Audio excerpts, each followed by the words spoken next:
Fourth,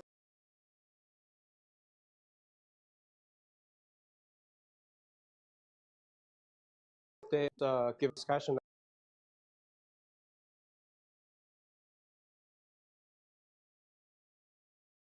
on ADS.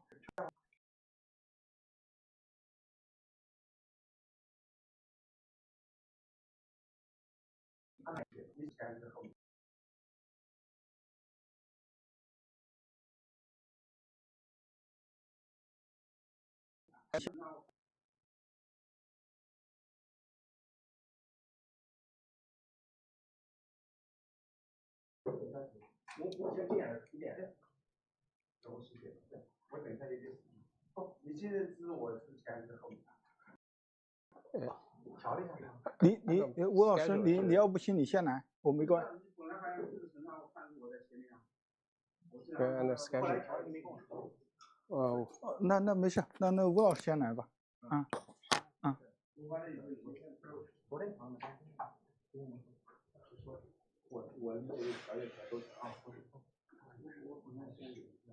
不是他吴老师要有事儿可以先来，没关系的。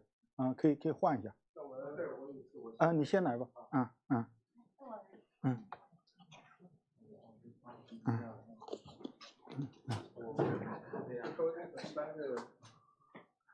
楼上，他昨天他安排我别的事情，把我放到另外。对，好吧。旁边有咖啡馆，那时候看的。楼上有那种机器，他说的磨的。没事。我也正好有，今天呢，我又安排了后面的事情。是，你先来，没关系，我晚1小时没问题。讲第二个 PPT 还是昨天那个接着讲？没有讲完。那我先来第一个吧。我要听一下，对。大概是到哪里？您看一下。我第二个用中文讲的。都可以。这边就没有有2个。但是不要紧。你第一个就今天就都用中文讲的吧？没有我第一个还是用英文讲。OK， 还是用英文讲。对，就这样，对，就这样。这个怎么那么亮？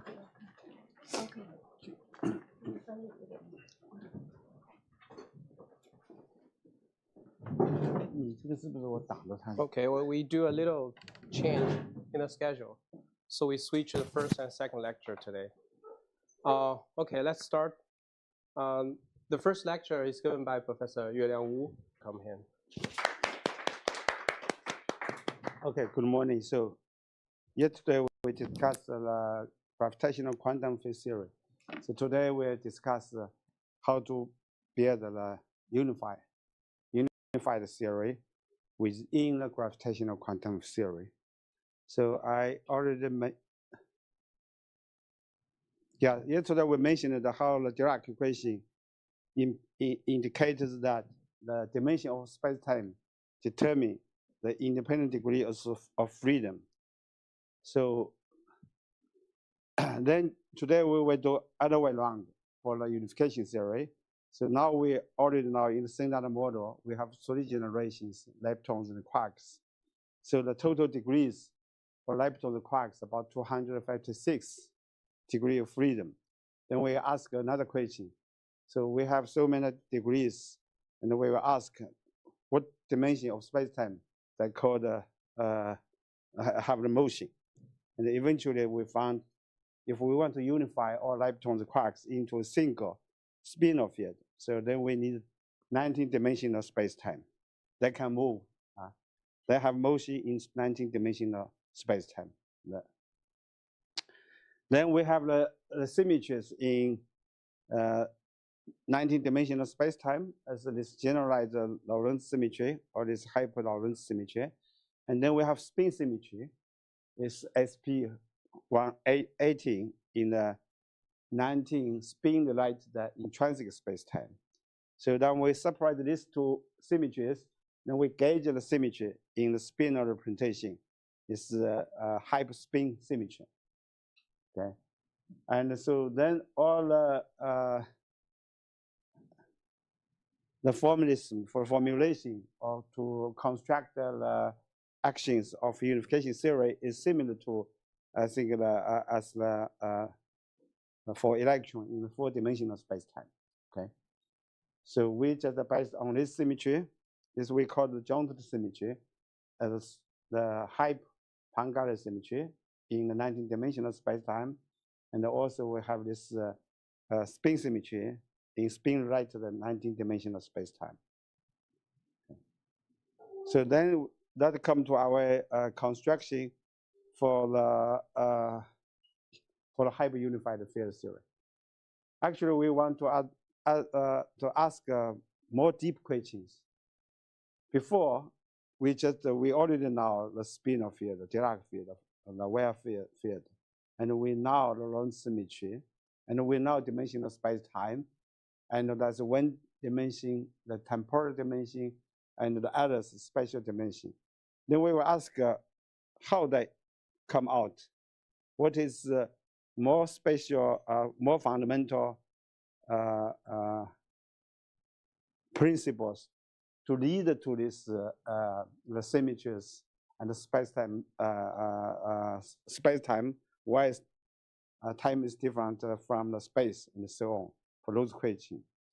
So we just start a more fundamental notion, so that the one is I call it the maximum coherence motion principle.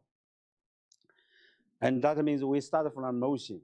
Okay, we do not start from space-time, do not start from the symmetries. We will derive the space-time, and also the why the spinor is a fundamental building block of nature.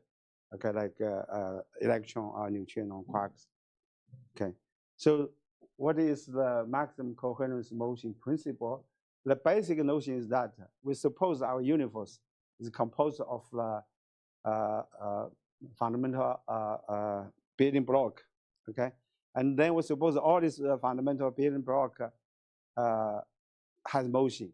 They should be not static. So they have the motion, and then we require the motion to satisfy orbit a simple law. Then what is simple law? So here I suppose is called the maximum coherence motion principle, which contains 3 postulators. So one postulate is the motion should be simplest one. Okay, we know the law of nature should orbit the simple law, and then we require when we introduce the independent degree of freedom, they should be correlated. They are not independent. If that's one of degree is independent than others, so that degree is no sense. Yeah. So we require all the independent degree of freedom are correlated. So that means their motion should be correlation motion. Okay. And then we require the quadratic. Normally we know this wave motion. So we require each degree, independent degree of freedom should have the motion as the wave motion, the free wave motion. Okay. So just a 3 simple postulates, and we will derive all we know in the standard model. And then we just based another principle. This principle we already know. We call gauge and scaling invariance principle. Okay, that's we already know. So we just this principle means so the laws of nature should be independent of the choice of the local field of configuration. Okay, and also scaling transformations. Just like the general relativity, the Einstein's the basic principle is independent of all coordinate, choice of coordinate. That means the covariance principle. So here we do not discuss the coordinate at the beginning. We discuss the independent degree of freedom. So we choose the independent degree of freedom, but the physical laws independent of your choice, and also different configuration of the field. Okay, so then we suppose the basic constituent or fundamental building block of nature is given by a column field that contains independent degrees of freedom. And then we require the simplest motion. What means simple motion? Then we require the motion is only the first, only contain the first derivative. Okay, there's no quadratic derivative. There's only one linear. Okay, the derivative, and then we require that motion is correlated, so they are correlated by the matrix. And then we require the quadratic motion is independent for each degree of freedom. And you will find this gamma matrix have to satisfy the Clifford algebra, right? And then we can prove this field, I mean the single column field, had to be anti-commutation, okay? So satisfy these anti-commutation relations. So that's actually gave the Pauli exclusive principles. Okay, so this comes from this naive assumptions. Okay,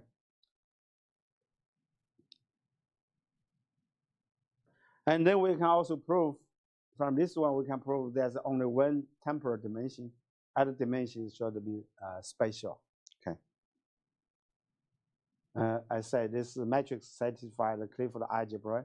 And you can, from the signature, we can see there's one temporal dimension, the others have to be spatial one. Okay, then we found there's maximum symmetries. Okay, so without introducing the gauge principle, and the symmetry is associated symmetry. So that in a parameter, this at the beginning is a parameter. Eventually we know, because there's one temporal dimension and the other spatial dimension, so we regard these parameters as the spatial dimensions. And you will find that so the symmetry in the space-time, in coordinate space-time, and the symmetry for the spinor field, they should be associated. So this is the inhomogeneous, the hypercoordinate symmetry, this inhomogeneous hyperspin symmetries, and plus two scaling symmetries. And then there's also some symmetries independent of this motion. We call it intrinsic symmetries. And eventually we found that the intrinsic symmetry, independent of the motion, is periodic. It's only from, there's spatial charges, 0, 1, 2, 3, only 4 classes. Then we can classify all this fundamental building block into 4 classes eventually, okay? And then we can prove that. So when we reproduce the symmetry in the standard model, and we need at least a 14-dimensional space-time. And in this 14-dimensional space-time, and we found that they contain exactly 2 generations of leptons quarks. So that means nature should exist at least 2 generations, or 2 families of leptons quarks, okay? And okay, so this is why the question why that when there's one more families. Maybe you can read from some history of for leptons quarks. When the mu lepton discovered in 1930s, the rabbi asked who ordered that one, because our nature considered all matter we observed, including all the materials. There's only first family of lepton quarks, electron, up quark, down quark. So why we need the mu? So we don't understand. So here we see from the unification, if we want to reproduce the standard model symmetry, we need at least 2 families of leptons quarks. Okay, so this proof. And then why 4-dimensional spacetime? Here I say we need 14 dimensions at least to reproduce the standard model symmetry. And we need 19 dimensions to include all 3 families of leptons quarks, okay? But how, but our observed universe now is only 4-dimensional spacetime. And then we should answer why 4-dimensional spacetime. But of course, in string theory, so that 10-dimensional spacetime, that is resulted from consistency of the theory mathematically, okay? But here we will answer because all space dimensions has physical meaning here. So why 19 dimensions is determined by quantum numbers So 4-dimensional spacetime from spin, and then we have another 4-dimensional spacetime from isospin, left, right-hand isospin, and another 6 dimensions as needed because we have leptons, quarks that have color. Okay, the 3 color of quarks and 1 color we can regard as leptons of 1 color. So we have 6 dimensions. So this is why we need 14 dimensions. Then we have 3 families of leptons, quarks. We have additional 5 dimensions for families. Okay, and then we answer why our observed universe is 4-dimensional space-time. So the answer is very simple. We can prove that if there's only 1 family of leptons, quarks, they can only have motion. I mean, in the spin-related graph gauge space-time, they have only motion in 4-dimensional space-time. So that's why, because our observed universe, they consist only the first families of leptons, quarks, electron, and proton, neutron. Proton, neutron is considered by the 2 quarks, okay, upper and down quark. They all belong to the first family of leptons, quarks. So why our observed universe is only 4-dimensional space-time.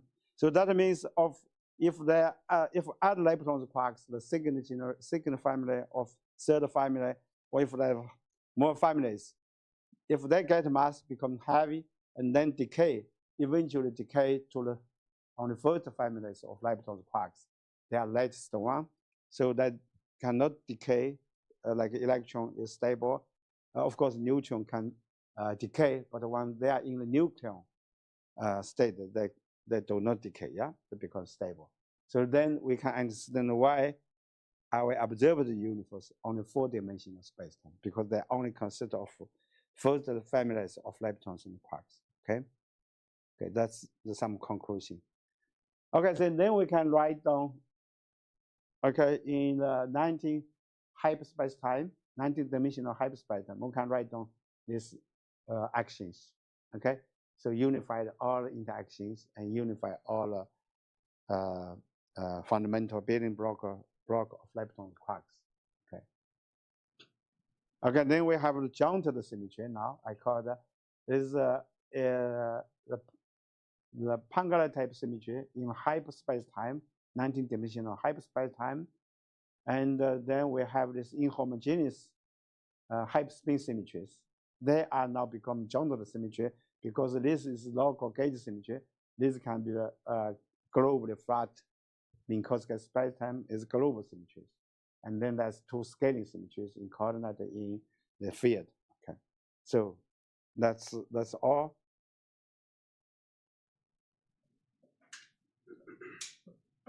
Okay, so I just have no time for details. So that's 2 long papers. It's about together about 300 pages. Eventually, I actually produce it as a book. Okay, for the first part, we want to discuss the fundamental building block and the symmetry, so we can answer the problems. What is meant to be the fundamental building block of nature and the spinor field in the 19 dimension in the chiral dimensional representation of 19 dimensional space-time. And what brings about the fundamental symmetry of nature is because the independent degree of freedom and the quantum numbers, which symmetry governs gravitational interaction, is related to this hyperspin. So because all other fundamental symmetries unified to the hyperspin symmetry, and because it's hyperspin symmetry is gauge symmetry, we need to introduce the hypergraph gauge field. So that is gravitational interaction. So what is the basic structure of space-time, and how many dimensions does space-time have? So for 3 families, at least we need 19 dimensions. And why time is different from space-time? So there's only 1 temporal dimension and other spatial dimensions. Actually, why we cannot observe the time? We can only observe the space. Okay, because the space-time is spatial dimension is for rotational one. For the temporal dimension, the symmetry is the Bohr symmetry. So they change the amplitude of the field. But for the spin symmetry, they rotate among the different independent degree of freedom. Okay, So then that's so from polarization, you can observe this rotational symmetry, but you cannot observe the temporal dimension, but they only change the amplitude of field. That means you can feel the change of amplitudes to feel the time, okay, in a sense. Okay, then we already answered why we do live in a universe with only 4-dimensional one, this observed universe, and why there's leptons and quarks more than one families, and actually this we should also answer why part. And then second part we discussed the fundamental interaction and the evolving universe. Yeah. So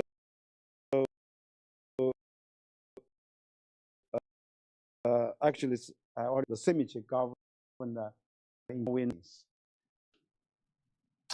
In 19-dimensional space-time, you can only introduce one scalar field. The others are all gauge field. The single scalar field can provide the primordial energy for the early inflation, and then later on, it can provide dark energy. Okay. So in this model, there's no Higgs particles. Okay, in the 19-dimensional space-time, they're all gauge field. There's no Higgs bosons. But actually, when we reduce the 4-dimensional space-time, all the gauge field in high-dimensional space-time, when you look at in the 4-dimensional space-time, they all behave like scalars, like bosons, not scalars, like bosons. Okay, okay. So that's why the Higgs particle, Higgs bosons in this theory, in the unified theory, at the beginning they behave as gauge bosons and factor bosons in high-dimensional space-time. But when you look at it in 4-dimensional space-time, they actually behave like scalar bosons. Okay. Anyway, so maybe I no have time to reproduce this inclusion. Actually, we already know now. So laws of nature independent of any choice of coordinates, and we can construct within the gravitational quantum theory. I showed yesterday we can construct the Lagrange or actions in the spin-related graph gauge spacetime, hypergraph gauge spacetime, hyperspacetimes. Okay. Anyway, so I already explained that this dimensional spacetime is different from the string theory, 10-dimensional, 11-dimension. They just obtained from the anomaly cancellation and the consistency. But in this series, each dimension has physical meanings. Okay, when you want to broken symmetry to the low energies, you just you can break in the space-time structure of space-time because they all relate to the quantum numbers.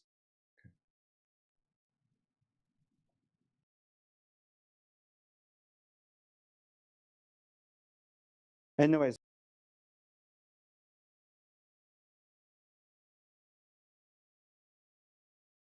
so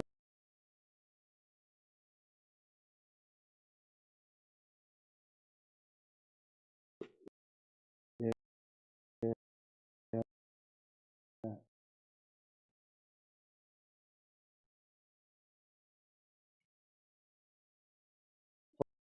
For the nature of gravity and the space-time structure, we now get to itself as that, because they describe the interaction actually infinite, but because if there's by time describe the inner field, that space. Okay, okay, let's go finish for this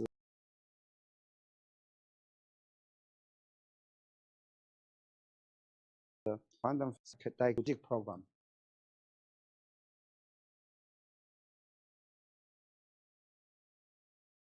or to stand gravity and use the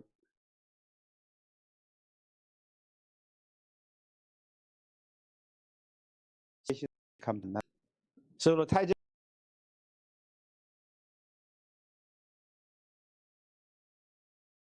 program is similar.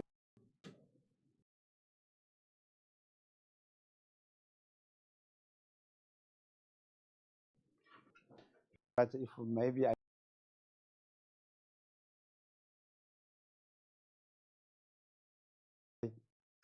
don't quite understand Chinese.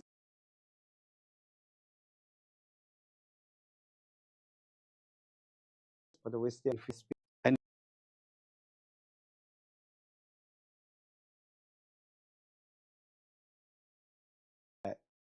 the direct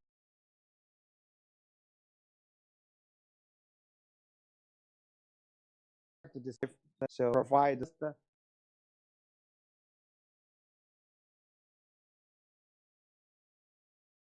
on the and you have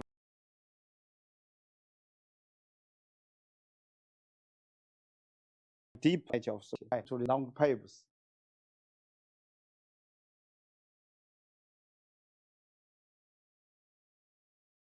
I should COVID-19. I got all the time stay home to and write. So the Tianjin is a Chinese rotational wave. to了 Chinese 计划是这个中科院的这个发起的一个空间引力的 LISA 计划是类似的。看这个3颗位就前面我在地球后面大概18度到20度左右。看最早上我们有吴文来院士这个主持国内有讨论，那么10年就开始技术和这个基本的一些设计等等。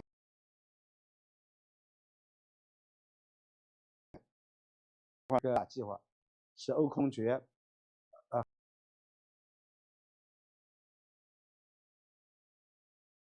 和13好像，那么到2011年的时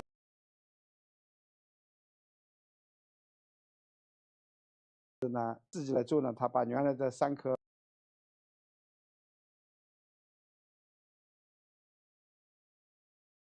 为12年的话呢，我们实际上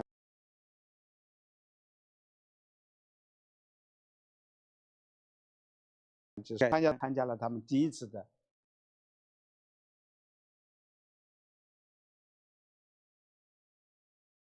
这个大的空间引力探的计划。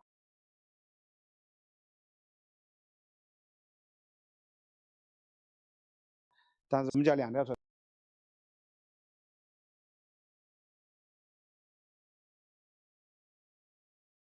？3物种，一种呢就是我们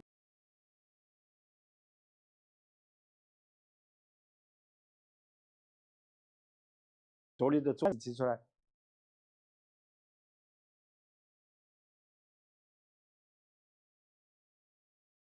这个是从目标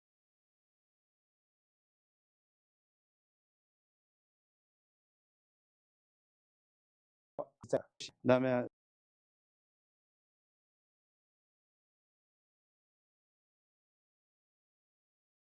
这个大家不行，比大家好。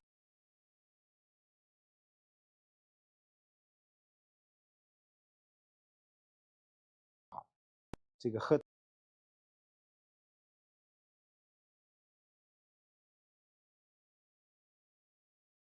这个碳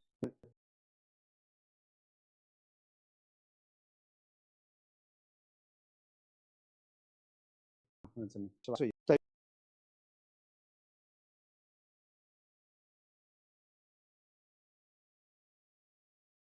并没那么，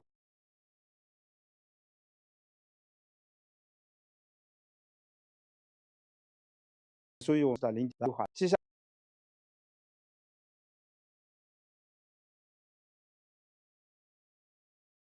下来的话呢，15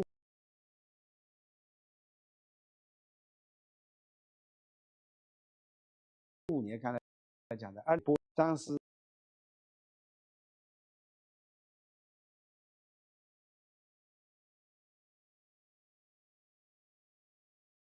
拿报介绍这个引力波，他说可能按照他们以后，他这个估算这个，他说最这个1年也许能碰上一个，这个当然是也不排除大，这是4月份在理论物理所那个卡夫里研究所做报告时说的，到9月份，这是我们内部的当时看到了这个引力波，当时要求我保。不能说出来，他是真手落叶。那么大家6年2月份是宣布，他们直接观测到引力波。OK， 应该说是，那么这完了，我们引力波我们自己做。我原来说的是2条合作 A 条，当时我们就决定，我们这个是在外为空间引力波探测。实际上，这个再到2008年开始，我们就一个计划。那么后面我们知道也有我们绕，那么当时太阳轨道，我们刚才讲的2012年我们就其实说地上公里这个角星正三角形绕着太阳转，是吧？那么计划呢，13跟手就5年左右。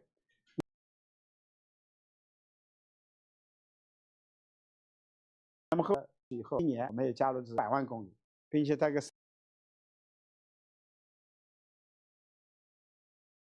3星的话，那6颗度管干涉，因为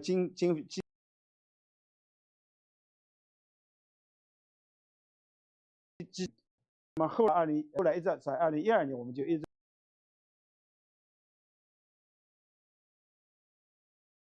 我们是好出来，后来到17年去做。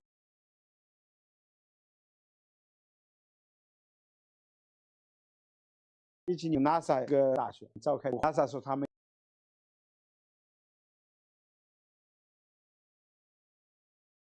要怀起探测这个离散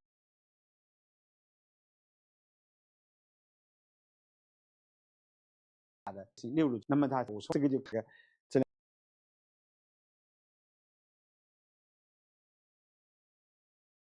2个卫星都现在比较近，我刚才讲的一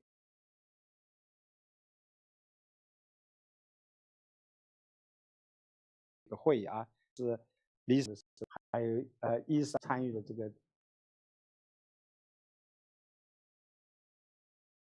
个所有代表，这是一个比较大的 ，NASA 就宣布伊斯在离散到 B 场变成50万公里那么太极讲我们就分这个最终这个太极要求达到的这个指标，我们要求是8，那么这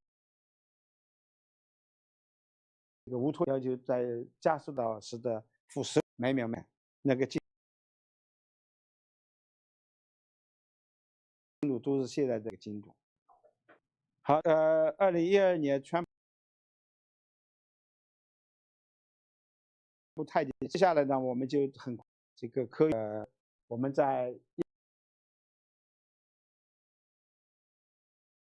20号、31号这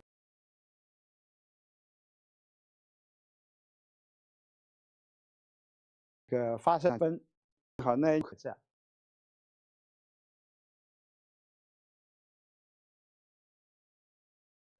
那开学就宣个第一颗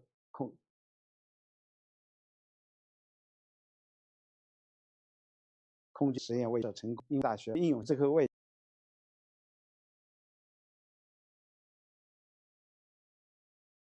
新是应该大学这个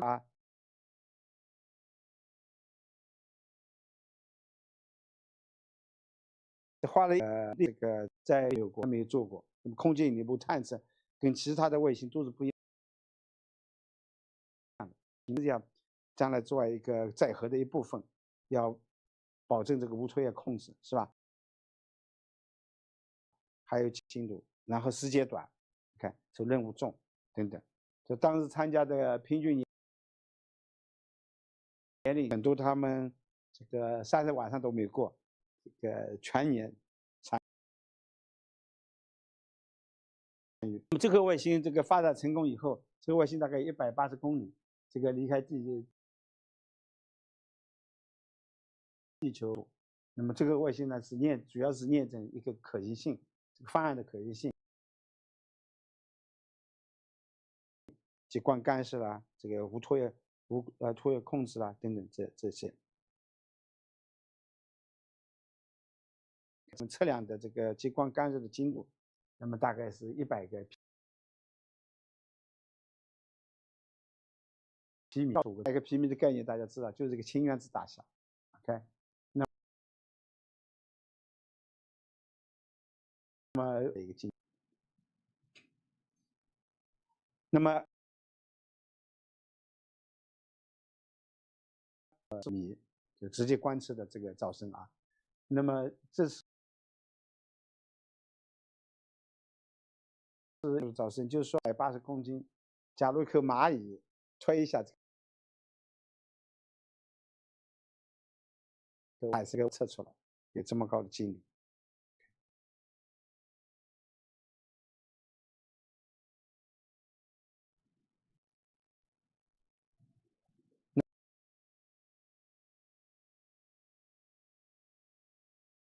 还有测量路噪声，你还有测量这个推力，你要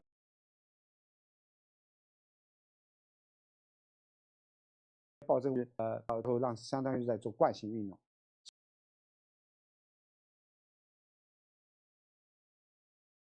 所以你左右的这个微扭，这个概念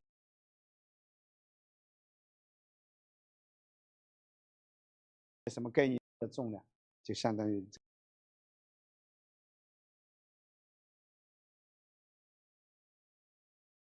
个作业的话呢，达到了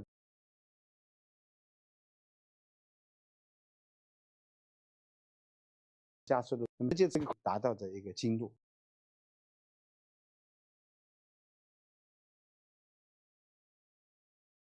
当然，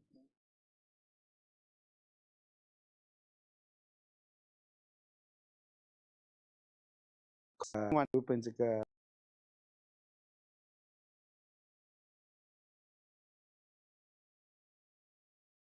卷成了上的20几。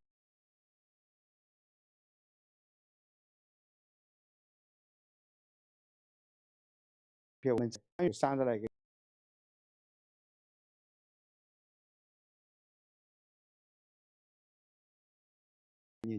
这个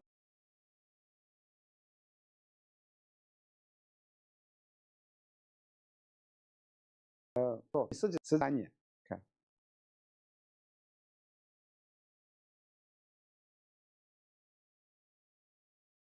22年。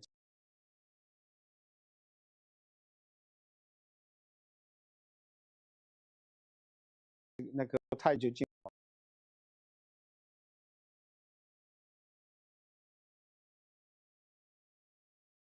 包括地那么大，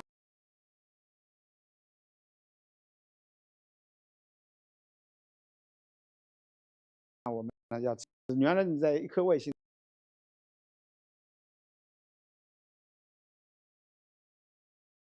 内部要这个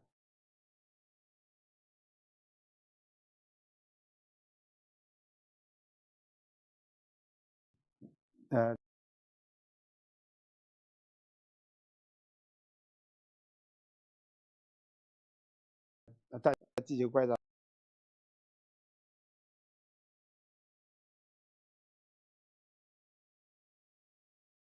你要这个具体的我想不去讲了，就是在地面上验证的所有的这个有效载荷的这部分，这个大家看是啊，我们这个有任务力研究所和我们这个 ICTP-AP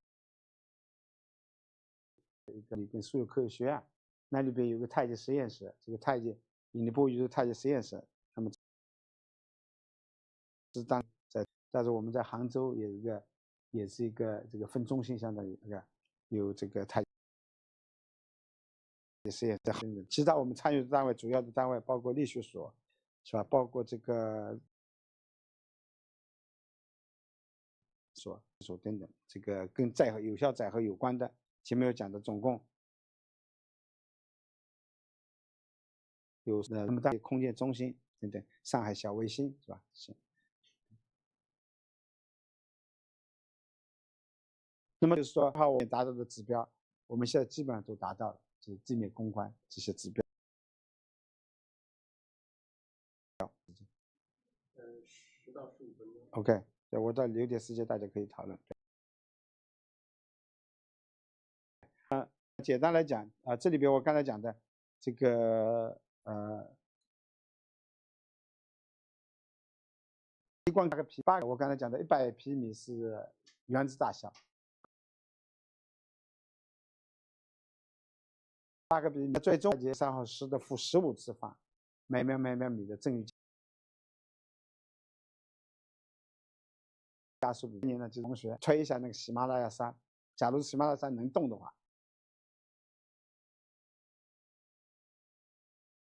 吹数 ，OK， 你要把它测出来。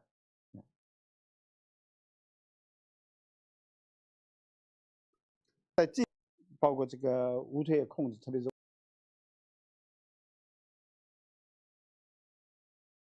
卫星，我们是吧？这是半物理方针，我们不可能达到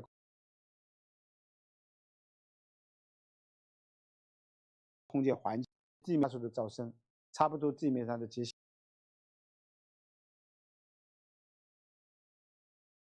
是很快是，因为地球上面的一个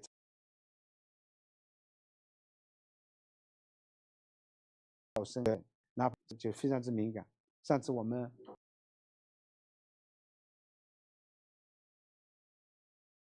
在杭地震检测到都能测出来。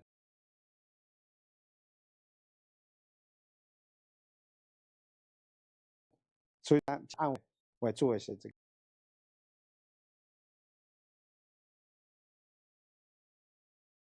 个方面，这边有10米，他们也在做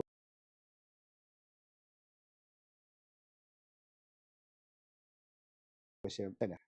比如我就是所有的技术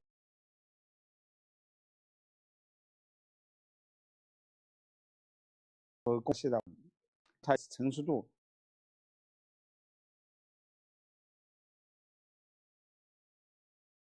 他们的小卫星老师做回收，原列像，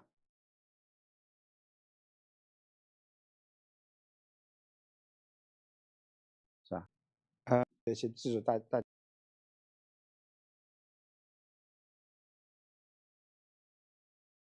看一个，我带着好多卫星在天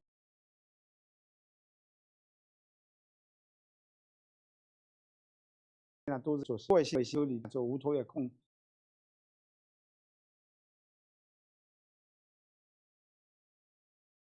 做怪星，它要是这个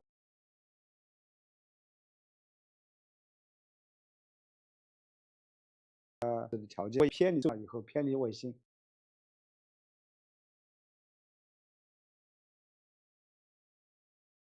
这个卫星这个心理这个，同时还要求卫星上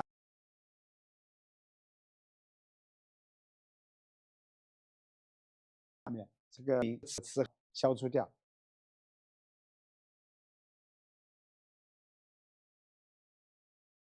还要求分条件要大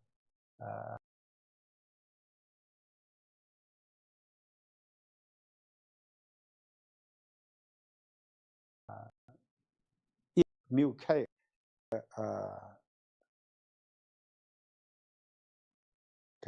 在微让这空当中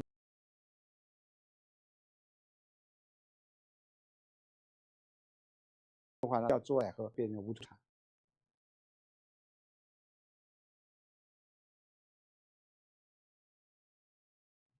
工上去这个弱光，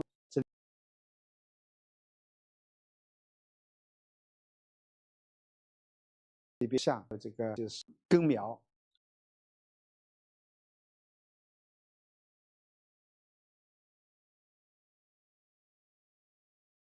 就是到到了天上以后，你要保证3颗卫星之间是关联的，极光干涉。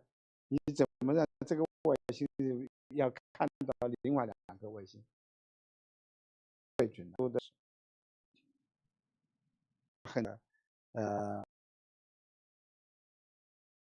将来都很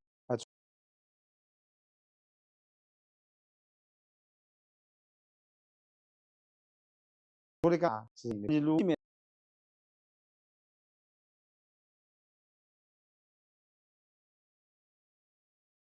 上引力跑，然后再去是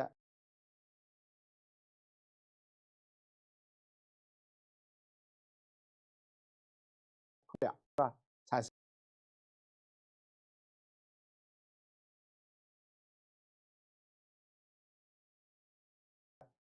提出正在我们要研究的那个黑洞并合的那个信号。那么这里边是要送大量，然后还区分不同引力波信号。那么这里边就是要求我们的这个 simulation 这个模板波焰这个模板的匹配等等，就一大堆的研究，包括数据。前面科技部启动了这个重点研发计划，科院启动了，都在所有的方面呢，都展开了这个攻关，是吧？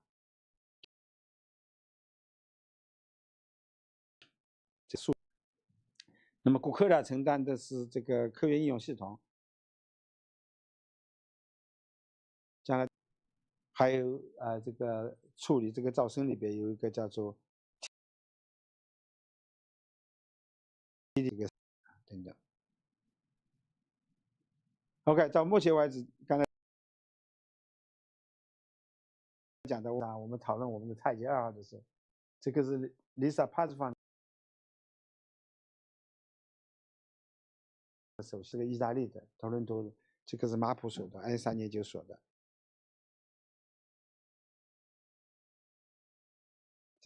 不要做2颗星的，直接就发射3颗星。原来这个太极Lisa Pazfan 的，在技术可以提供给我们一些经验，是吧？那我们是不是直接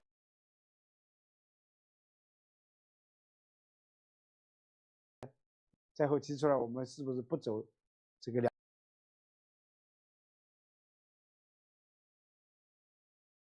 就是这个3颗星能够直接探测到引力波？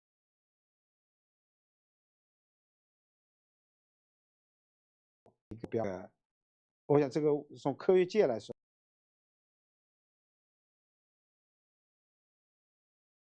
也是这样，那个加这个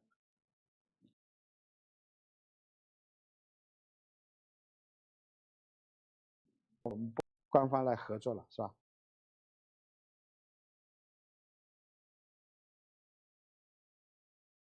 我什么呢？是可以的。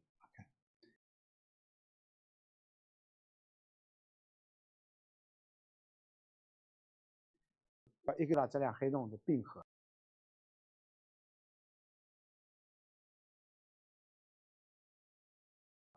你的科学目标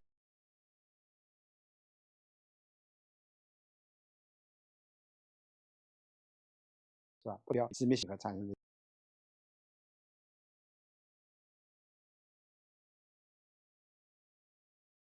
引力波也是造基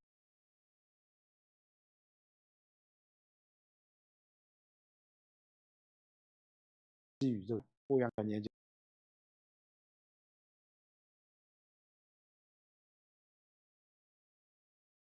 的一些办法的一些科学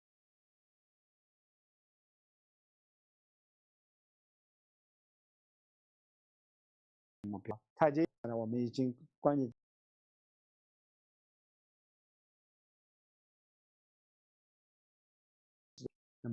一个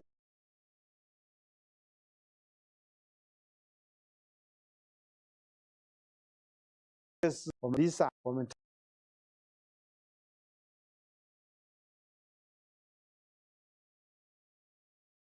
太极有，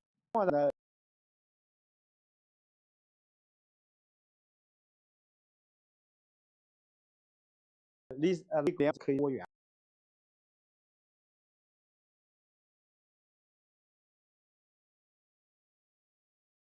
定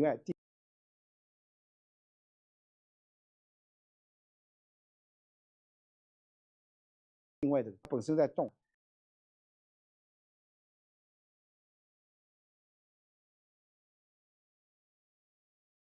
快定位。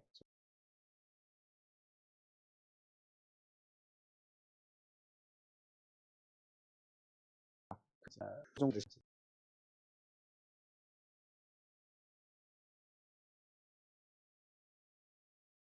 是吧？我也有的啊。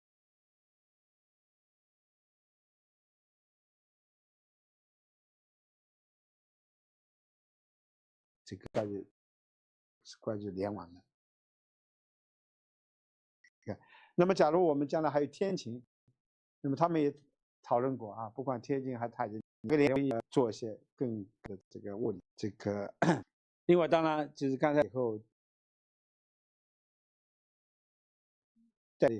在我们将来研究宇宙啊，这个哈勃常数等等，这些都有好处。这里边专门有研究哈勃常数的精度提高的更好，比如说不确定性啊等等，这些我想都是将来空间引力波探测。我们希望，即使 Lisa 有天气还不够，还有的话，当有的下一代的空间引力波探测地球轨道。其他这个好，这个我想过了。这个我们留点时间，是不是还有差不多到了？感谢吴老师给我们的。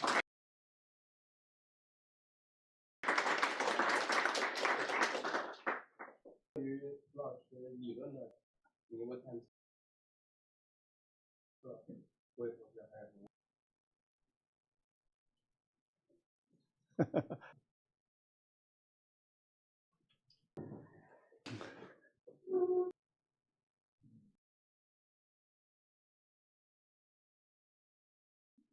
吴老师你好，就是那个广相它有2种极化，然后一些其他理论可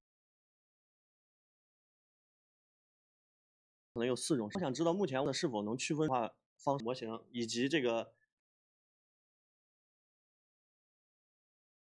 太极计划的时候能否区分的这种极化？对我刚才讲的，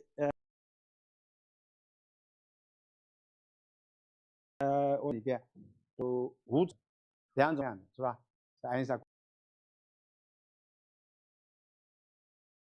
广义相对论，2种是1种是标量。一般的里边，在广义相对论里边，他们讨论一般的啊，它可以有6种，因为我们广义相对论里有个坐标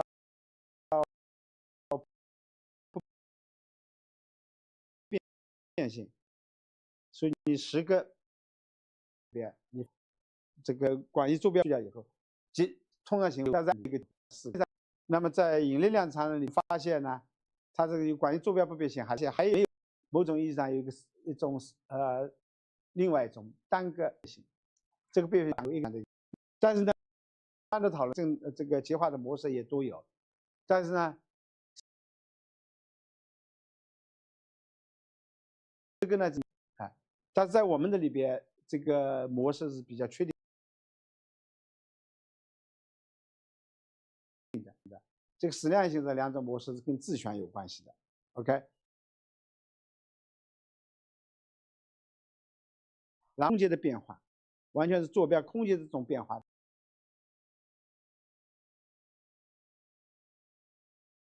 等于你虽然可以把极化模式广义，还有一个是标量的，跟自旋有关系的。假如你要探测是空间的变化，完全是坐标空间的这种变化的话，在我们那里边是等于0的，是没有的。你如果你发现，就是你虽然可以把极化模式广义的把它写下来啊，这个6种模式，但是在我们的理论里边，那2种模式跟自旋有关的2种模式，在太极的测量或者是 Lisa 的测量里边是测不出来的，因为我们用的是测试质量，都是用质量测试质量的宏观的还是测试质量来描述它变化，但是标量模式是可以测出来的，质量形式一定是跟内禀的跟自旋有关的过程才能测出来，也就是将来可能是在我们的冷原子啊，还有我们这个引力波产生的时候，它本身跟自旋有关系，它不光是绕卷，还有一种进动，是吧？其他的跟反映自旋信息的那个东西，那是可以测的。所以这个跟普通的你是广义相对论的其他的修整的模型是不一样的地方。回答你的问题了吗？还有其他问题吗？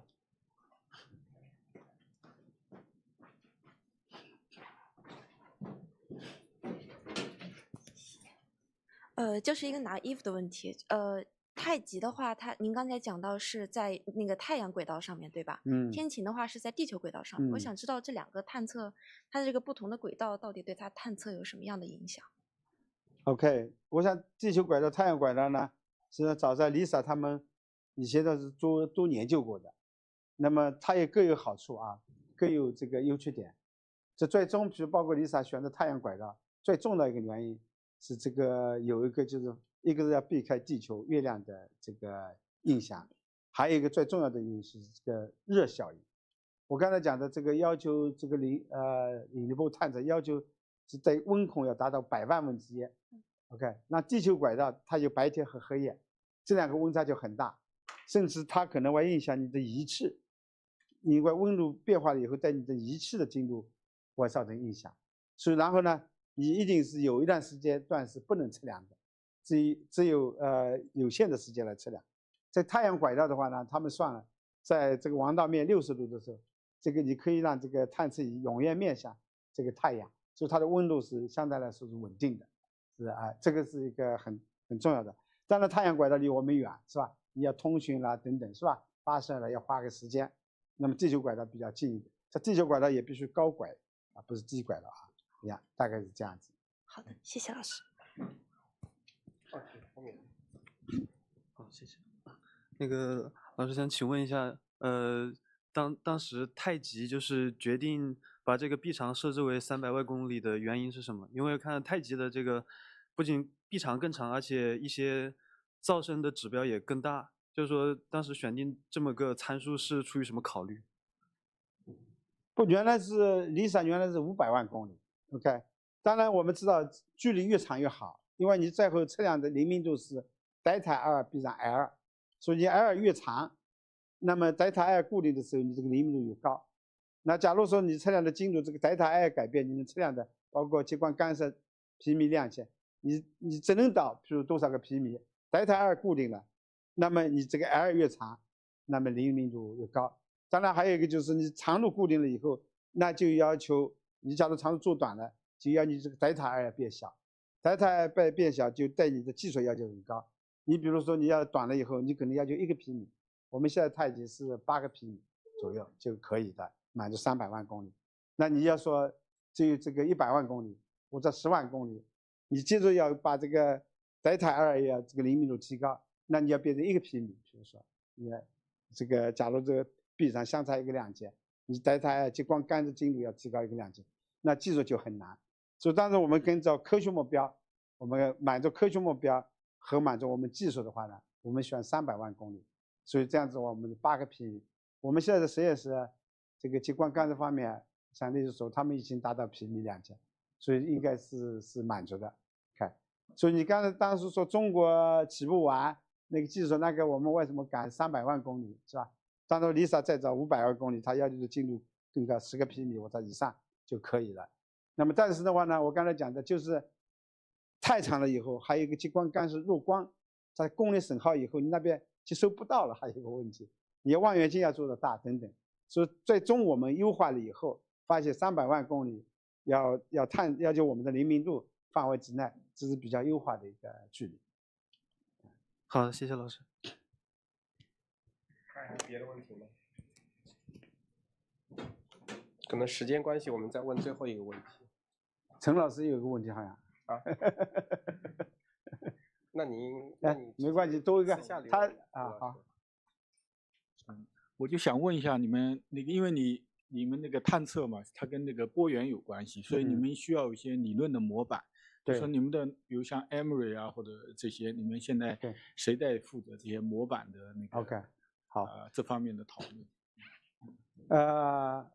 我们现在这个科技部是重点专项里边有一个重点专项是关于理论研究的，是理论所在牵头，还有关于一个模板的，是这个国科大杭高院在牵头，这个跟北师大那个叫潮州界啊，还有韩文标啊、Emory 等等，他们在牵头，所以这个他们还是比较强的，应该说国内是最强的一个他们的一个小组在做。行，那由于时间关系，那我们再次感谢吴老师给我们2堂精彩的报告。大家有问题可以在私下里再找吴老师讨论。好，那我们稍微休息几分钟，我们准备下一个陈老师的课。我这个就没有了，对，好了，正好。感谢吴老师。好，那个话筒。好，谢谢。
The second lecture this morning is given by Professor Chen, and he's going to continue the discussion of ADS-CFD correspondence.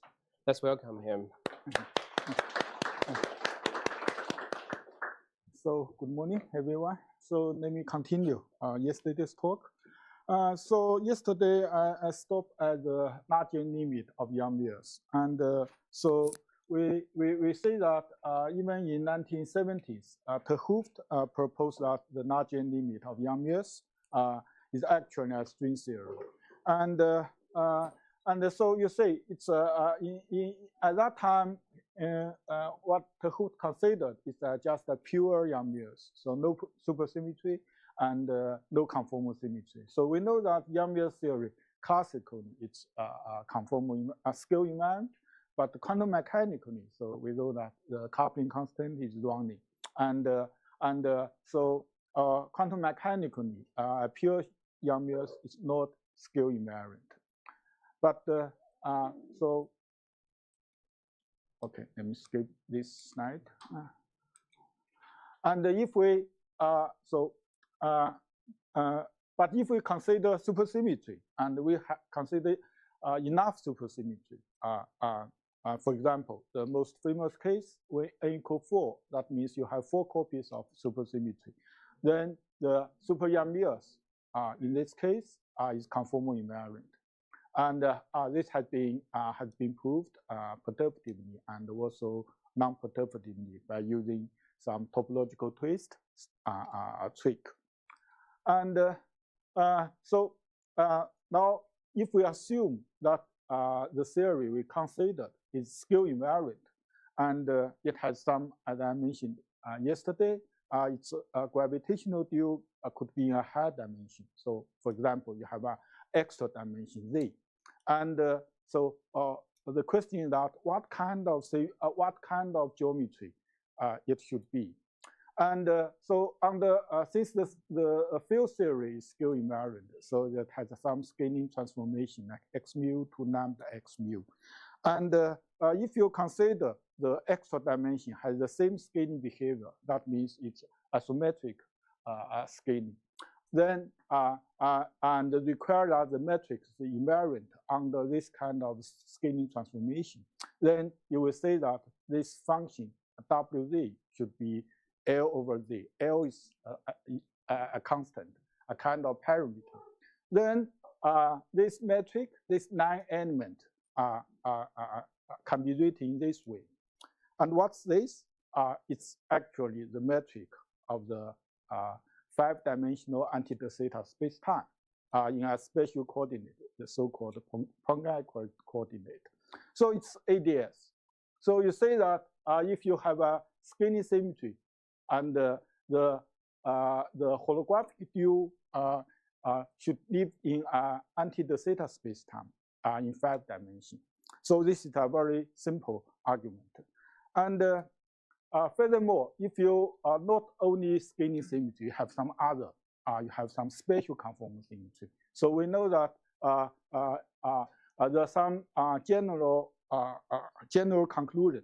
For example, the conformal field theory in n dimension, it could be conformal invariant quantum mechanically, and okay, I'm sorry, and okay, and its scaling invariant in many cases implies that the theory also conformal invariant if you require the field symmetry and unitarity, and this has been proved in 2 dimensions by Poczynski, and also in 4 dimensions by Zohar's group, and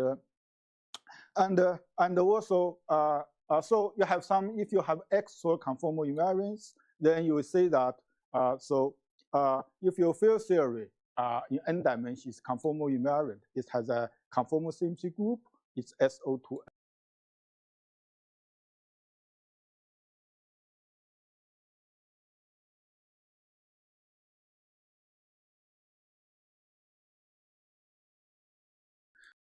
Geometry group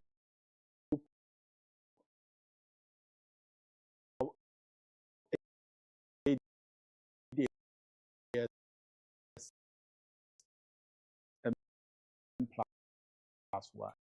This is some formula could be 8. And the dimension. You have some compact matter. So for instance, if it's S5, then it's just a pure N equal 4 super Young Mills. But you have some other conformal field theory with N equal 2, then the compact manifold could be different. And so that's all. And you have some other ingredient. So that's just what I have mentioned is a general conclusion. But we know that we expect that the no energy effective action of a superstring theory is Einstein gravity, Einstein supergravity. And that means no energy effective action means that the ADS radius should be it's very much greater than the Planck scale.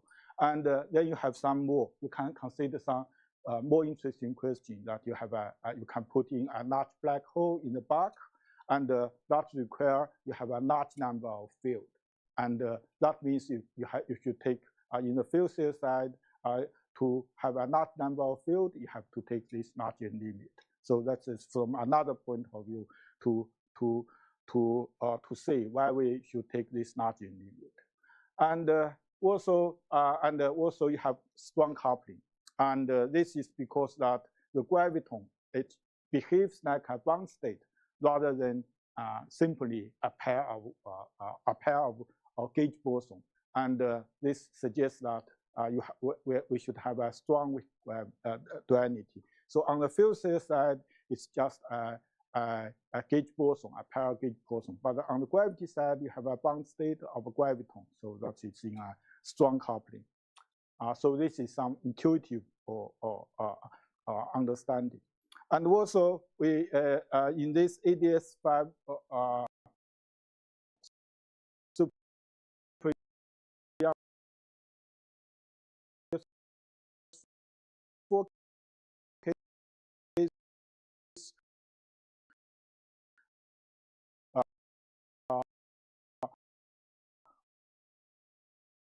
one has supersymmetry, it's 4. So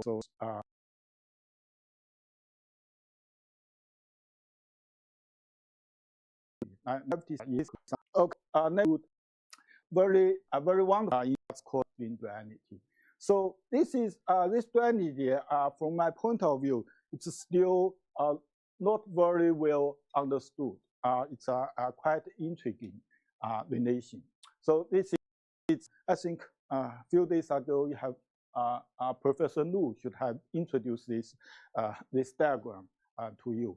And in the study of the deep brain. So if you consider two deep brain, the same dimension, it's a BP case, and then you can consider the interaction between two DP brains. Then you have two different perspectives to look at the interaction between two deep brains. One is the open string point of view, so you see that ending as a DP brain. And so this diagram is a cylinder, but from open string point of view, you say it's a one loop. So it's a one loop effect from open string point of view. But you can also take the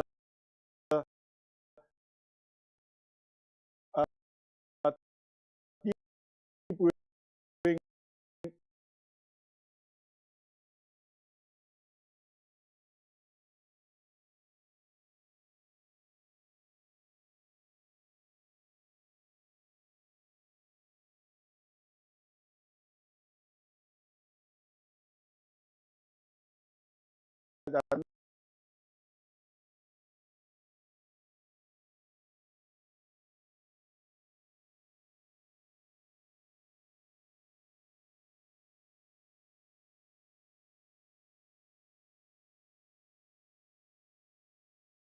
computational theories. It's a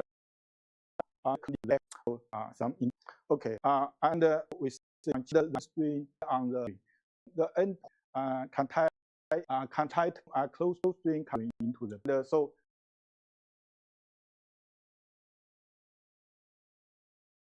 that's while safety. This DP bring it a object and it to your back the curve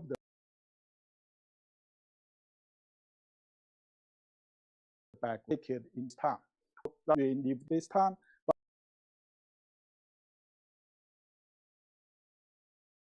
But DP it can't display and I think I introduced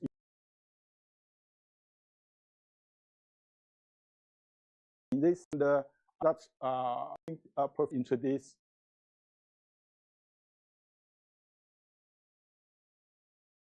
to you. DP brain is an extension and with a p dimensional world volume. So it's a direction and p is the direction. And from open string point of view, it can be described by the open string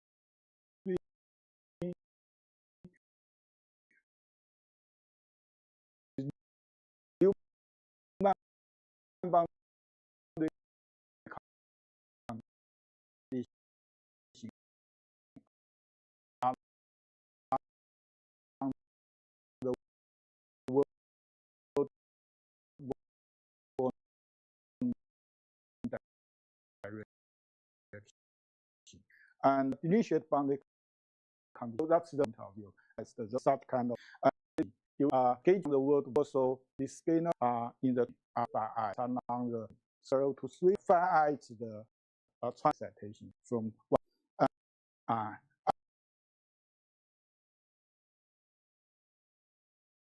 and then action by and UN super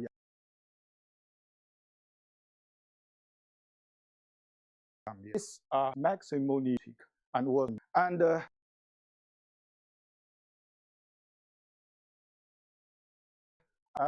SUN means that among this UN you can find UN cross and the district anywhere in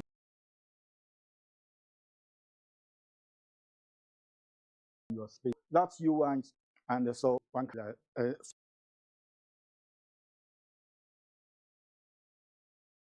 UN say. And then and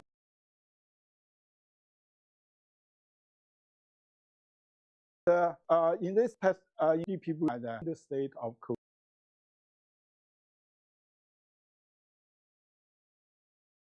excitation when it's an object. Here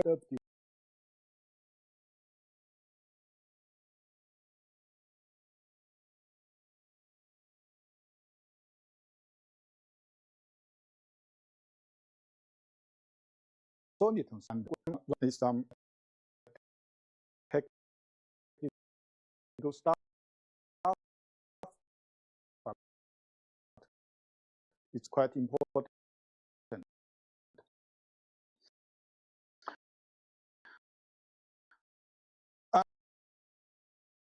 And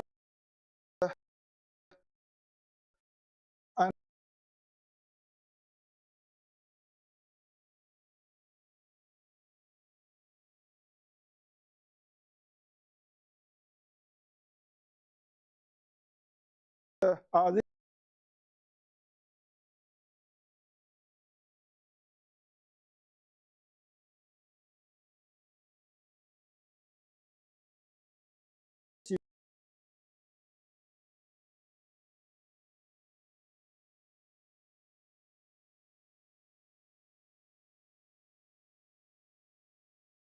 the deceptive, so what do you deceptive and common end of the round also indicates how many deep are going.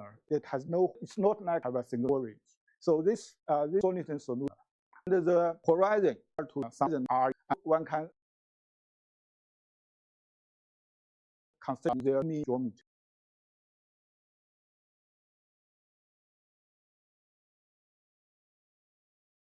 And what they say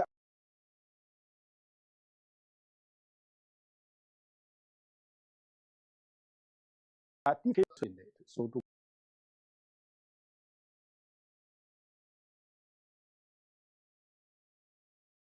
compute R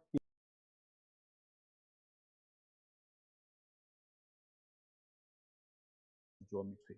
Now the geometry behaves like this way. So now it's we introduced another coordinate. So to compare with the ADS5 geometry in Poincaré coordinate. So we change this the coordinate R into Z. Z equal to L there, L square over R. So L is the radius of ADS and also the ADS of S5 sphere.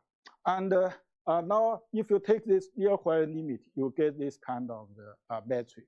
So this part is ADS5, and exactly the same as the one from the discussing before. And this part is the S5. It's a 5-dimensional sphere. And both pieces, we know that ADS5 and S5, both of them are maximally symmetric space. And both of them have radius L. And now, okay, also a very subtle issue is so-called the decoupling limit. One has to consider the decoupling limit. That means you have a dp brane originally. You have a dp brane in a flat space-time. But now we zoom in the near horizon, you will get this kind of geometry.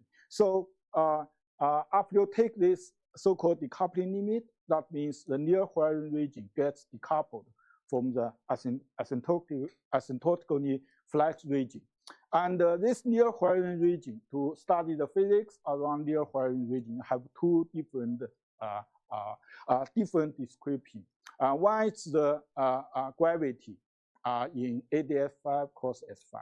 So another description is by some NCO4 massless NCO4 super young mirrors, and including the various massless open string excitation on the brane.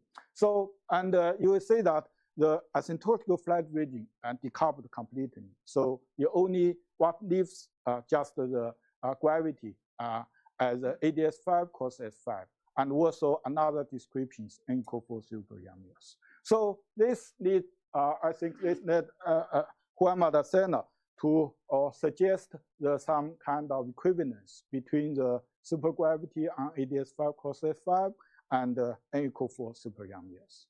So so now I'll give you the really precise version of ADS5 super young mirrors for correspondence. So the precisely this correspondence tells us on the supergravity side, on the quantum gravity side, we have this type 2b superstring on ADS5 cos S5, and with radius L and string coupling GS and n units of the 5-form Raman flux. So this is the string side, and on the field cell side, we have this NCO4 super young mirrors in 4 dimensions. And with gauge group UN or SU1 and coupling G young mirrors at large N. And so we see that there's some parameter in string side and also in the field side. And these parameters are related to each other, and by studying the decoupling limit.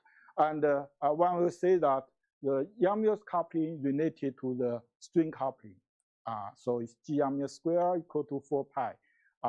String coupling GS, and the ADS radius and related to the so it's proportional to the number of the deep brane. So you have more deep brane, that means you curve the space-time, more strongly. So that it's more precisely you have this kind of relation. So you have this the radius L4 and the right hand side is 4 pi GS, and this is string scale. You have a string scale here will appear in the story, and we know that there's a T-Hooft coupling. T-Hooft coupling is G young mirrors square times n. So here it's G young mirrors square times n equal. So you get this T-Hooft coupling lambda, and times the string scale, the force of string scale. So you have this this relation. And then you study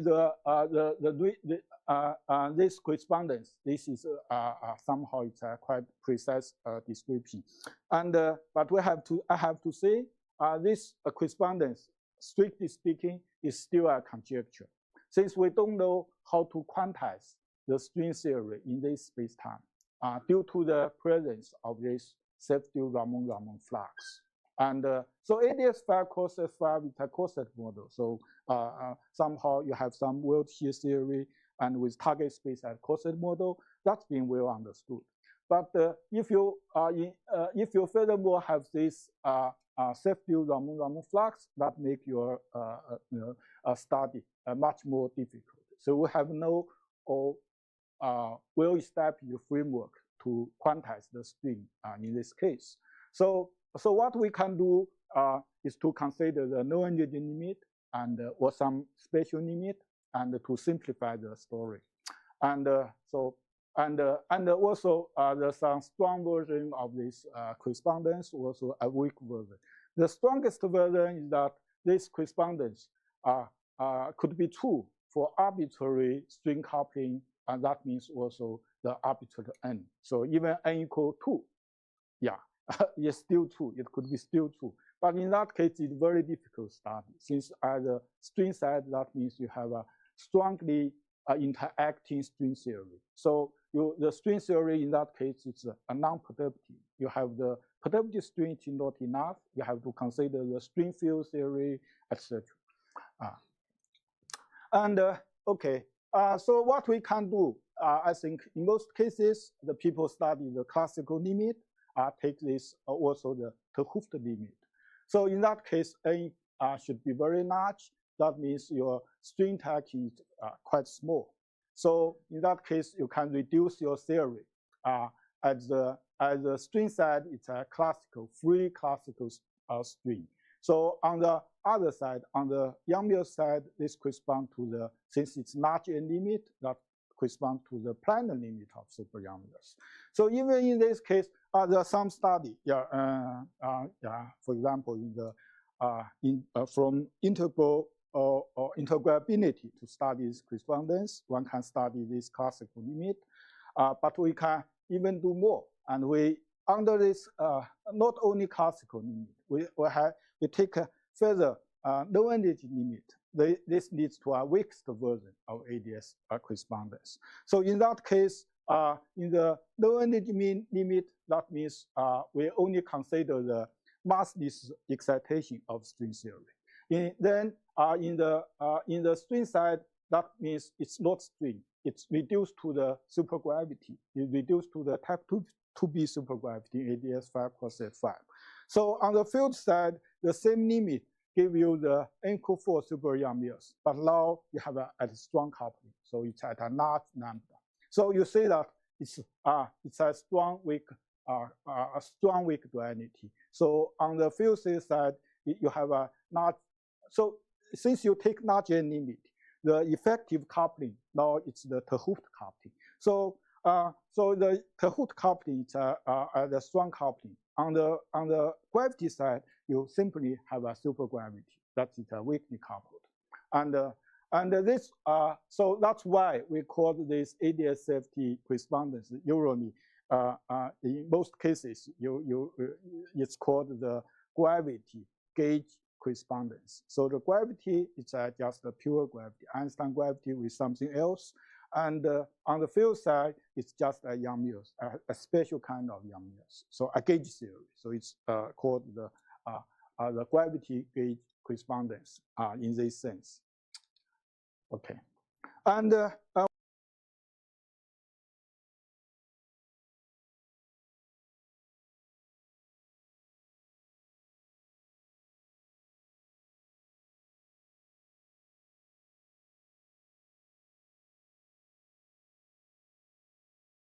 handles and now you have another piece is S5. S5 assumptive group is SO6, and for n=4 super Yang-Mills, it has some R symmetry. So the R symmetry means that you can rotate you have 4 pieces of supersymmetry. So you can rotate the 4 copies of supersymmetry. That is a group, give you a group of SU4. So SU4 is isomorphic to SO6. So this group also yet have very nice correspondence in on both sides. And you have some other symmetry, like the supersymmetry. Supersymmetry in the string side, you will see that this ADS5 cos S5 actually it's a maximally supersymmetric reduction. It's called fluid Rubin compactification in type 2b supergravity. It has a 32 supercharge. On the super Yang-Mills side, from supersymmetry, if you simply count it, it's 16 supercharge. But now you have the conformal symmetry. So this 16 supercharge get enhanced, also get enhanced to 32 supercharge. And so that is a simple check based on symmetry. So the final check is on the actually it's on the not the global symmetry. This is some on the dynamic.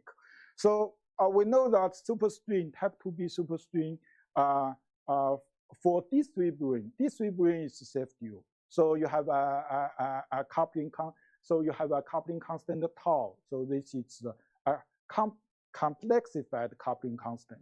So with string coupling and also another field axiom, and in string theory. And so this is a kind of related to the denoton, and this is related to the axiom. And this complexified coupling constant, it can be transformed by SO to Z transformation. You will see that the theory is invariant under this kind of transformation. On the super Yang-Mills side, you will see that we also have a complexified Yang-Mills coupling with Yang-Mills coupling here, and also we have a set vacuum. So we have a set parameter here. Also formed a complexified Yang-Mills coupling, and the theory is self-dual.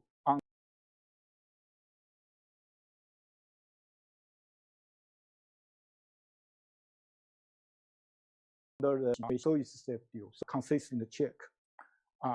Okay, and furthermore, there are many more checks, and so here I just mention some of them.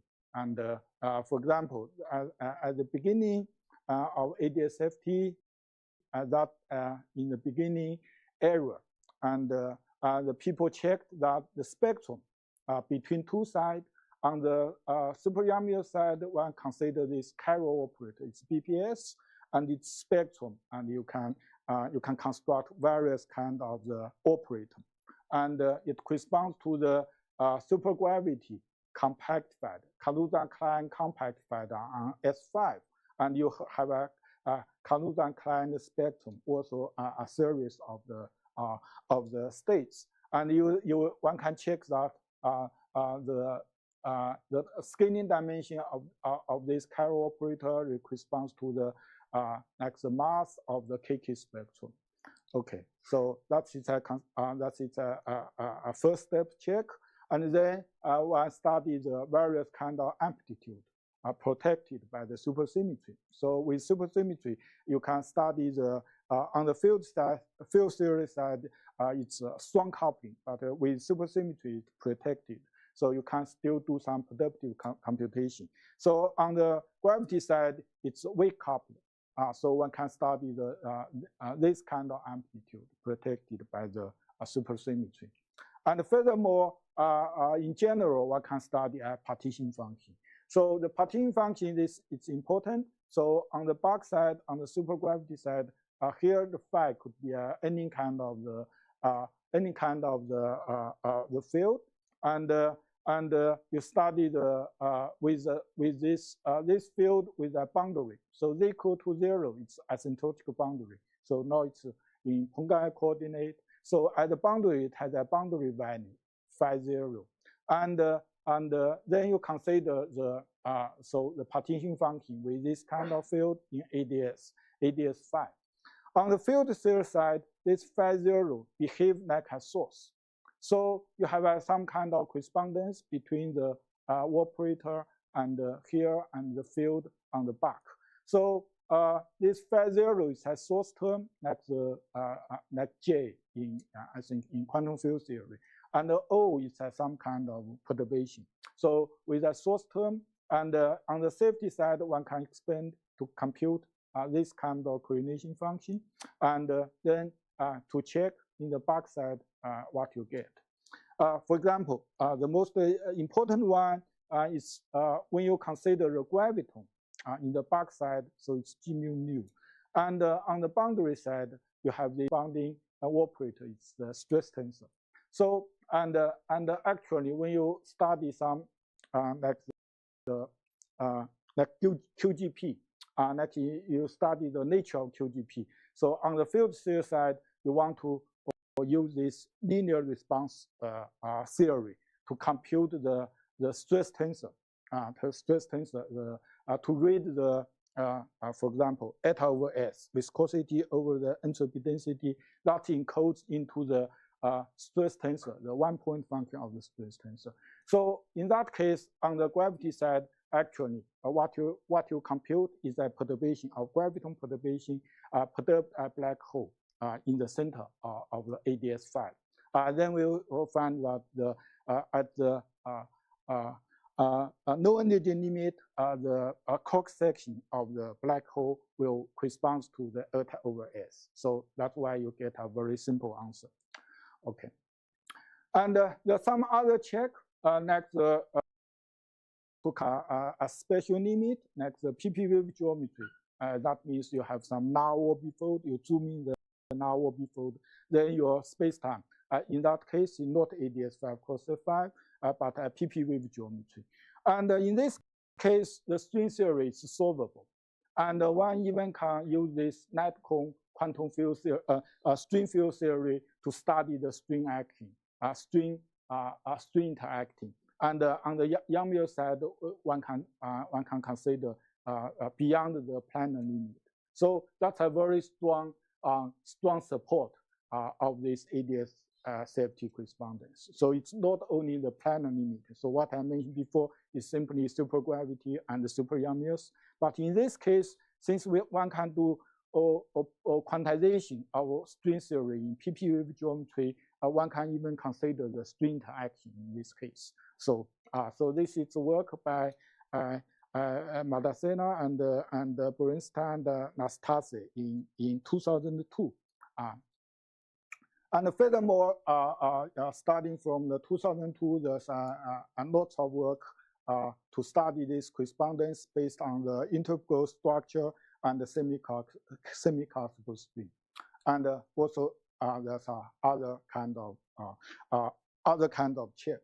So I think for ADS5 super Yang-Mills 4, we found no counterexample to this correspondence. So there are many evidence to support this correspondence, but we cannot say it has been proved.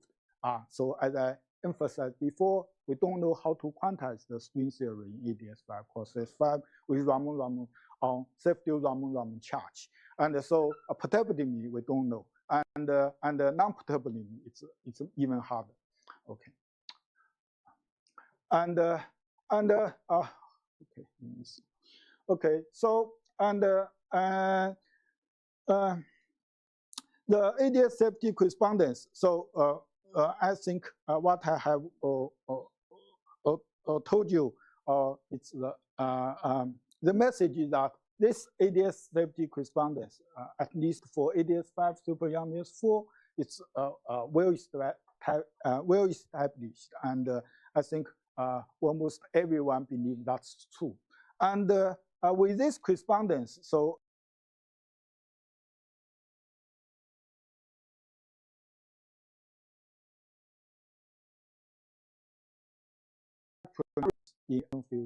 let me introduce its implication to quantum gravity.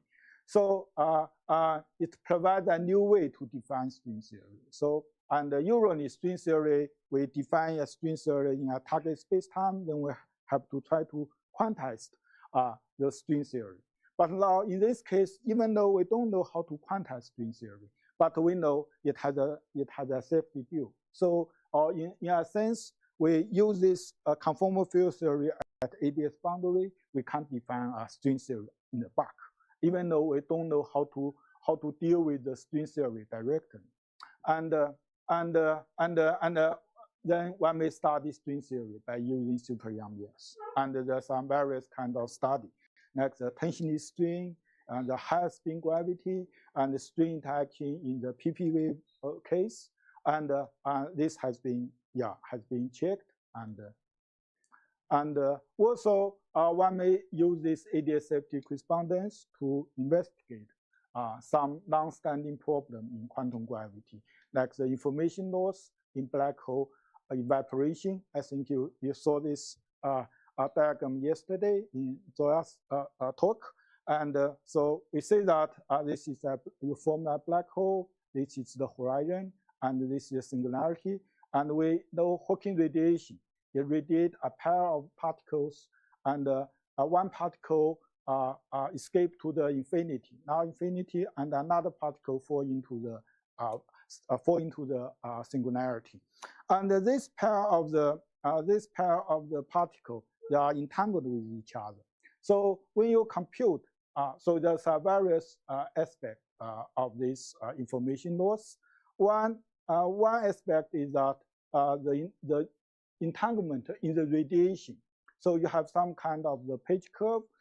If you simply compute the entanglement in the radiation, you will see that in the net time of the radiation, the entanglement in the radiation is larger than the black hole entropy. So that means unitarity got lost. And that's one aspect. And this kind of information loss issue has been solved in the past few years by studying carefully what's the entanglement in the radiation. So using this quantum extremal surface and also the INN formula. So that's a development in the past few years.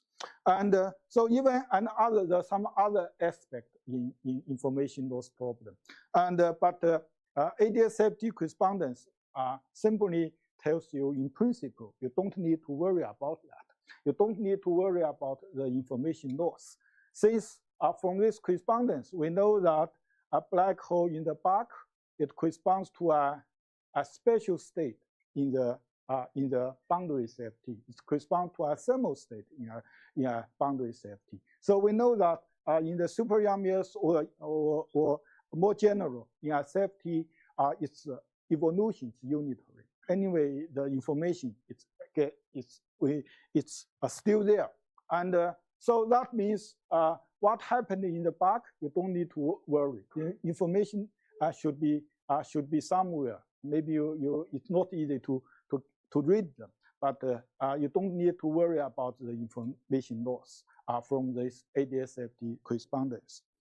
So unitarity must be preserved due to the if you believe ADS-FT correspondence, and so there's some other issues. So how to use this correspondence to probe the physics behind the horizon, and the physics near the singularity. So that's what what people have been trying to do. That's an important question.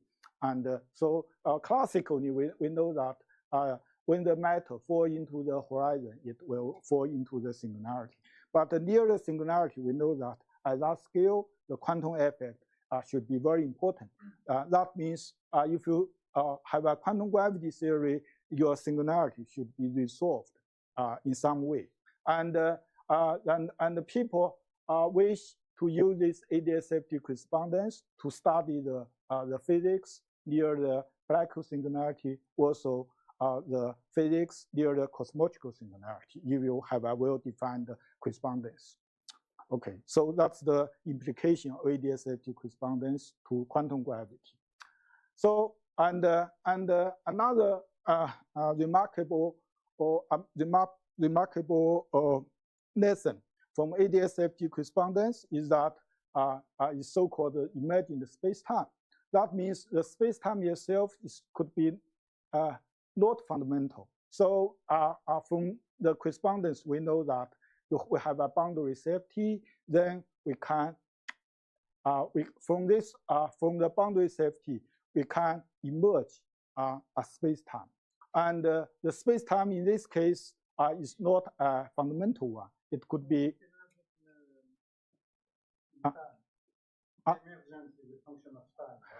Oh, very good question. Yeah.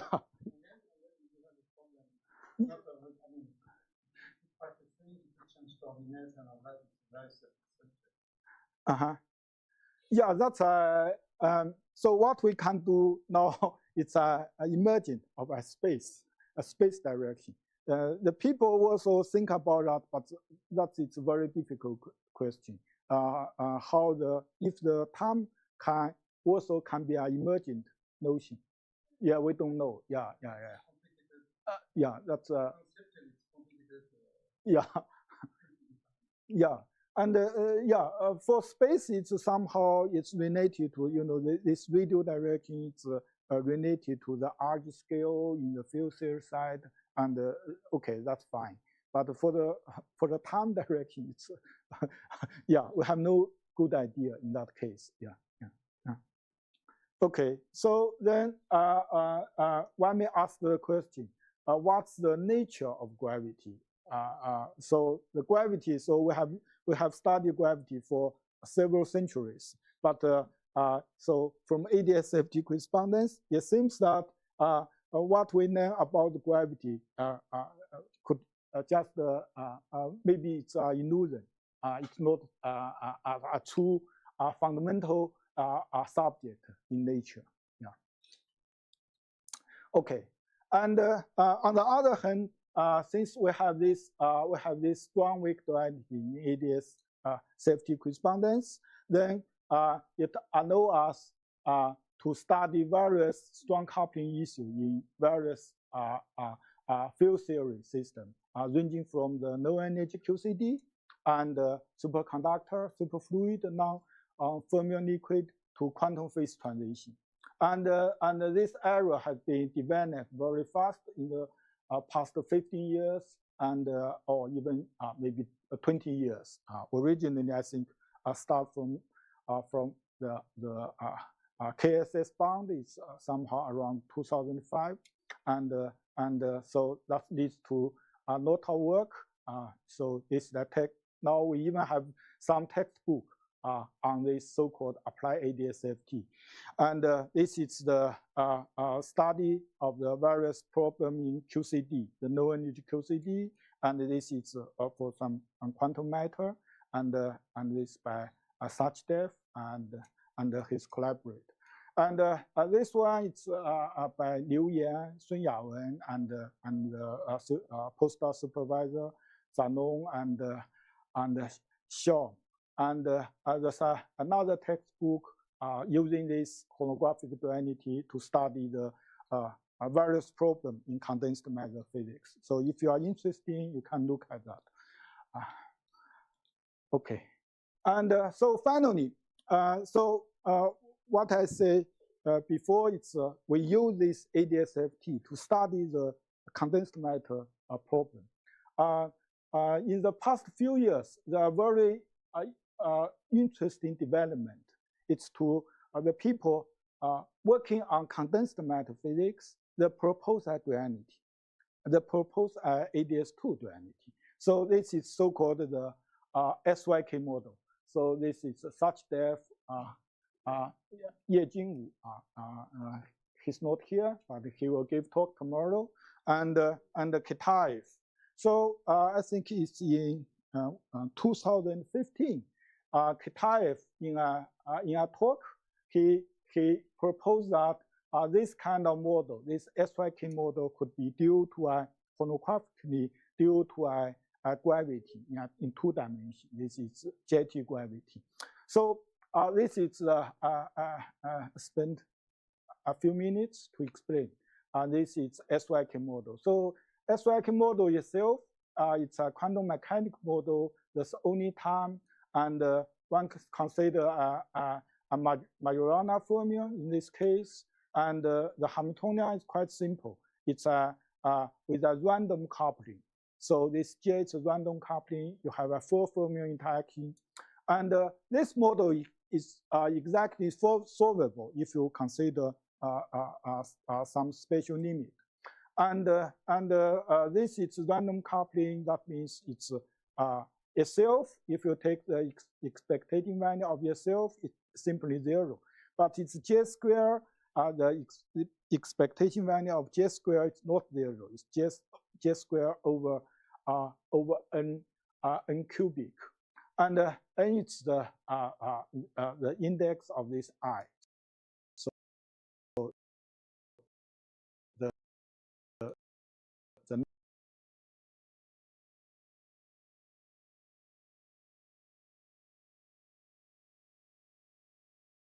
number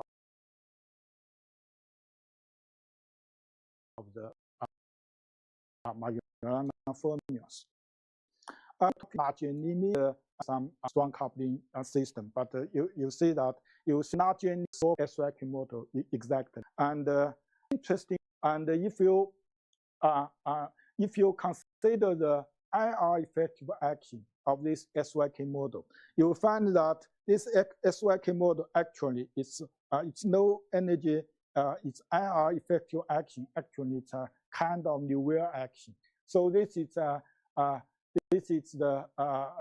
bracket F and T. It's the variable. It's Liouville bracket is defined in this way, and so this model, this correspondence ADS2 SYK has been first proposed by Kitaev in 2015, and in 2016, Madison and Stanford try to elaborate this Kitaev study, and that wrote a very nice note on this ADS2 SYK, and so this is on the SYK model itself. You will see that it's simply defined by this kind of action. So on the gravity side. On the gravity side, we know that if you have a pure two-dimensional gravity, it's simply trivial. So we know that the two-dimensional gravity is simply trivial. But once you, so one has to make it dynamical. You have to put something. So you have to put a dineton, or simply put a scalar into the game. The scalar will induce the dynamics, and so that leads you.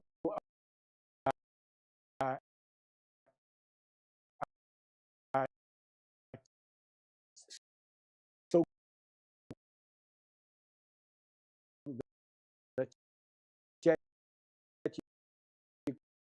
gravity. So the jetty gravity, a scalar. So gravity also information of this jetty gravity actually coded by the boundary. And then you will see that the dynamics of jetty gravity also, so you know it's 1 + 1 in ADS2, but its dynamics is reduced to the behavior as the ADS boundary. So also it's simplified to a one-dimensional action, the same kind of action here, and the same effective action.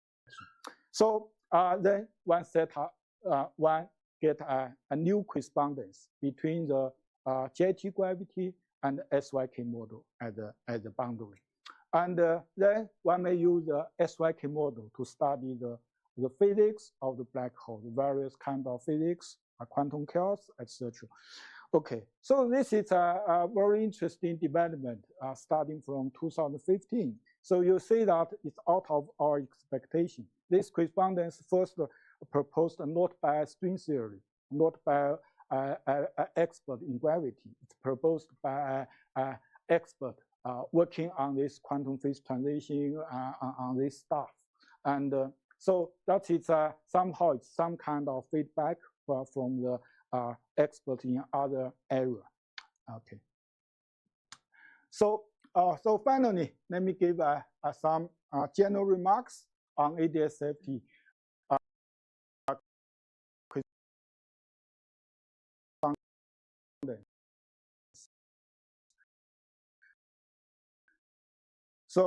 as I emphasized before, even for this most well-known ideas, that we don't have the string theory in this space-time with this safety-Raman background. The people propose various NS formulation, and there's some other framework. The people in I think around the end of last century, people in a period wish to study this string theory in a new framework, so-called the pure spinner. It's somehow it's half green Schwarz, half NSR formulation. But finally, we say that it's not so successful. So perceptively, we don't know how to quantize the string theory in this background, and moreover, non-perceptively, then it's even harder. We don't perceptively we don't know, so non-perceptively it's even harder, and we say that the ADS superior 4, and originally its establishment heavily relies on string theory. The various kind of ring system, they have to take the decoupling limit carefully, and so it's and other string technology, and even in ADS safety, the gravity in ADS in anti-de theta. In this case, there are still many important questions remain unanswered. The holographic principle seems to be a quite general principle in quantum gravity. So that means the holography should be true not only in ADS, but also worked in other space-time, asymptotical flat space-time, asymptotical de theta space-time. And but even in ADS safety, many important questions remain unanswered. So like when this correspondence works and how it works. And for example, so what kind of the gravity in ADS can have a holographic view? Or vice versa. So what kind of safety could have an ADS view? This kind of question, we have no good answers. Things which are really not conformal, like the mass gap in QCD. So do people have hope that it could help? Pardon? The mass gap question. Do people have hope that ADS CFT could help? I don't think so. The people try to, for example, you have a mass gap, the people try to study the real QCD problem, for example, like the hydron, meson, and then the people try to introduce a kind of cutoff or some software in the ADS. Yeah, that's what people have been doing. Yeah, and to holographically to study the hydron and meson in that way. For the mass gap itself, yeah, I have no answer. Yeah, since you know this correspondence, it's set up. It's just for conformal.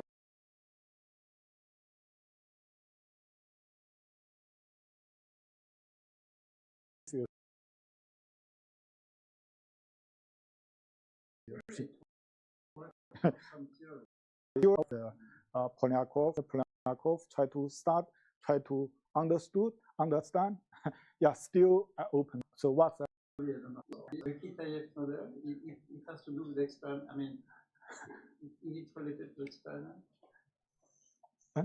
The Kitaev thing that you were mentioning. Yeah. Do you get ways to compute experimental things in both aspects?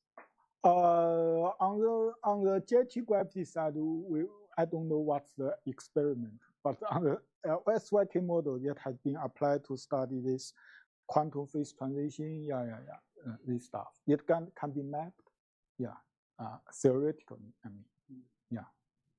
Okay, yeah. Okay. Okay, so this I have mentioned before. So how to understand the holography beyond the ADS, like in flat spacetime, in the theta space. This has been, I think, still under active research in the past 10 years.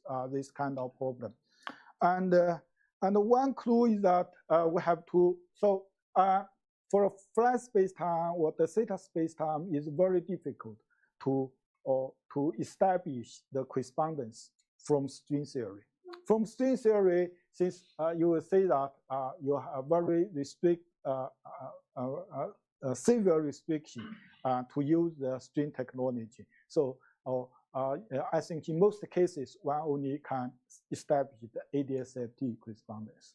But for the asymptotic flight, for the theta, as far as I know, there's no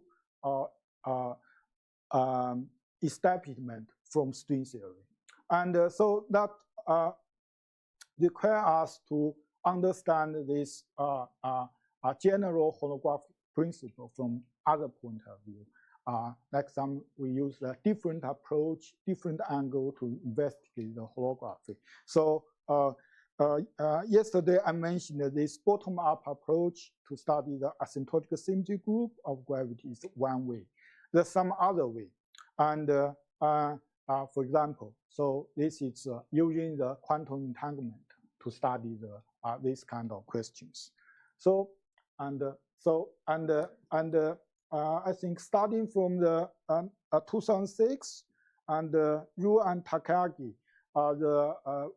they have a very wonderful discovery that they propose a very nice relation between the entanglement in the field theory side and some kind of minimal surface, error of minimal surface in the bulk. So that's the so-called the holographic entanglement entropy. And starting from the discovery, the people have been done various kind of investigation. Since this formula shows that, okay, let me I should explain more carefully. And so what they have done is that they study the entanglement in a conformal field series, in a conformal field theory. If this conformal theory has a holographic view, they propose that the entanglement between A and B, the entanglement entropy, could be computed by the error of a minimal surface, gamma A. This gamma A is ending at the boundary, at the same boundary A, as the asymptotic boundary. So it's very similar to a black hole. The first page in my talk, it's very similar to the Perkinstein-Hawking entropy, and yeah, it has been shown by Madasena and Lukowitz that this kind of holographic entanglement entropy is actually a kind of the gravitational entropy. So that's why we need a lot of development in that side. And so more generally, the people expect that the quantum entanglement could play a fundamental role in the emergence of your space-time. So and this so-called RT formula is one example. So we study the entanglement on the field theory side, and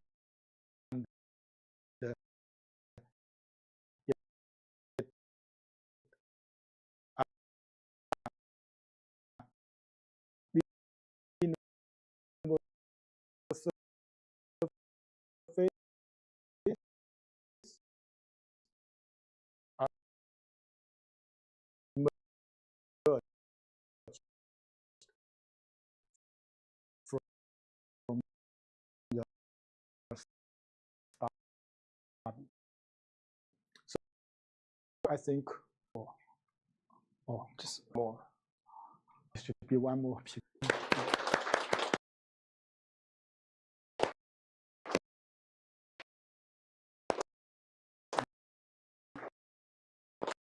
Okay.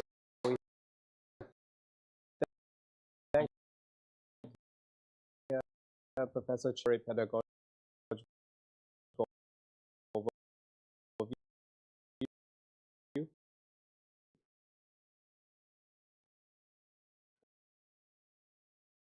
Just because time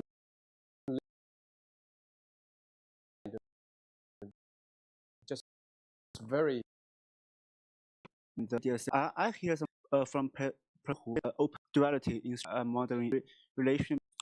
I mentioned whole start PPV.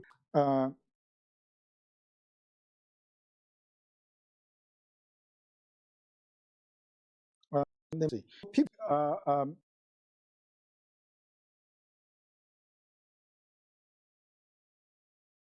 Here it is consider a kind of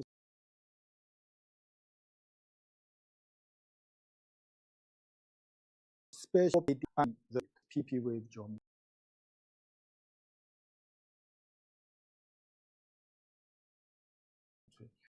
Still contest it.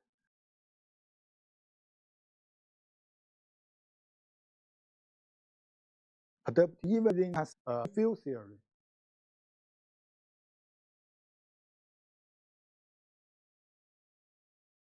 And to say that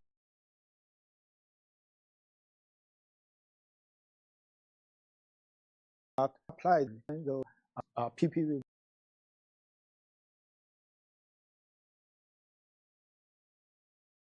geometry part of and on the Yamil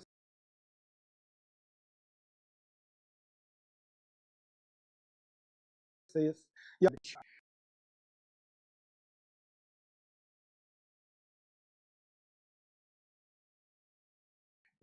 Then you take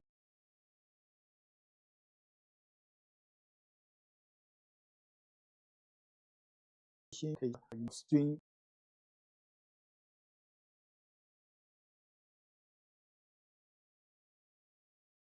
entire concept is a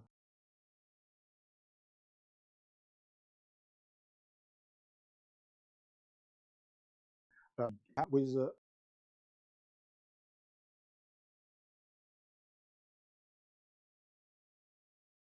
not to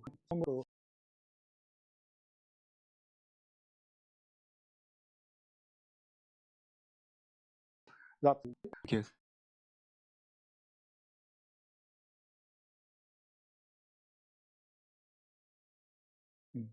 Thank Professor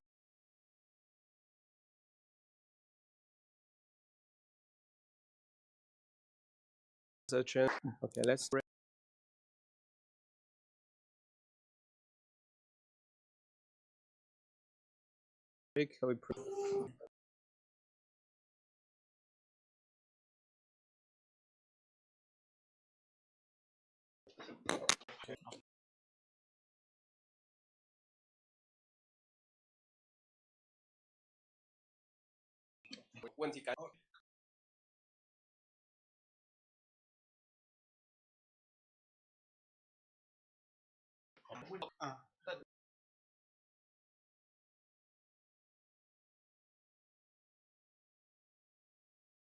就是您能本来可能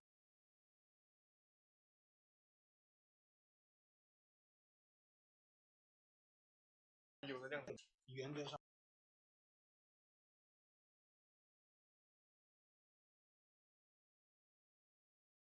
你尽量能做。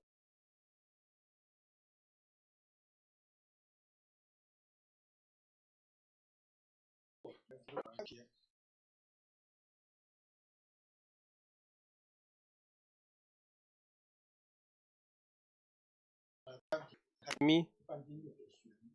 Leo, can you hear me?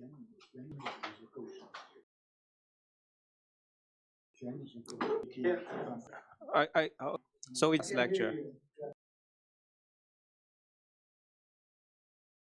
We just finished picking a little. Okay.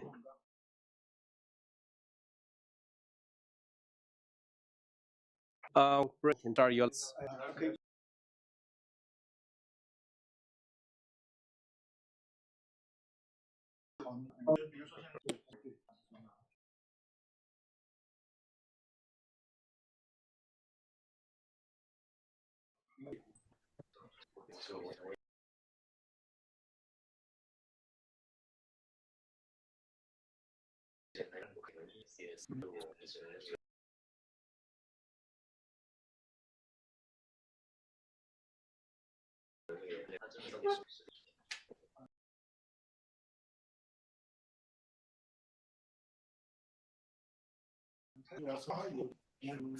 如果你想真正的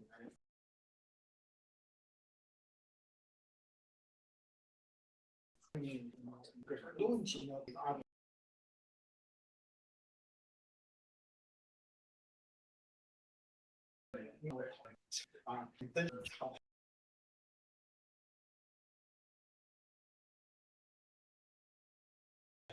那不是看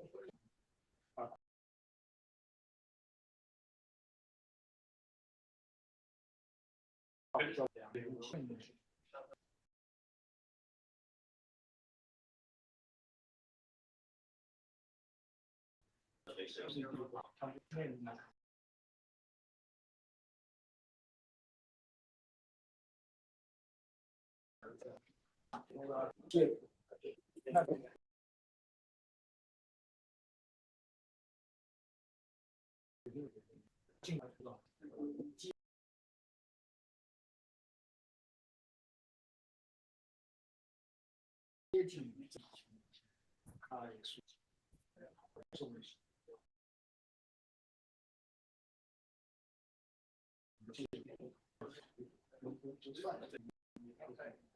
但这个，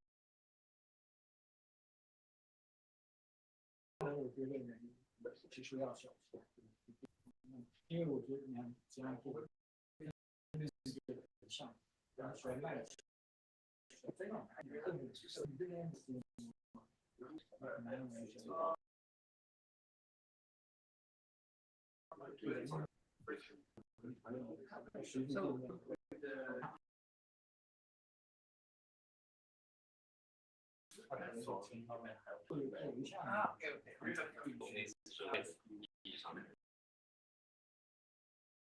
哎，它有些对超五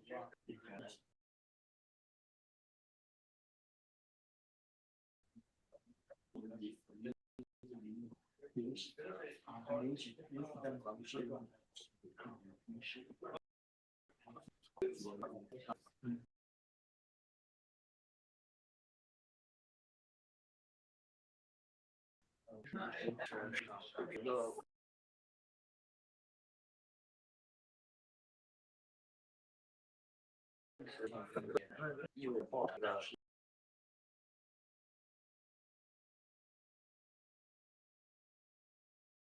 都跳了。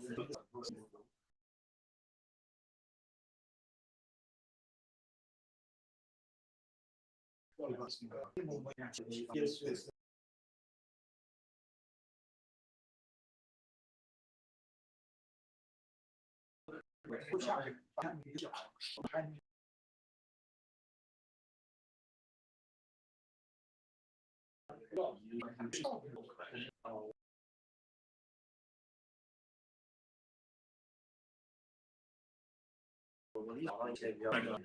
因为你看。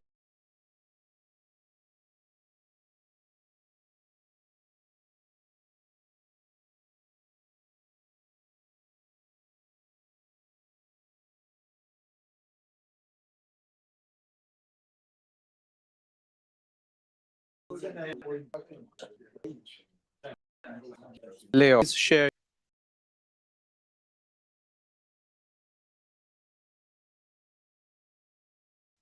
Soon.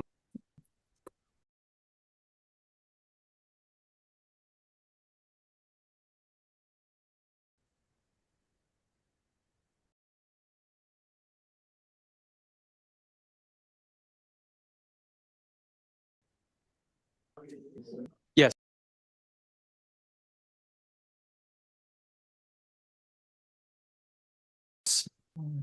You see?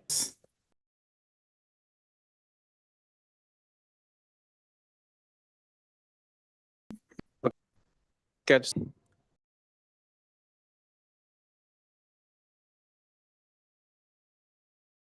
So the he's gonna discussion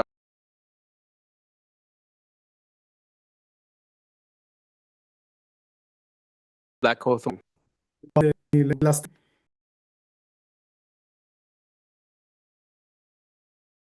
pedagogical set.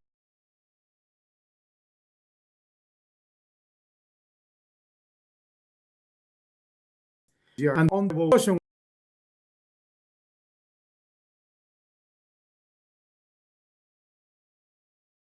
was about names that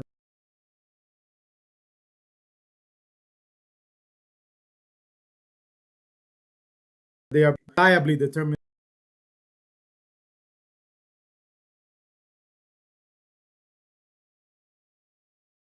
something very powerful.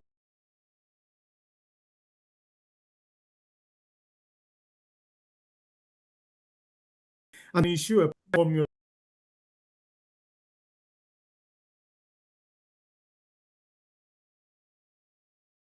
then theorize.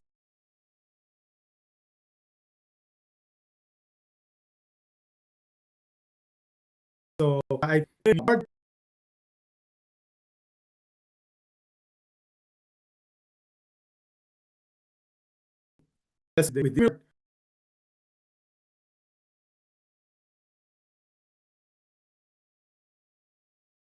to FT.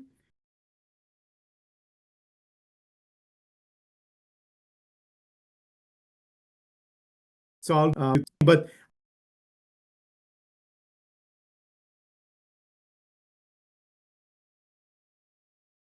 then I'll be like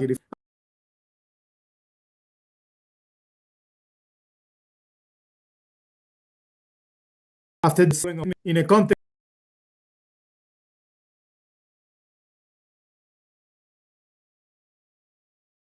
that pretty on one side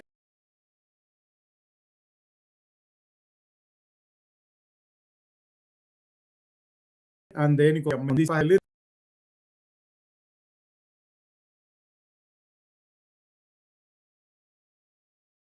so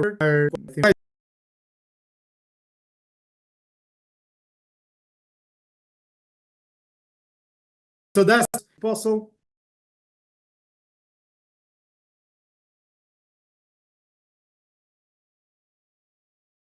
And you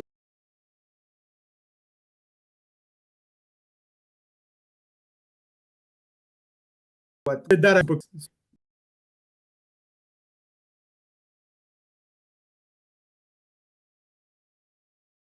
the on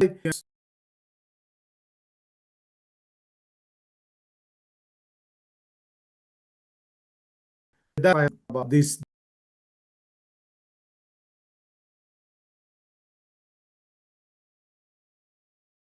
sort of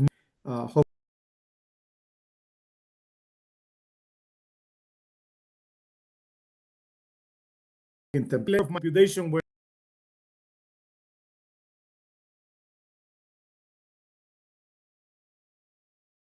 where this instances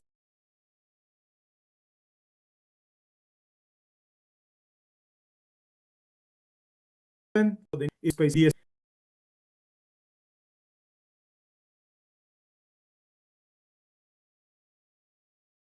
or the biology given by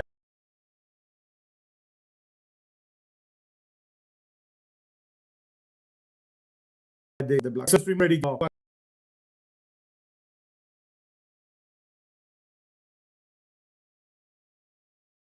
kind of the motion geometry.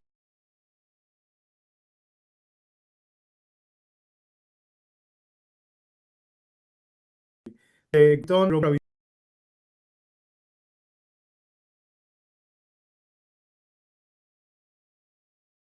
because you have to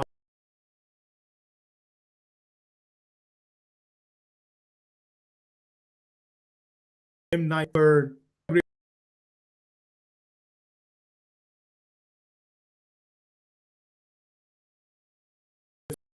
thing in time.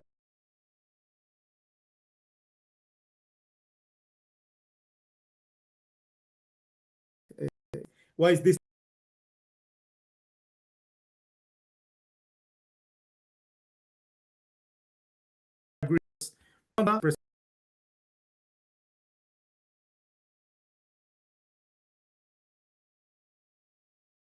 in this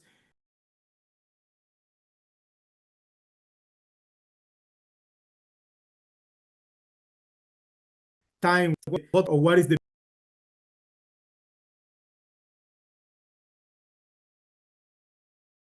behavior of that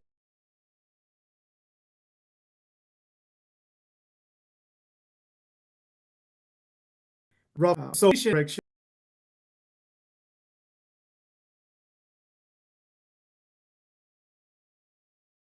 So the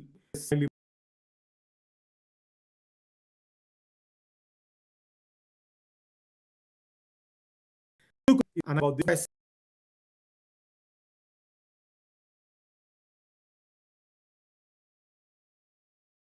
that like and there is global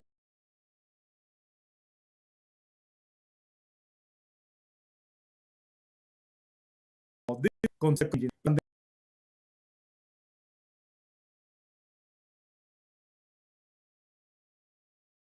I want to show also now really the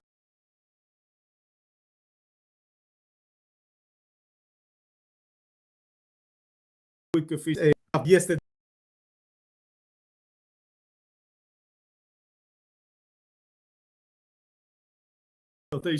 anyway so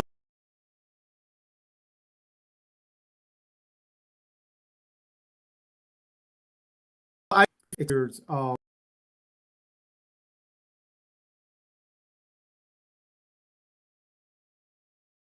but you can see that the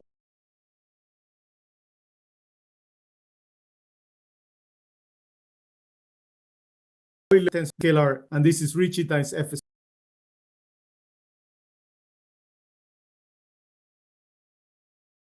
squared. So this is coefficient b1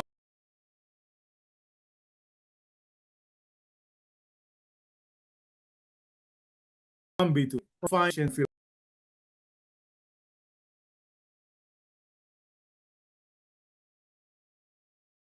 And if this you can set that to you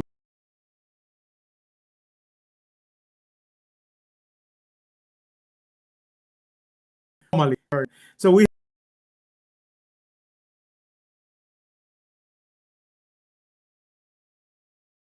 have the full, but we also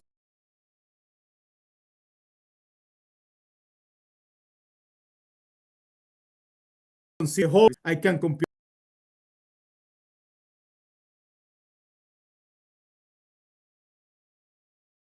with this right low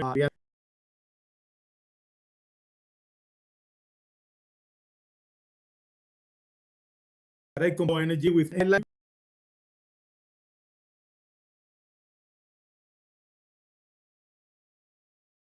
See that they do practice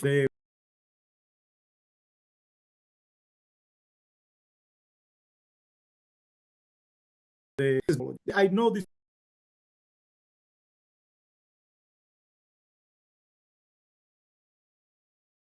number can this block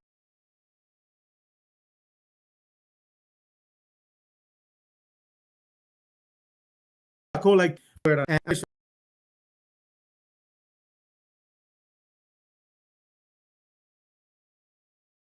depending will be given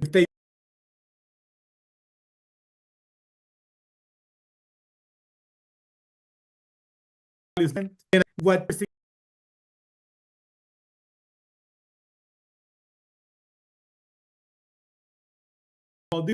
computation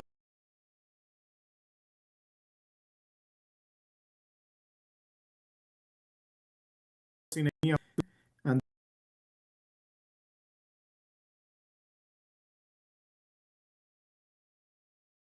this was an misalignment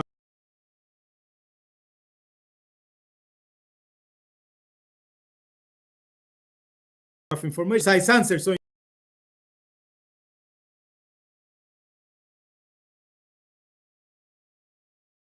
precise the two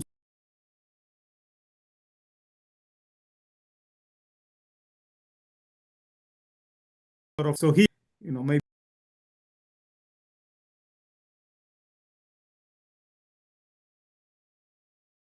be like in the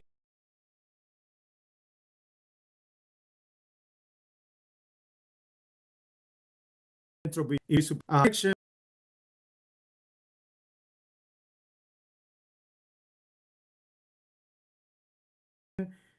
It was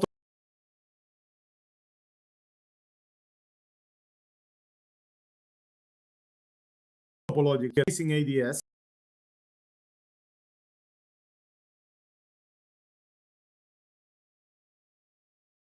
All contribute.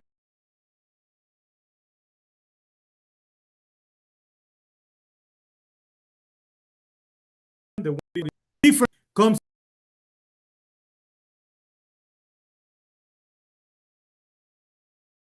exclusively for, and that is the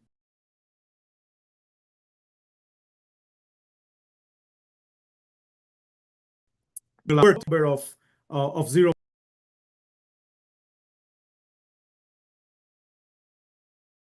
most that you might have, because I did the computation.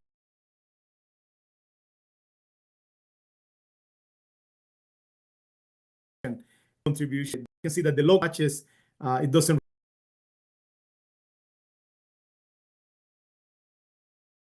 really care whether you compare in the names. Of course, I will go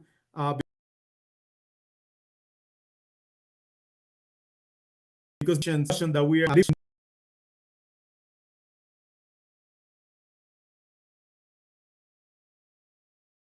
in theta. All right. So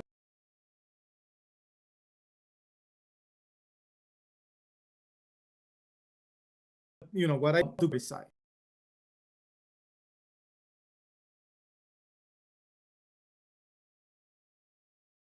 All right.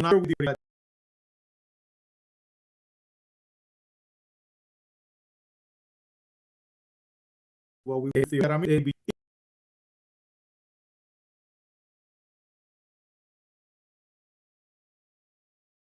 is a sorry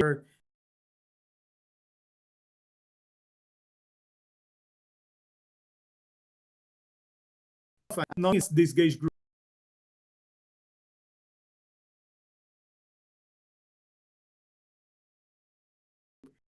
of the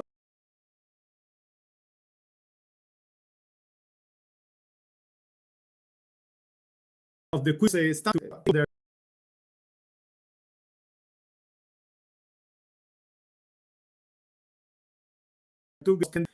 So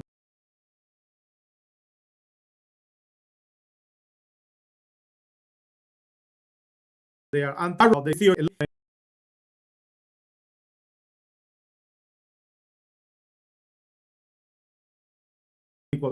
Then just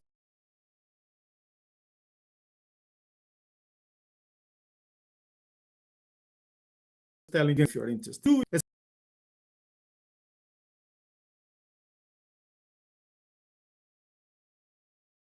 Essentially,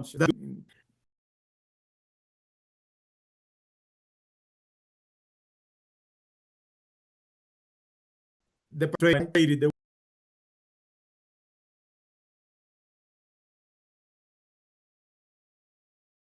ones that are relevant to fermion number.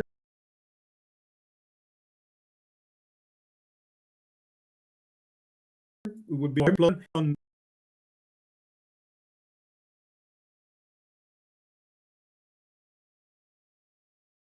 from the anti-com of this, and then some rate of flavors.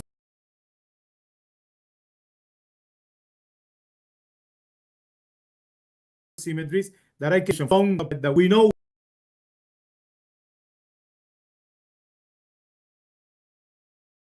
what the object we're computing.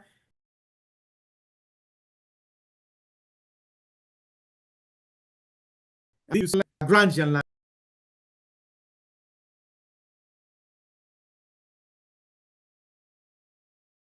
language index, right?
different Lego pieces together, and here's the answer for the theory that we're interested. So the topologically twisted index for ABJM is given by this formula here. Of course, this is a complicated formula. If you have never seen it, you would not understand it right now. But the point is, in this formula, compared to what was given here, I have done this integral, right? So this is an integral of a meromorphic function. So essentially, I need to find the poles and integrate those poles. And because I change my variables to this e to the IB, I have some Jacobian that I need to introduce. That's it. Okay, so again, these equations, they look if you have some condensed matter background, they look like the Bethe-Ansatz equation. And in fact, this is called the Bethe-Ansatz approach to the topologically twisted index. But let me summarize everything that I said. Complicated formula. I use the magic of supersymmetric localization. Here's my summary, right? One slide summary. So what we need to do to compute the topologically twisted index is, given some chemical potentials, or if you want fugacities, right? Just find the solutions of this Bethe-Ansatz equation, xi or ui. So here's the equation. This is a system of 2n by 2n algebraic equations. You can solve this in a computer, right? So you solve this Bethe-Ansatz equation. It gives you the holonomies of the two-gauge group. So remember, this was un cross un. So the holonomies characterize the Cartan of each of these un. So u and u tilde. And once you have the solution, plug them back into your expression, and then you have z. That's it. Now, the beauty of this is that this is an exact expression in n. I am not taking any limit. I am not saying that n has to be large. This is true for any n. And that allows me to not only get the large n part, which will be connected to the entropy of the black hole, but it allows me to access subleading in n corrections among them the logarithmic in entropy correction, right? So that's essentially what is going on in this computation. So, of course, I told you you have these equations. You have this equation. You have to solve them. So here's the solution. You find that there's some scaling with the parameter n. This plot is given by n equals 60, and you can see that they very nicely line the solid lines are some analytic estimate for the large n. So you see that this works very nicely. Of course, this is not the way that you should do it. If you know a little bit about matrix theory, the right way is to think about a continuous distribution of eigenvalues with some eigenvalue density distribution. In this case, because you have two gauge groups and essentially they are complex, you have two functions that describe the eigenvalue density. But this is sufficient for you to evaluate the partition function. And once you have the partition function, of course, you can get the entropy. But for me, the most interesting part is that I can also, not only I can get the leading piece, which is this n to the 3/2, I can very precisely compute subleading corrections. In particular, I get this -12 log n. And this should, of course, start resembling or this is precisely the result that we had on the gravity side that I showed you yesterday. So again, the leading term was obtained in beautiful paper by Benini, Christosa, Ferroni, and my contribution with my collaborators is to find this log correction. And in fact, I showed you yesterday that if you study fluctuations around the black hole and you want to compute some leading corrections to the entropy, it actually turned out to be precisely this number. All right, so that part, it's again, kind of, I set it up yesterday, but now I show you what the computation is. The computation that I show you about finding, solving the Bethe-Ansatz equation, then plugging back, can be extended to many other models. In particular, I talk about this class where the 7th sphere is substituted by some 7-dimensional Sasaki-Einstein manifold, and the field theories are known. In particular, here are some of the quivers. Again, remember, circle means a UN gauge group, box is a flavor group, and you can have very complicated quivers, but for all of them, you always get the same answer. And this answer agrees precisely with what you have on the gravity side. So that's a bit of a success. So one last thing that I can fix is that I did this computation for S2 cross S1. And in fact, I told you yesterday that in gauge supergravity, the horizon can have any topology. It can be S2, but it can be any Riemann surface. So there's also a nice and relatively easy way to generalize, given the free energy or the partition function on S2 cross S1 to go to S2 cross sigma G, the Riemann surface. And this is the formula. And that formula precisely agrees with the formula that I showed you yesterday in general. So now we have shown that the field theory computation of the log correction of the entropy precisely agrees with the gravity computation. All right. So okay, so that is that part about. This was about ADS4 black holes. So now I want to tell you a little bit about. I promised also at the beginning that I wanted to talk a little bit more about these rotating black holes, and in particular this ADS5 black hole. So at the end of 2018, 3 different groups, more or less simultaneously, found a microscopic explanation for the entropy of ADS5 black holes. These are supersymmetric black holes, of course. And very quickly, this was extended to basically all rotating black holes in ADS4, ADS5, well, ADS6 and ADS7. And I contributed with different people, but in particular with Jun Liang, who's organizing the conference. So we worked out how to compute the partition function that explains the entropy for ADS4.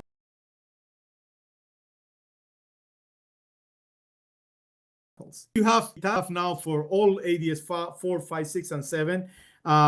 You might wonder, okay, so given that at least the Bekenstein-Hawking entropy area divided by 4G is such a universal quantity, you wonder, do I really need all topologically twisted index, superconformal index, all this very detailed knowledge of the UV theory? Or is there some simpler way based on maybe just symmetries that I can get at the entropy of black holes, and maybe even to subleading correction? That's a natural question that arises once you have this abundance of examples. And in a sense, conceptually, this is similar to the developments during the Strominger-Vafa era, if you wish. So there at the very beginning, if you remember, or if you know, the computation was based, was kind of a complicated computation. You have to look at the modular space of some instanton in a string theory, the 1D5 system. So it was a complicated computation. But after a while, people realized that you can reproduce the entropy of all these black holes using ADS3, essentially, and the Brown-Henault asymptotic symmetries that are in the near horizon. So this is sort of what we are looking for here, okay? An analog of that sort of conceptual simplification of the issue. Of course, it's nice, and I think it's very impressive if you are a string theorist to see that a string theory and ADS-CFT can provide explanation for the entropy of all these black holes, right? So this is certainly not a fluke. This is a very powerful result in a string theory, but we also should understand whether there's a simpler way to tackle it, to interpret it. So for that, let's go to now by this time I have shown you many partition functions. So this is the partition function the superconformal index. This is of course I'm writing this for n equals 4 supersymmetric Yang-Mills.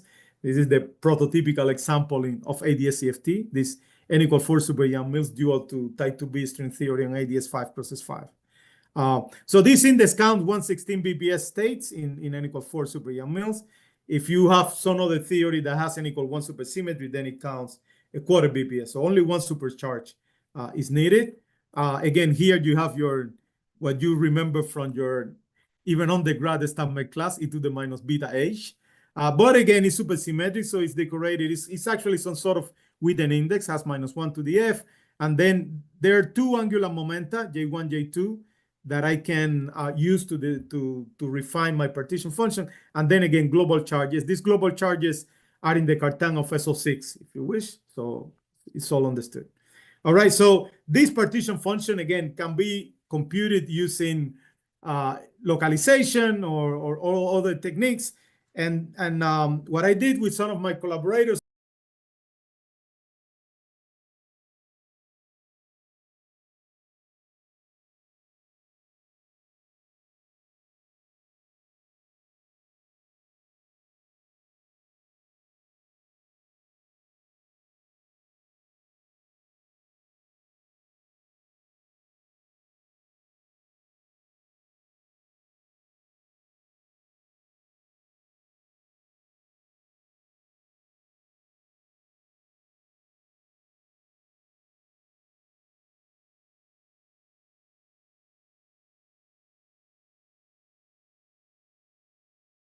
so my former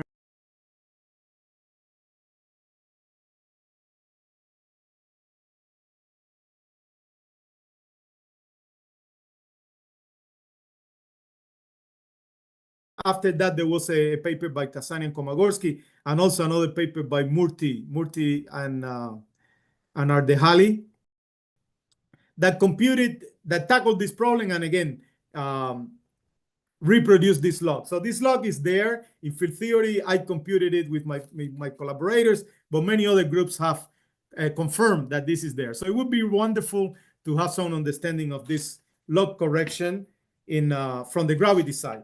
Unfortunately, now the problem would be in type 2B supergravity, which is an even dimensional theory. So I have tackled this problem. It's quite tough. But I started by telling you about some lower dimensional approaches, right? So here I would like to have some sort of lower dimensional approach. So I will tackle this log correction in a slightly different way, which I will tell you right now. So as you see in this diagram, right? So this is what I told you yesterday and I'm part of today for ADS4 black holes, right? So I told you how to compute correction in the boundary theory, how to compute corrections on the gravity side. In this situation, it's a little bit more complicated. So what I'm going to do first is to go to the near horizon geometry, right? And another great thing is that I know in ADS5, there are no zero modes.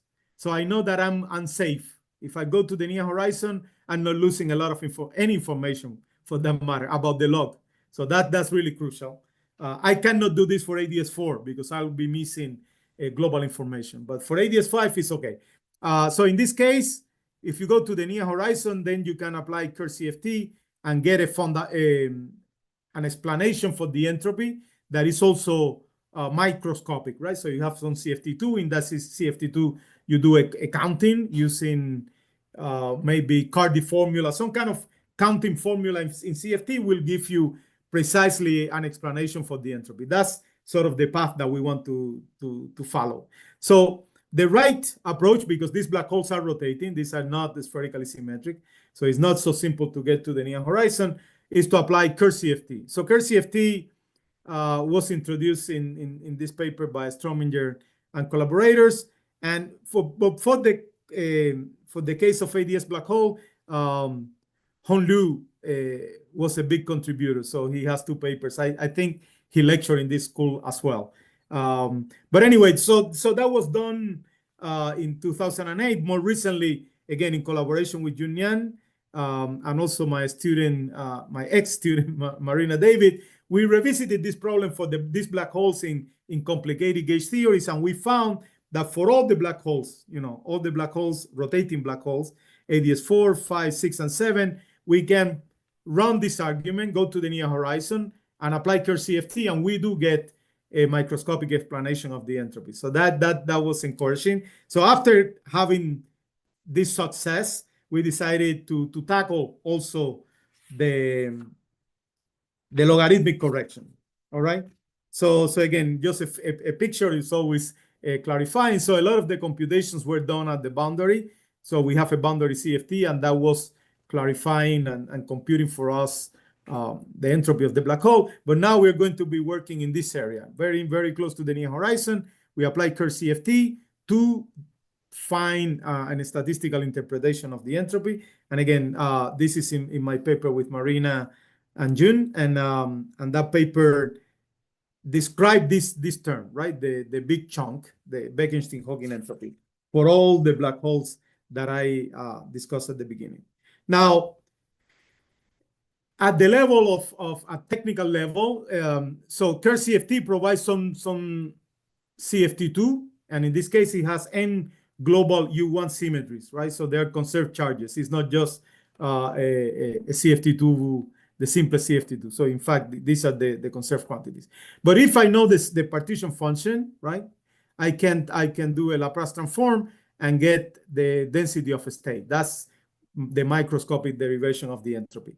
So for the saddle point, if I just do these integrals using saddle point approximation, I get the main Bekenstein-Hawking entropy. So that's what I did with Yunyan and Marina at the, first. And then after that success, we went after the logarithmic terms. And in this picture, all we need to do is really do this integral a little better, right? Not just stop at the saddle point, but do maybe a Gaussian approximation. If you do a Gaussian approximation, you get that the contribution to the entropy is minus 2 log n. At this point, you might say, hey, minus 2 versus plus 1, what's going on? So what's going on is that there's another contribution that I'm not writing, but that comes from changing ensemble, right? So this is microcanonical. The partition function was in grand canonical, so I need to change ensemble, and that gives me this 3 log n. So at the end, there's perfect agreement, again, using CERN. All right, this is for ADS5 black hole, also work for ADS5 rotating black string. So it's quite generic, this approach. All right, so let me summarize a little bit most of what I have done up till now, because it's quite a bit. There's a lot of moving parts. So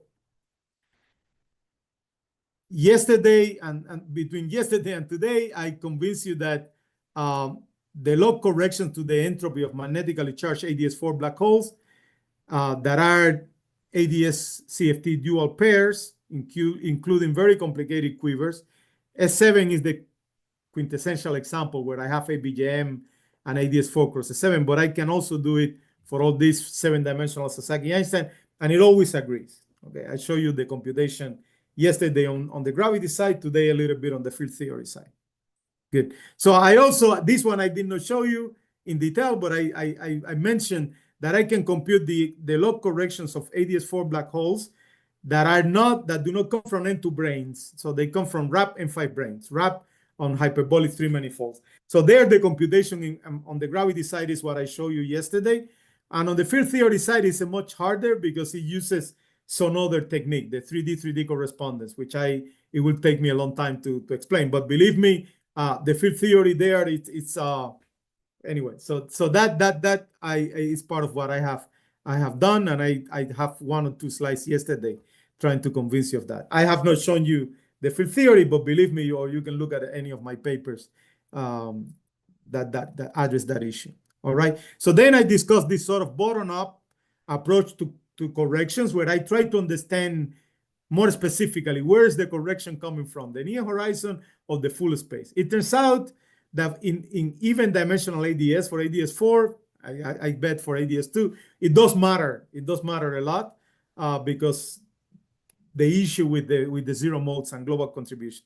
But in ADS5 it's fine. But at least now we have an explicit explanation, explicit computation of the contribution. And then the last piece that I explained was how to get subleading corrections for rotating ADS5 black holes using the superconformal index, or from rotating ADS5 black strings using the topologically twisted index. So I'm not, okay, here I'm calling things their rightful name, but roughly speaking, we have to identify the right partition function that does the counting for the black hole configuration we're interested. And we showed that if I go to the near horizon and use the Gaussian approximation to the Cardi formula, I can also reproduce the log correction. So that's what I have been telling you up to now. So I did not check exactly how much when I started. So how much time do I have? Okay.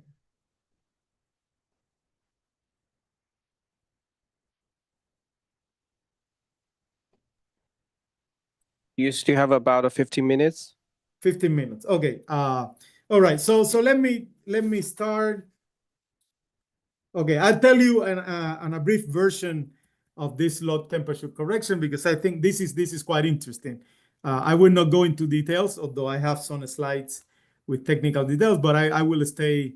Okay, yeah, let's go. So all up to now I told you about logarithmic in entropy. So the entropy of a black hole has area divided by 4G. Then I mentioned there are high curvature corrections that we are not talking at all now. But then there's some corrections that come log of area divided by G. And then there's other kind of correction, let me call them B, that are log of temperature divided by some quantum temperature, right? So these are the ones that I want to talk about right now, these log temperature corrections. All right, and let me tell you a little bit about the history. It's a quite interesting history of how this actually started out.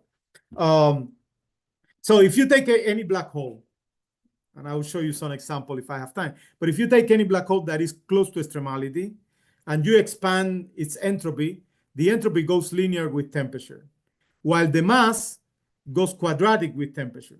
So if you're at very, very, very low temperatures, so there's a scale here that I did not write, but let's assume that this is T over TQ, right? So this because it must be dimensionless. So when T over TQ is a lot smaller than 1, right? Then this is a lot smaller. This contribution will be a lot smaller than the entropy. And that's a problem. This problem was identified by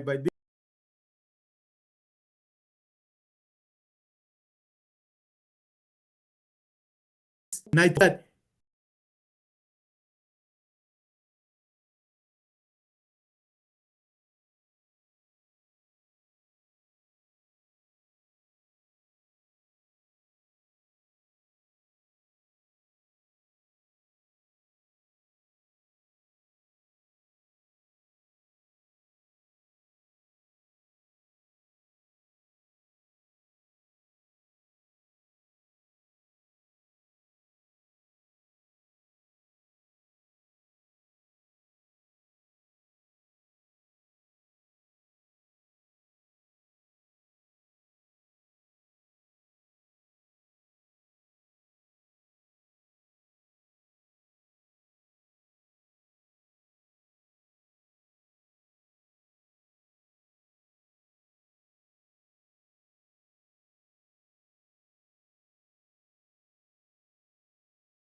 if t is small enough, it's smaller in some scale. That's how the problem gets resolved. Now, what I did in this paper with my collaborators, Sabiasachi Maulek, Ogniva Reid, and Jin Chao Zhang, was precisely to understand how this works for black holes, basically in asymptotically ADS, because I want to always connect to ADS CFT. So we did this computation for Kerr ADS4 black hole. We also did it for Kerr-Newman ADS4 black hole, and also for some rotating black holes in N equal 4 gauge supergravity. So U1 to the 4 supergravity. This is the supergravity where the black hole that is dual to ABJM lives. And in all these cases, we get universally this 3½ log of n from the tensor modes, right? And so we also discussed asymptotically flat Myers-Berry in 5 dimensions, Kerr ADS5.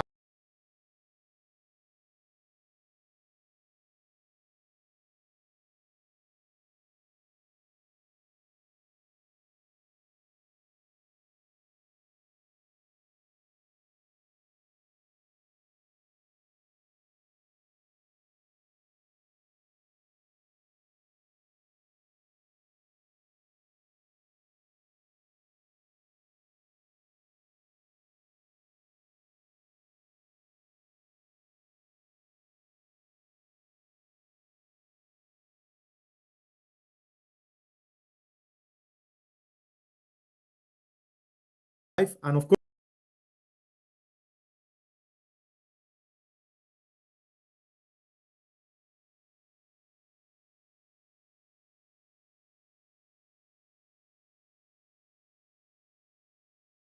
nothing is so here's the supergravity action or the gravity action. I'm going to discuss Kerr ADS4. It's simple, negative cosmological constant. Here's the metric. I hope that you're familiar with the Kerr black hole in ADS. Here's what I was telling you about expanding for a small temperature. The mass has some m0, right? And then it goes quadratic in temperature, while the entropy has S0, this term, and then goes linear. That is the conflict. That is what we want to solve. And here's the angular momentum of the black hole. So we can take the near horizon limit, some sort of Bardeen-Horowitz limit. The key thing is that the near horizon limit gives me, so you can recognize this as an ADS2 part of the background. Of course, it's fiber over zone U1. This is, so the black hole is axisymmetric. And then I'm also allowing this linear in temperature correction to the metric, so as to lift the 0 mode. So if this term is not there, if this is not there, then I do get 0 modes, and my path integral is divergent. But once I integrate this, it regulates. It regulates the whole partition function. Now, here's a little bit more detail again, because in ADS4 I need to do things more carefully. So I'm expanding, right? I'm expanding around the black hole like I did yesterday. Now I'm doing it in more detail. So this always gets you to a Lichner-Rowisch operator. I also need to include the fact that to integrate over metrics, I need to do my gauge fixing. So here's my Lichner-Rowisch operator. You can see in this case, because I have cosmological constant, it's a little bit more complicated. If I have the metric with no linear in temperature part, there are 0 modes. The 0 modes are obtained in an interesting way. They are obtained by diffeomorphism. So this is quite typical in ADS.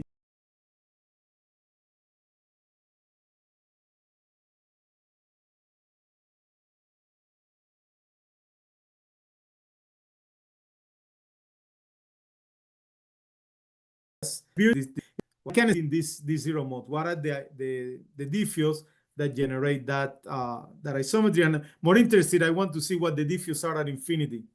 And at infinity, for eta is the radial direction. At infinity, this is the form that the diffeos take. They don't die. So these are what they are called this large gauge transformation, right? So again, the diffeos, they generate a vector field at the boundary that you can write like this, or in a more convenient language, you can see how it changes the coordinates. So this part, we know that this is exactly how the Schwarzian mode acts on JT gravity. But of course, we have a more complicated situation. We have the action is more general, but it does contain the physics that we know. This is the wiggly ADS2 that you might have seen in some papers. So, but this was the fact that this gets extended is now very explicit. So after that, I can compute these were zero modes, so the eigenvalue was 0. And now I look at the correction that comes from turning on temperature. It's linear in temperature. And here I can now find the product of all these modes, or the sum of the log if I want. This is the determinant, right? We discussed this yesterday. And when I evaluate this, I get precisely this expression. This expression passes a few interesting sanity checks. So if I take L large, I reproduce the result of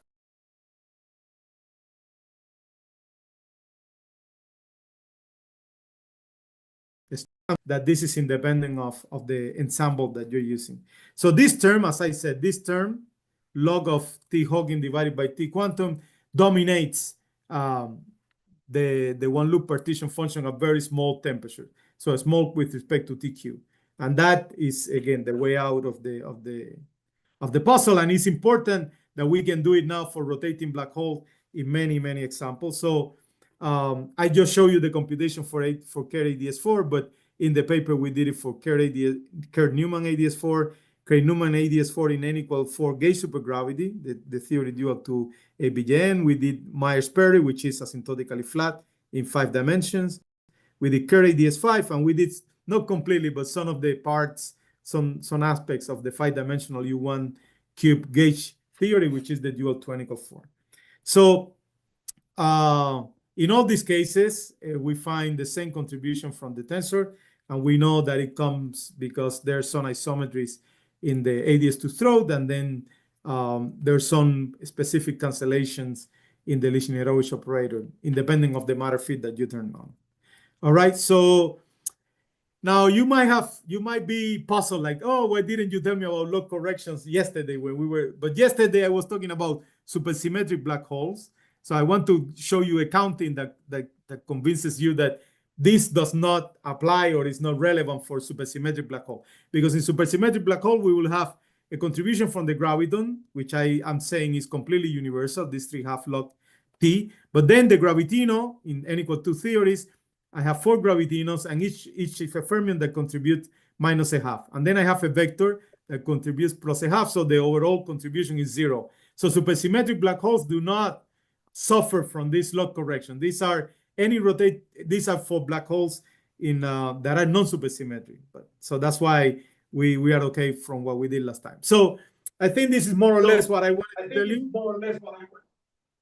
So I want to finish with some open problems. So some of them I'm working on them right now. So I want to actually highlight the hard work that some of my collaborators are doing. So there was this paper already recently in October in collaboration with Xiaolong. Xiaolong is a student at the University of Chinese Academy of Science, and my collaborator Junyuan.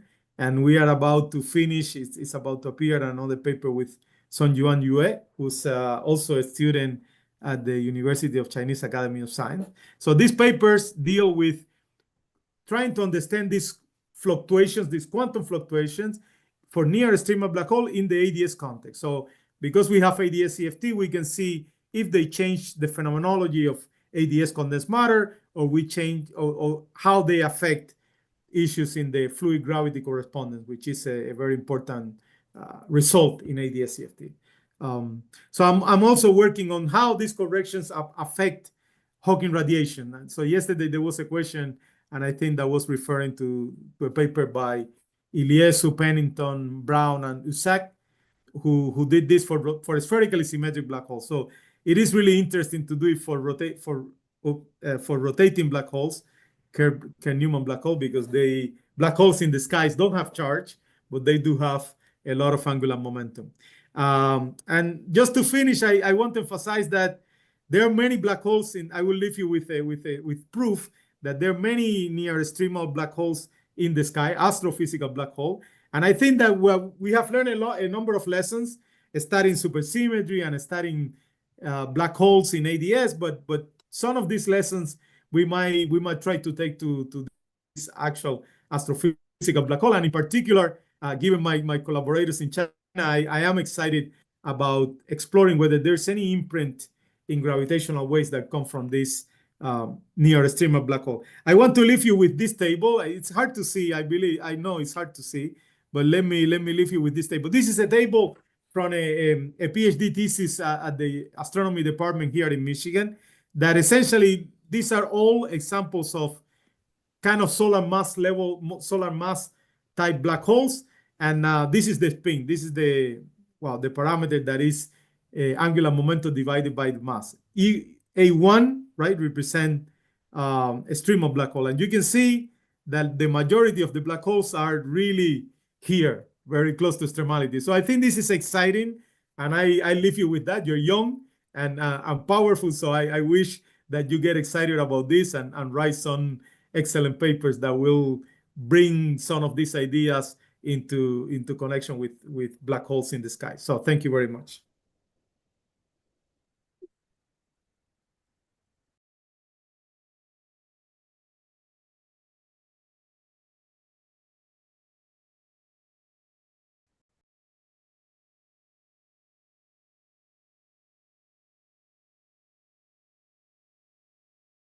Okay, we thank Professor Panozayas for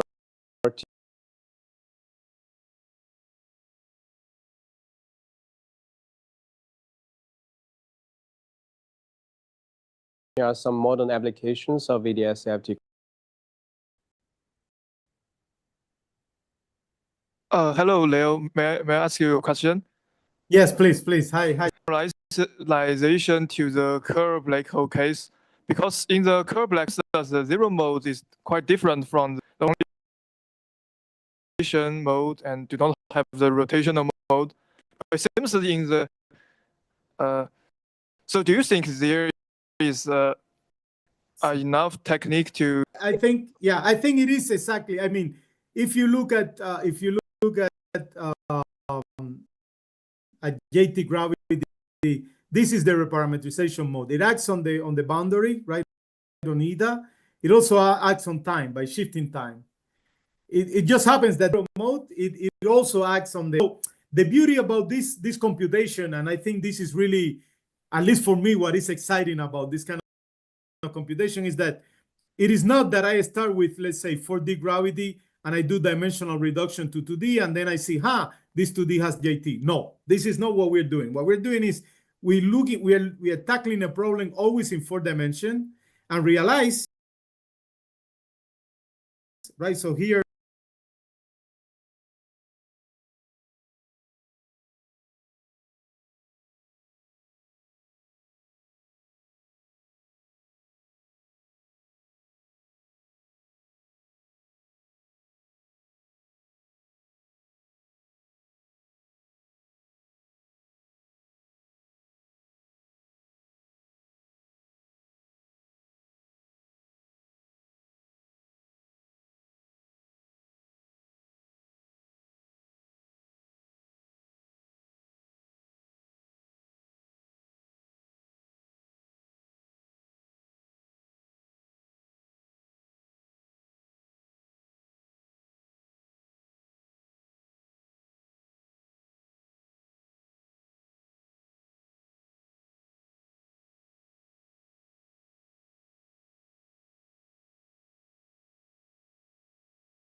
Hi, Professor Chen. Shall we start your second lecture on time?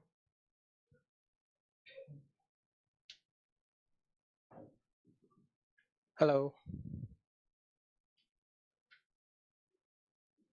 Yes. Okay. Can you hear me? Okay. Yes, we can hear you. Great. You can share your slides again. All right. Can you see it? Well, not yet. Not yet. All right. Let me. We saw it before, right? Before. Yes. Let me do it properly. How about now? Yes, we can see your slides and we can hear you. All right. Very good. And it's the time. All right. So let's Okay. get started. Yeah, let's start this afternoon session. The first lecture is again given by Professor Chen. He's going to continue the discussion on neutrinos. Let's welcome her. All right, so I hope everybody had a nice lunch and a lot of good discussions. And just a reminder, yesterday we went through the neutrino oscillation formulation. Also very quickly, we introduced various type of experiments that measure, using atmospheric neutrinos as a source, using solar neutrinos as source, using reactor neutrinos as a source. So of course, there are a lot of both past, ongoing, and upcoming experiments. And within the last, let me see, 15 years or so, we have learned a lot in terms of neutrino properties, in particular their masses and mixing angles. So what you see here, this is sort of a very nice pictorial summary of what we learned, what we know so far. So what's plotted here are the ordering of the three neutrino mass eigenstates in terms of their masses. On the left, this is called the normal ordering, or sometimes it's called normal hierarchy, where nu3 mass eigenstates is the heaviest mass eigenstate, where nu2 and nu1 are the lighter mass eigenstates. And the way that nu1, nu2, and nu3 are defined, as you see here with the colors, they are defined using the compositions of nu-e, nu-mu, and nu-tau. All right. So of course, the particular compositions is indicated proportionally on these diagrams. And this proportionality are determined, of course, through the measurement of the mixing angles. All right. So as you can see here, for the normal hierarchy, this big delta m square between nu3 and nu2 or nu1, this is what's driving the atmospheric neutrino oscillation. And through the measurement, we know this delta m square is on the order of 2 times 10 to the minus 3 electron volt square. Where the smaller mass square difference between M2 and M1, this is what drives the solar neutrino oscillation. And from the experiment, we know this delta m square is around 7 times 10 to the minus 5 electron volt square. All right. On the right, again, this so-called inverted mass ordering or inverted mass hierarchy is also compatible with our current data. And for the inverted ordering, we have nu2 and nu1 being the heavier mass eigenstates, and nu3 being the lightest mass eigenstates. All right. And again, the delta m square between M2 and M3, this is the delta, right? This is what drives the atmospheric neutrino oscillation. And again, the M2 square minus M1 square, this is what drives the solar oscillation. Okay. All right.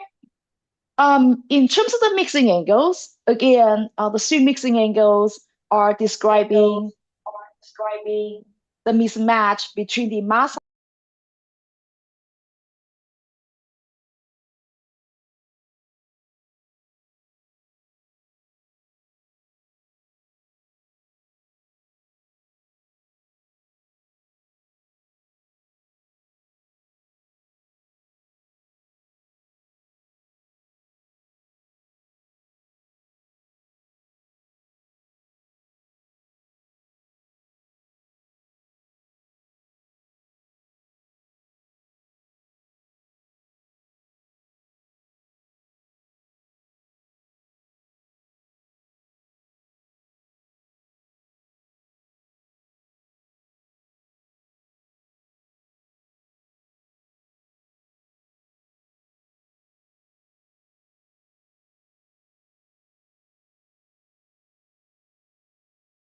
currently the speed in the world and all right, so that attention very large.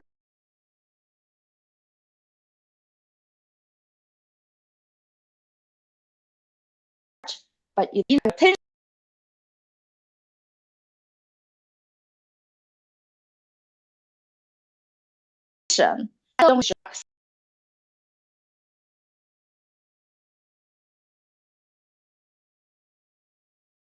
so-called from the goal of the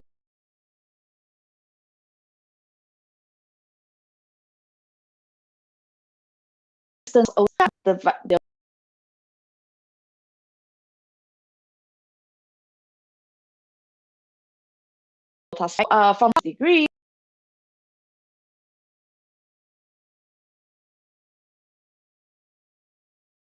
is 200.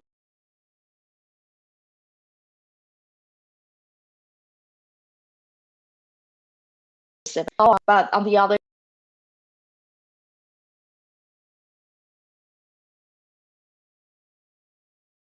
hand,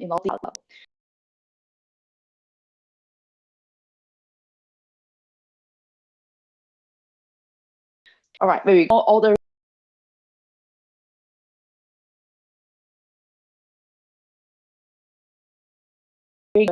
there's a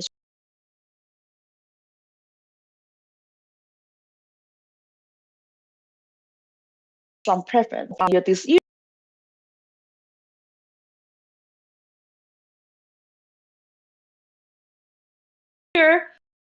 Inverted ordering. Again, I think it's still like way too early to tell. Statistically, there's not really a strong preference of one versus another. And there's a very recent meaning, earlier this year, where different experiments, they are combined their analysis, and in particular, this involving T2K and NOVA, and also later with dial-Bay. And depends on how one combine the data. In some cases, inverted ordering was slightly preferred, but once adding the dial-Bay data, then the normal ordering is preferred. So bottom line here is, I think for the mass ordering, we still need to wait and see. All right, so even though we have learned a lot in terms of the mixing parameters, but there are still many open questions in regard to neutrino properties that we still don't know. And there's a list of questions that you see here. This include the Majorana versus Dirac nature of the neutrinos, right? Meaning where the neutrinos are their own antiparticles.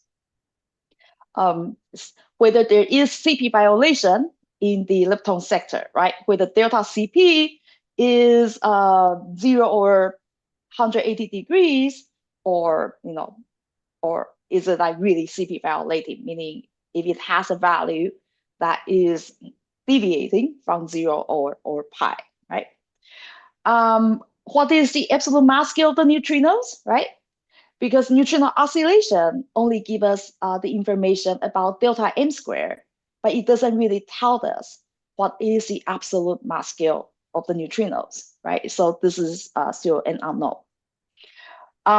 Again, mass ordering, meaning whether it's inverted or normal ordering that we saw from the last slide.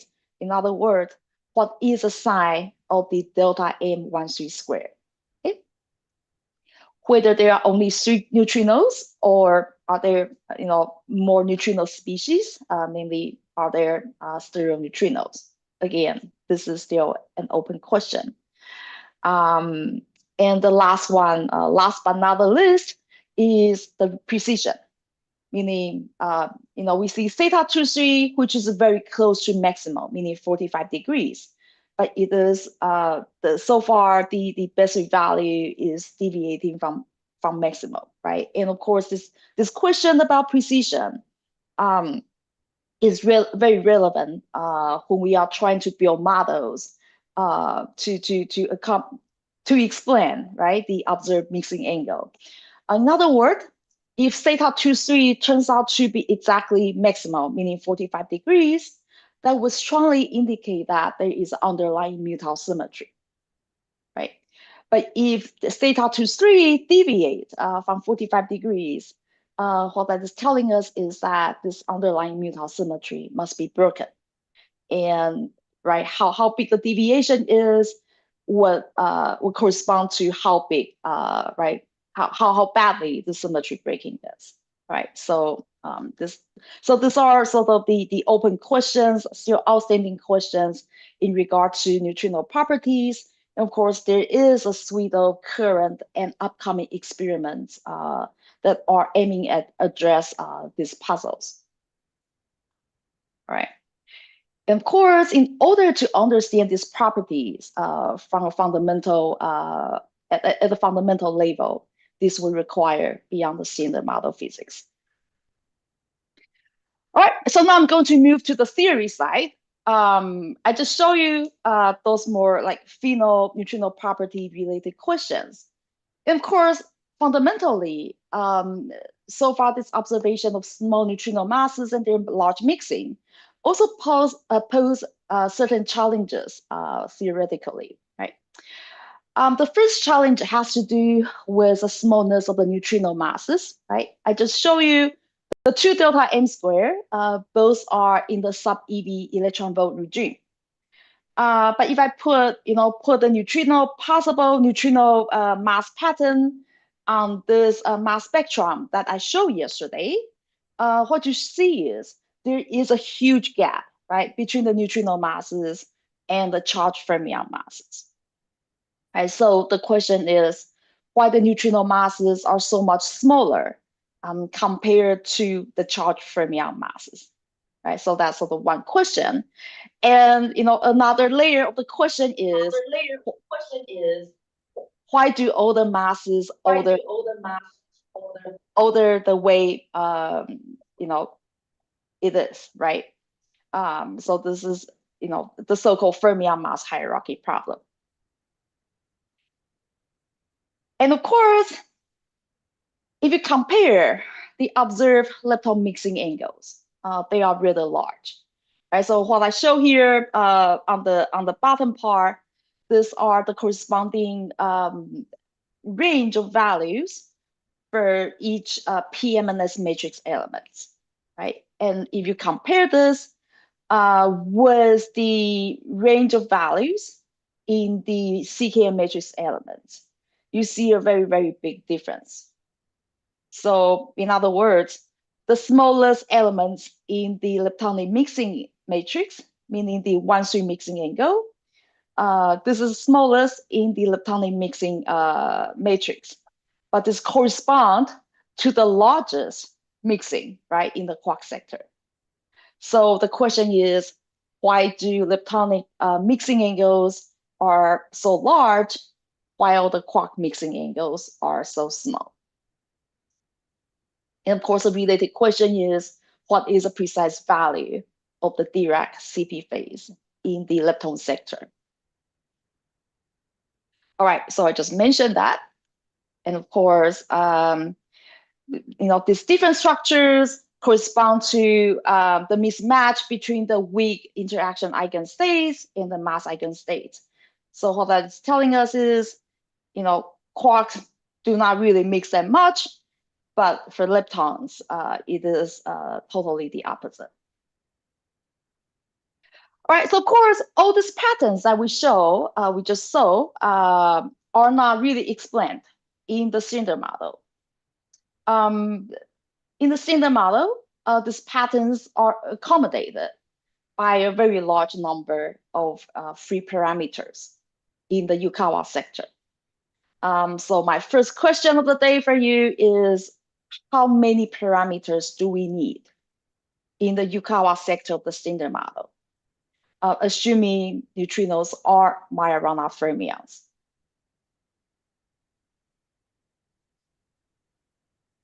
Is it clear what the question? Any volunteer?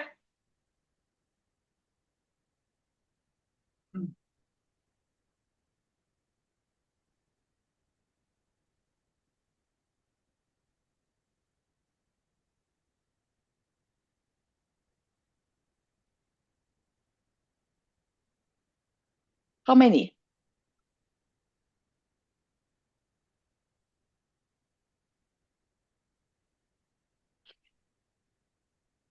Just give us a bold answer. Just give you an answer. Oh, all right. No, you already.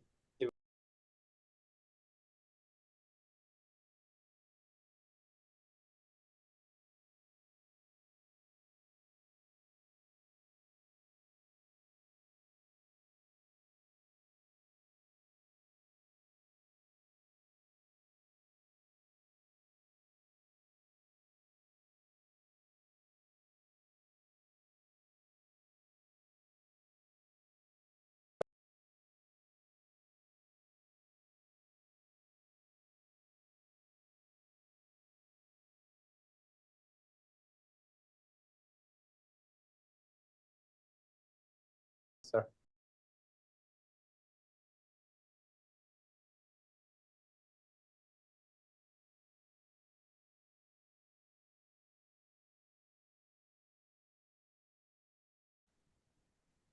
Ten out 12 free parameter in the left hand.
That give rise to neutrino masses.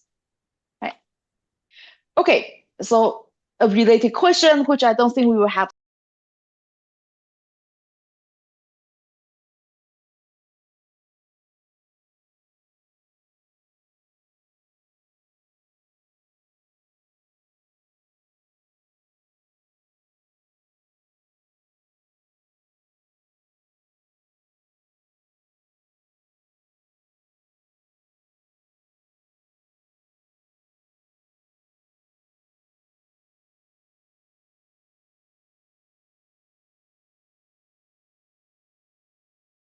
Time to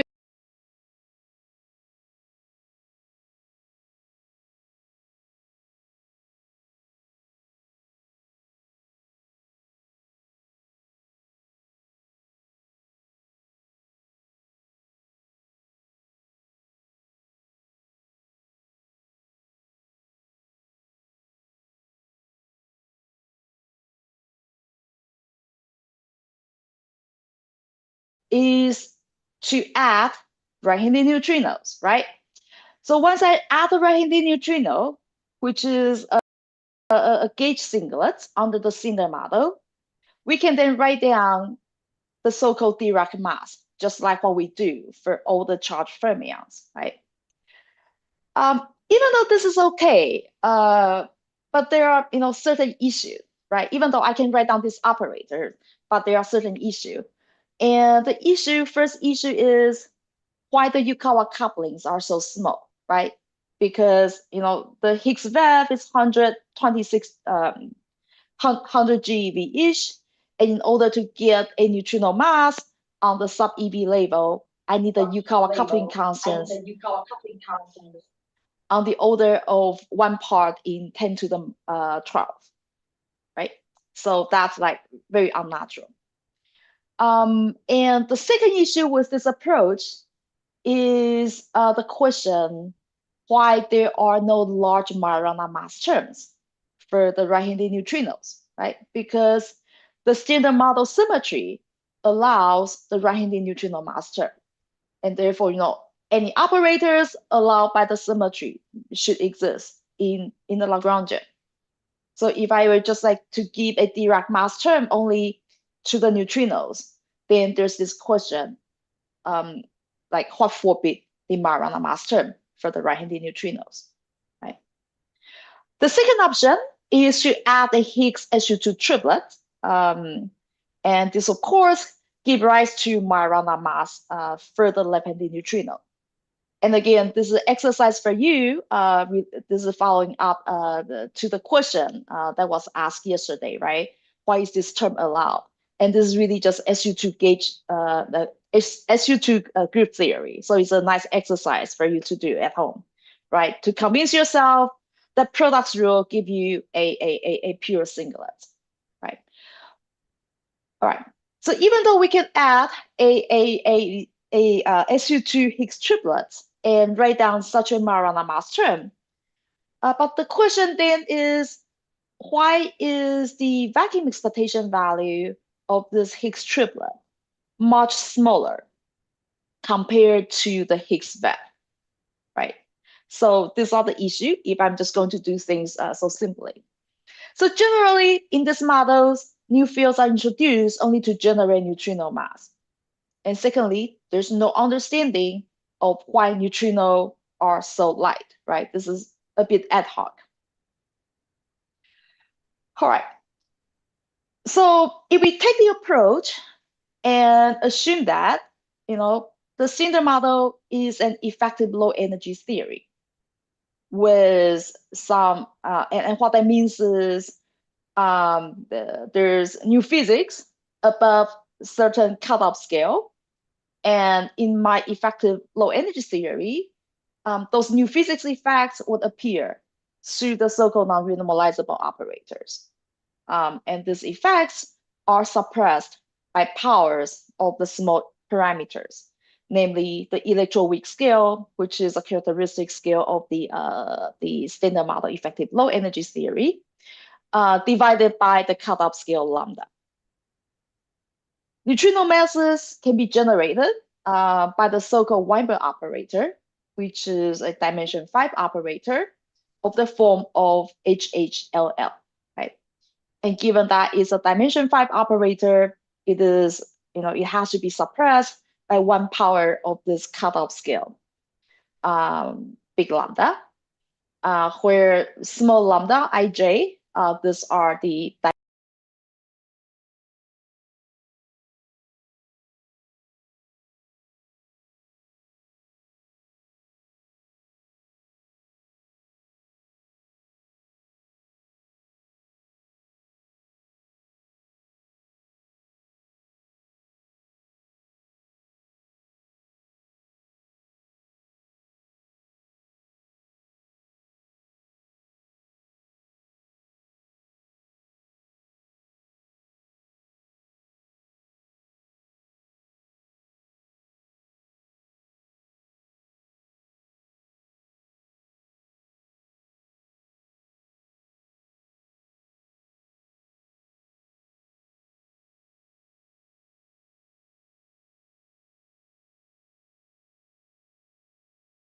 chance. Then any volunteers?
we can define.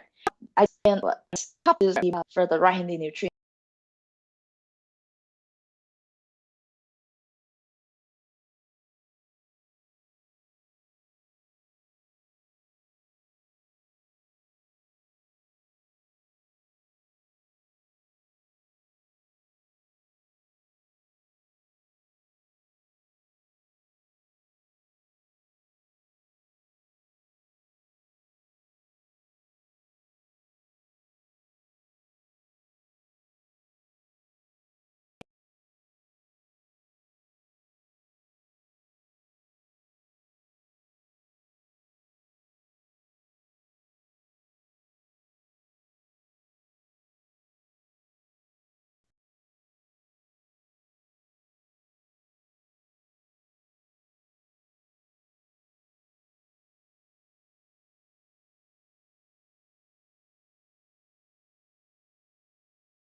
Or basis, the neutrino mass matrix is given in that form.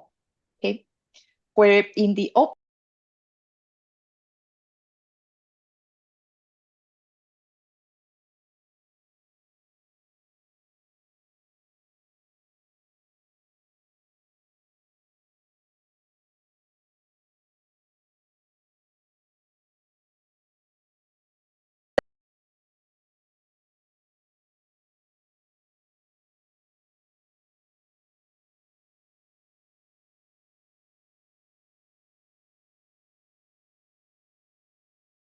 diagonal element.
Right?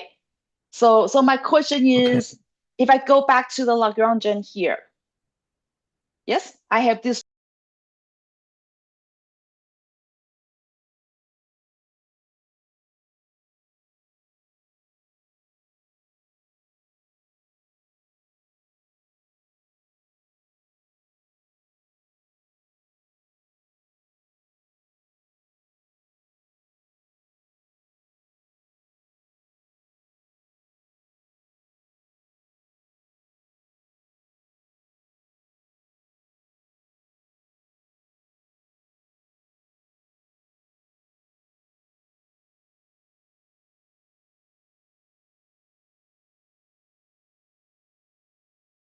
two terms.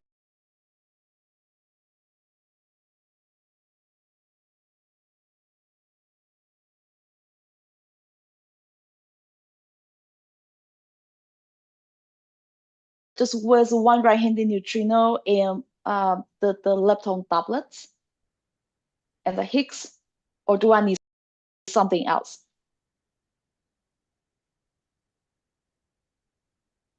Just to make this non-zero, you need to add one more term. Which Okay. term?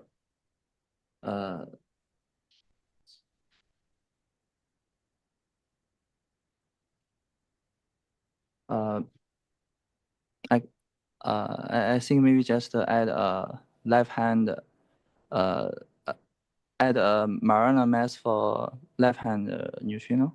Very good. And how do you do that? Yeah, on the right track. How do you make that happen? How do you make a gauge invariant mass term, direct mass term for the left-handed neutrino? What do you couple the left-handed neutrinos to? Of the lepton doublets. We've seen that before.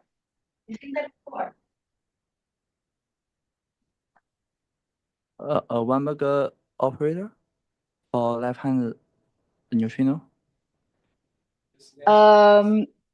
It has to be renormalizable.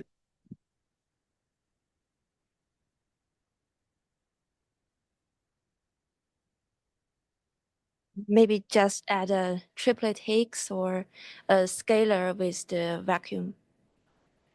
Absolutely wonderful, right? So it's a triplet Higgs. Once I have the triplet Higgs, that would give me a Majorana mass term for the left-handed neutrinos, right? And that, of course, corresponds to the 1-1 entry, right? So the 1-1 entry will be proportional to the vacuum expectation value of the SU2 triplet Higgs. Excellent. Does that make sense?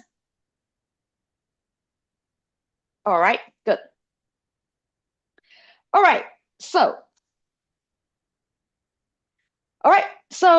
here again, this is a summary, right? If I have a standard model as effective low energy theory, then all the new physics effects are categorized by these higher dimensional operators.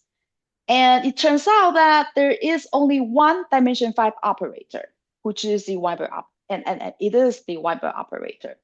So in a sense, neutrinos actually is the most sensitive place, right? It is the most sensitive operator to the high scale physics because this is the lowest higher dimensional operator, right? So if I put in the measure delta m squared and take the square root, that's give me 0.1 electron volt. So that's roughly the scale that we expect for the effective absolute scale of the neutrino mass of the neutrinos.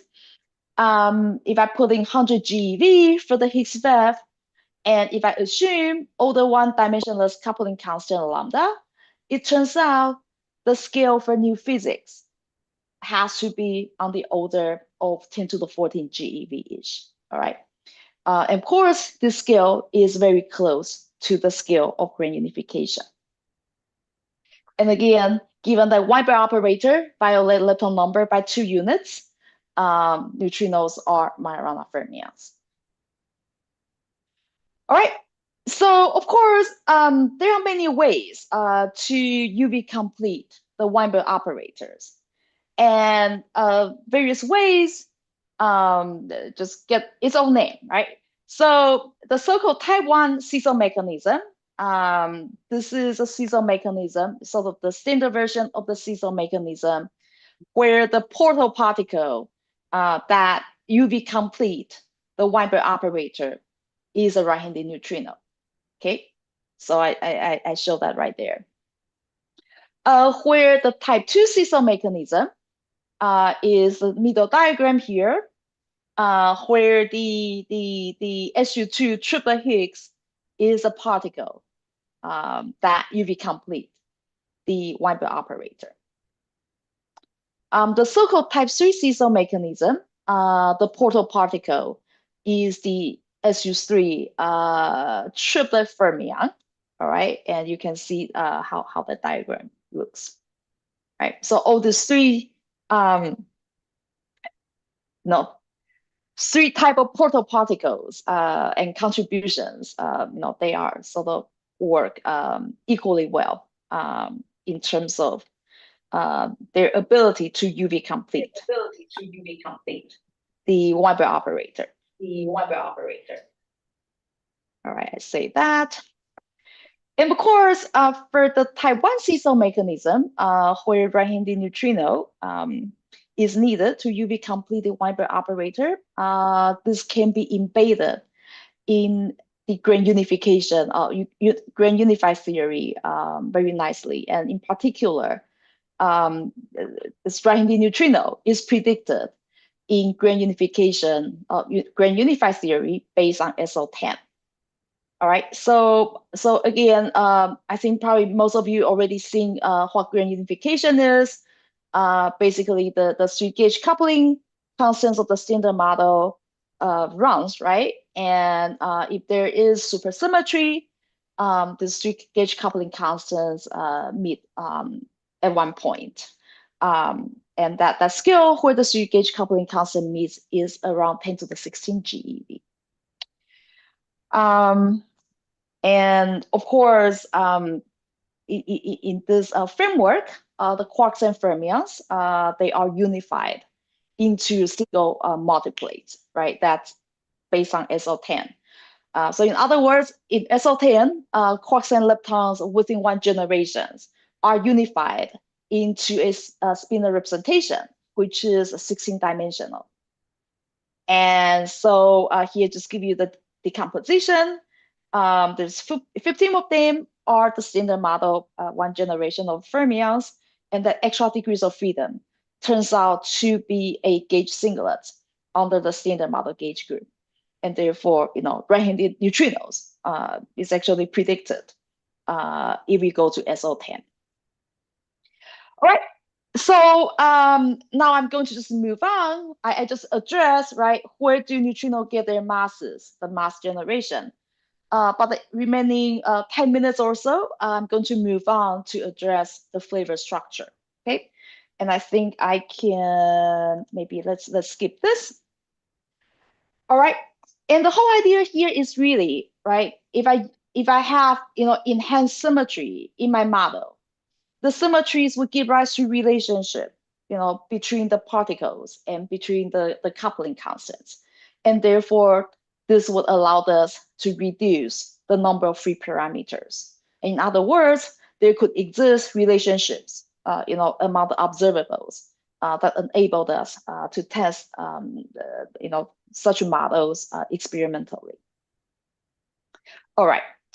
So a popular scenario for addressing flavor hierarchy utilizing symmetry is so-called, it falls under the name of Fergat-Nielsen scenario.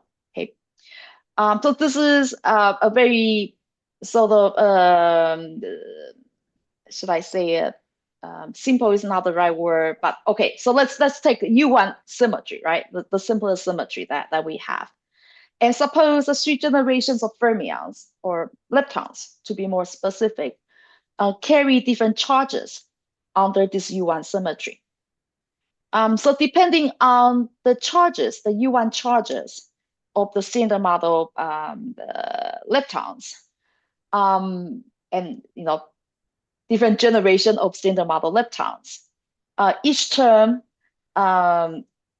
I can make each term to be invariant under the U1 symmetry by inserting some power of the so-called flavon fields, which carry the U1 charge of -1. So there's a normalization.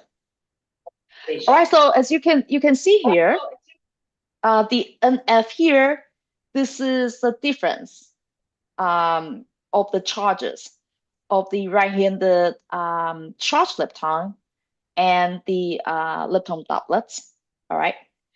Such that, once I include this S tilde field to certain power, this whole operator is invariant under U1, right? And of course, given that this is a higher dimensional operator, I need to suppress it by some power of lambda. And if lambda is if somehow this the vacuum expectation value of S tilde is slightly smaller than capital lambda, meaning there's a sort of a Mayer hierarchy, then this provides us a way to build a hierarchical mass matrix. Okay. All right, so he just give you one example. The hierarchical Yukawa couplings and non-trivial mixing angles may get generated by having different U1 charges of the standard model fermions across the 3 generations. And of course, if I gauge the U1 symmetry, then I do get additional very stringent constraints on the model. And that, because of the time, I'm just going to tell you the answer. Of course, those constraints are the anomaly cancellation constraints, right? So models are actually very, very tightly constrained. All right, so of course, more recently, due to the observed large neutrino mixing, there have been a lot of activities, trying to use discrete family symmetries to understand the observed large neutrino mixing. And again, this discrete family symmetry acts across 3 generations. Some of the symmetries that have been looked at are listed right here, like A4, T prime, S3, etc. And their geometrical interpretation. I put it in the parentheses. All right, so let me see. All right, so all these activities were actually motivated by something called the tribimaximal neutrino mixing. And if you remember, again, your classical mechanics, I think we all worked on this problem before, where I have a double coupled, I have a doubly coupled pendulum, right? So again, if they are uncoupled, x1, x2, x3, each of them can do the simple harmonic motion independently. But once I connect the pairs with a spring, then x1, x2, x3 are no longer, normal modes, right? But rather, the normal modes are linear combination of those 3 individual displacements, right? So if you remember this problem that you worked on before, what I show here are the normal mode solution, right? So one is, doing this, right? And the other is all the 3 pendula just move together. And the third one has a 1, -2, and 1 phase. And somehow the solution turns out to coincide with the structure of the tribimaximal mixing matrix. So this is actually kind of neat if you make the connection. Okay, so this tribimaximal mixing matrix, this can be realized with the finite group family symmetry based on A4. So A4 is even permutations of 4 objects. And if you do some counting during your break, what you find is there are 12 such permutations. And therefore, it is a group of all the 12. And geometrically, it is of a. So again, it's generated for operator is a reordering of 1, 2, 3, 4 to 4, 3, 2, 1. Okay, and the generator satisfied this set of algebra. So S squared is 1, ST cubed is 1, and T cubed is 1. And again, geometrically, this rotation or the discrete rotations about this axis that goes through one apex and one center over the face of a face of the tetrahedron. Of this 120 degrees rotation will leave the tetrahedron invariant, right? So these rotations correspond to the group elements. And likewise, we have the other rotation that I show on the right-hand side. All right, so with the A4 symmetry, actually the model is rather predicted. Did I miss some slides here? All right, no. All right, so the outcome of the symmetry is the following. It gives rise to a mass matrix, neutrino mass matrix, on the as shown right here, right? And what you notice is that in the mass matrix, the relevant strength of the mass matrix elements are described by only two free parameters, C0 and U. And all the rest of the numbers, the 2, the +1, and the -1, these are the Clebsch-Gordan coefficients of the group A4.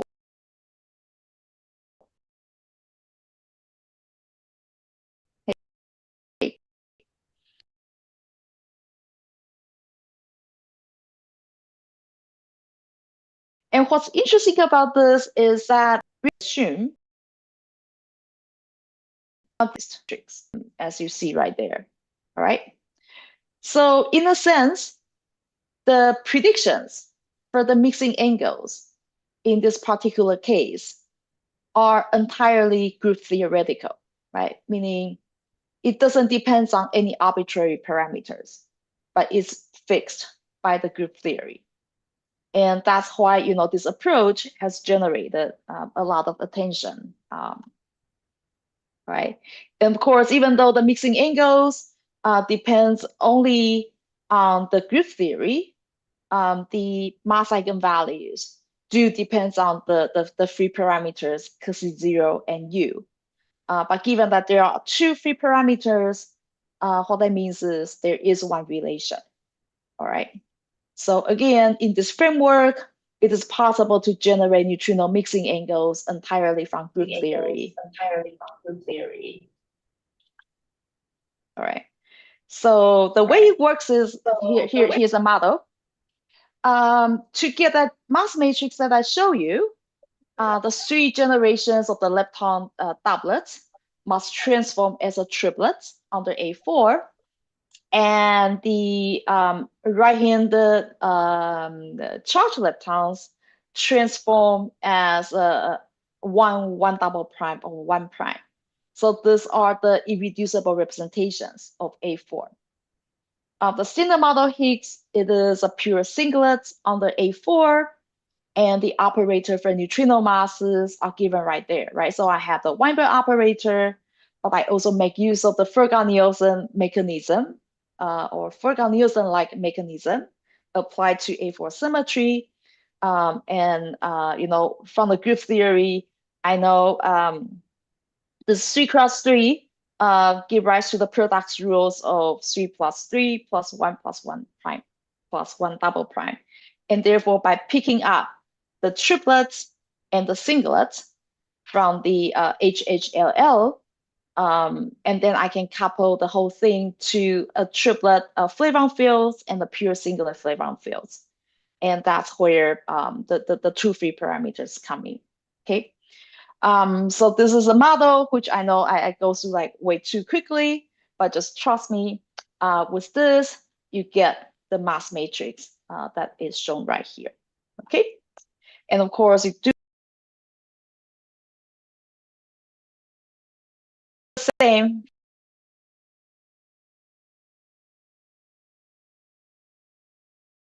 the chart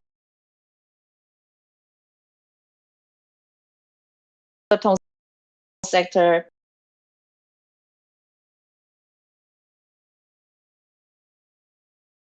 which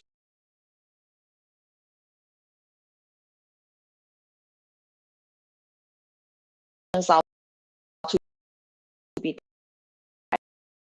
diagonal.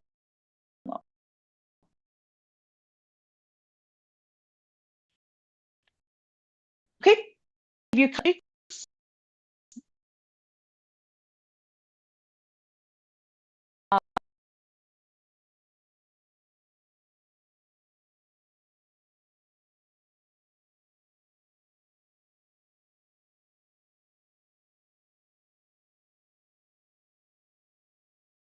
time is very just modular, but I don't have time to courage to look into and whether so far fixing pattern and people there. I think it depends in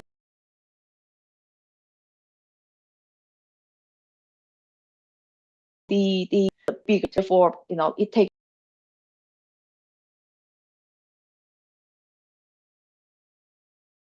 time. So here it is into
the model and how that affects the oscillation of the neutrinos. For example, if I add a gauge boson only couples to muons or mu minus tau, and there exists a background potential for this gauge boson, then how would that affect the oscillation of neutrinos?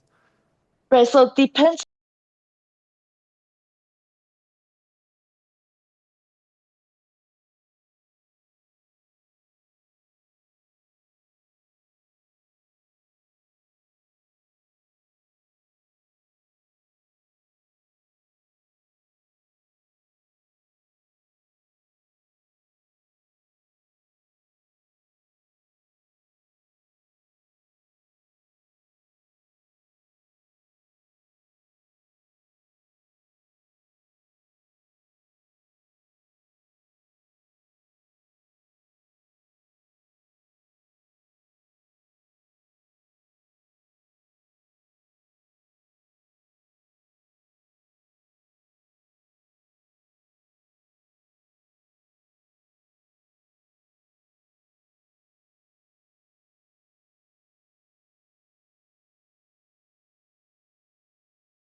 It's very hard.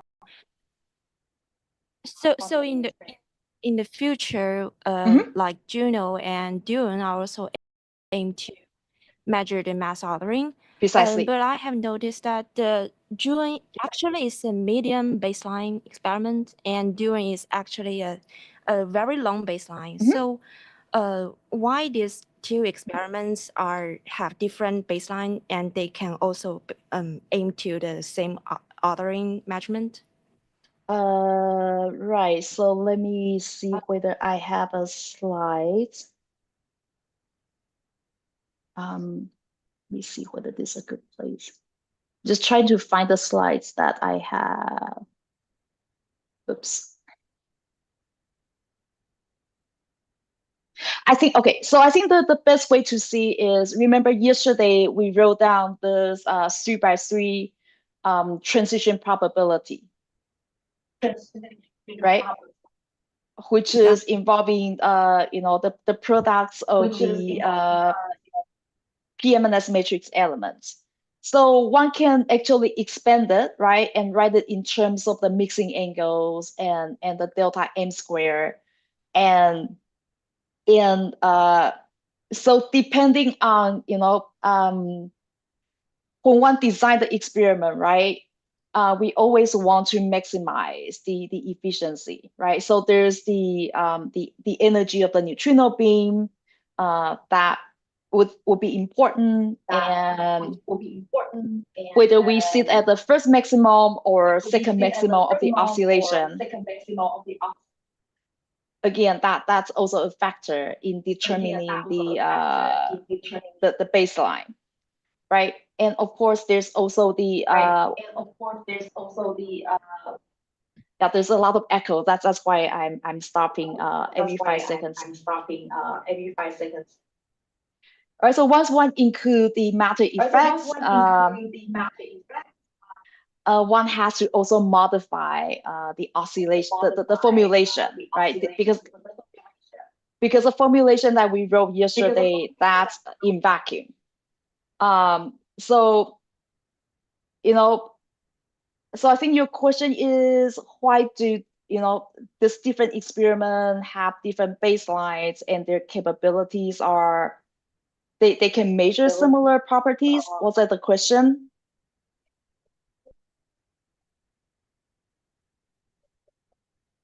Yes.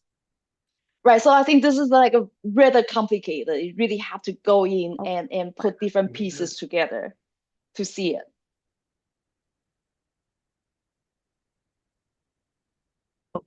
Okay. Okay, if no more questions, let's thank Professor Chen for the 2 great lectures. Okay. All right. Thank you much. Thank you. Thank you much, Yeah. Professor Chen.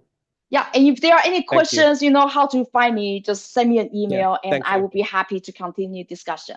All right.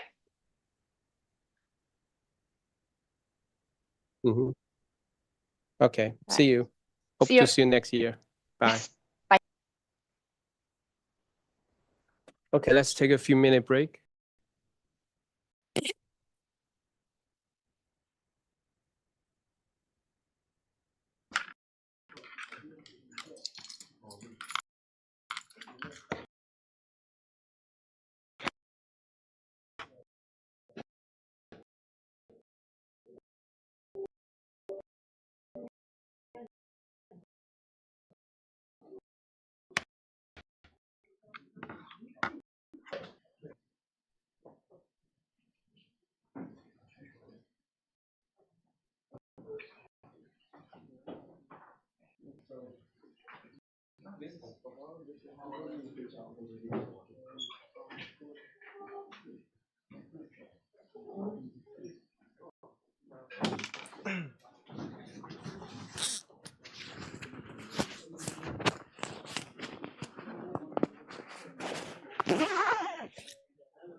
OK， 谢谢。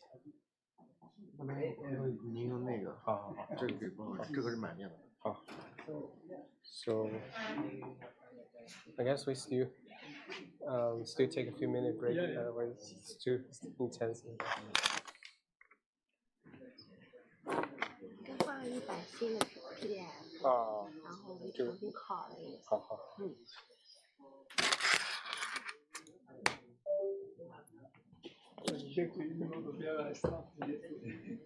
I guess so. Yeah. Wow. So I went to this conference. They're having a Danish innovation conference. Oh, yes. They have a Danish conference, and I stole some. And I stole some. You're going to talk now. Yeah.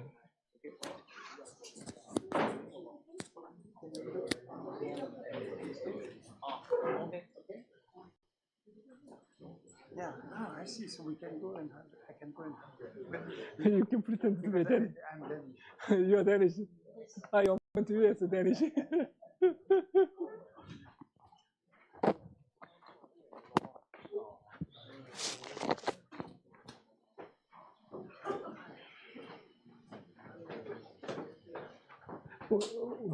Let's say we are participating in activity. Yes. And I think it's My father was from there. Oh, really?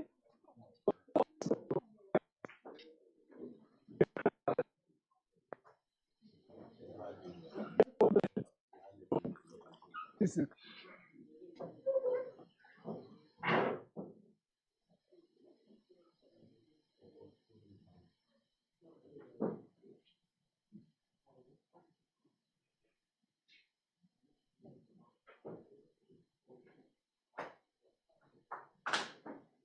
I recommend. We can try this. Oh, the tart.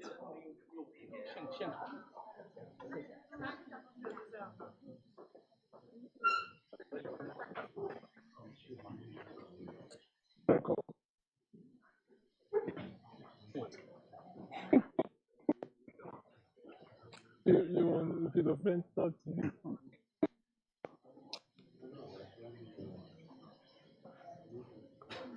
It's impossible to get these things nowadays. Yeah. I didn't know you have one. So you'll be here. So I just. I'll be here tomorrow. I'll be here till the end, and on Saturday I go near the hotel of near the place where the Chinese Academy of Science in Beijing. Because I just. Do you know that? Yeah, but I just saw. What about you? Who's that guy? The Antiniemi is here. Oh, he's not in this building, but he's there in Bimsa, and he's staying in Fancy. But Bimsa, is it the National Academy of Science? No, it's just next to this building, this campus, like 4 kilometers away. 4 kilometers north. You mean not in this place? No. Another place. I have a new place. Right, so I just took, and he gave a talk this morning, and he's staying in Kapinski Hotel, which is a really fancy hotel around here. Yeah, but he's in Dubai. Dubai? Dubai, yeah. He didn't tell me. I'm not so sure. He said he's in Lodita. No. Oh.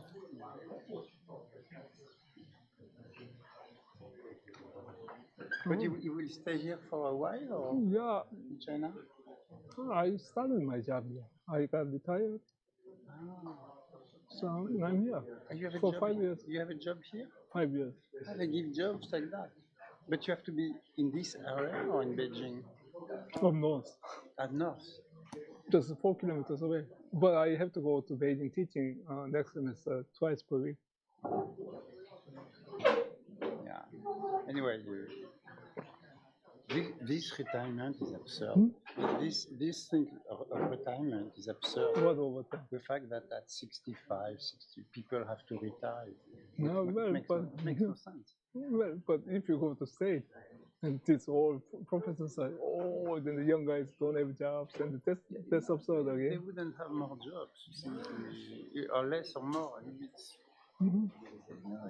just, it's a prejudice by age. It makes no sense. It really makes no sense. Because, first of all, you have young people who are idiots. I mean, it's not the exclusivity of all people. Okay, so anyways, and the family is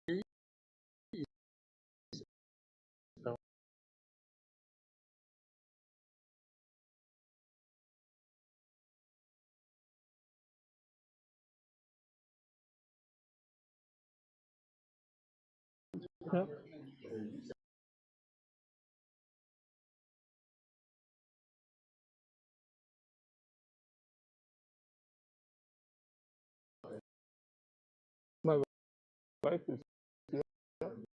Does she like it?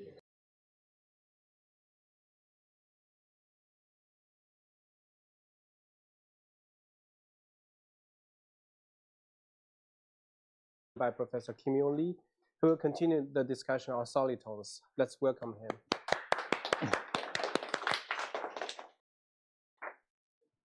Okay, so I don't think we are not allowed, but there's other conference on innovation with the Danish and copies over there, but you can speak in, I guess. So I was talking to a guy, one of the guy, and he said, oh, he's in Tianjin Juilliard Music School, where he came here, attended a meeting, and then he was inviting me to come to Tianjin to hear the classic music. So I said, thank you, but no thank you. Going to Tianjin? No. But anyway, so yesterday I talked about few solitons. So today I'll talk about little more about anyons, because anyons are so fundamental in many ways: condensed matter physics and theoretical physics and mathematics. So those theories arise from very simple observation in 3D, where one can have not only Maxwell term for kinetic energy for gauge field, one can have Chen-Simons terms. And when you have Chen-Simons terms, Gauss's law changes completely. Gauss's law says if I have charge, I have flux. That's the Gauss's law. So you are making charge particle to be composite of charge and magnetic flux.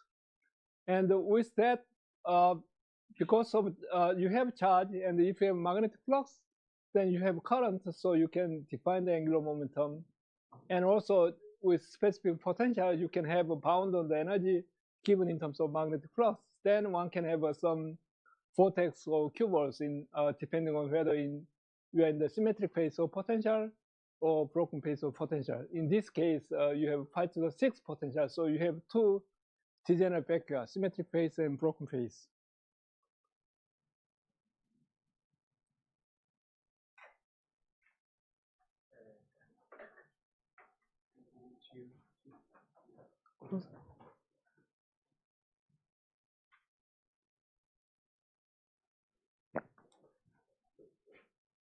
All right. So symmetric phase, you have a charge given in terms of some phase.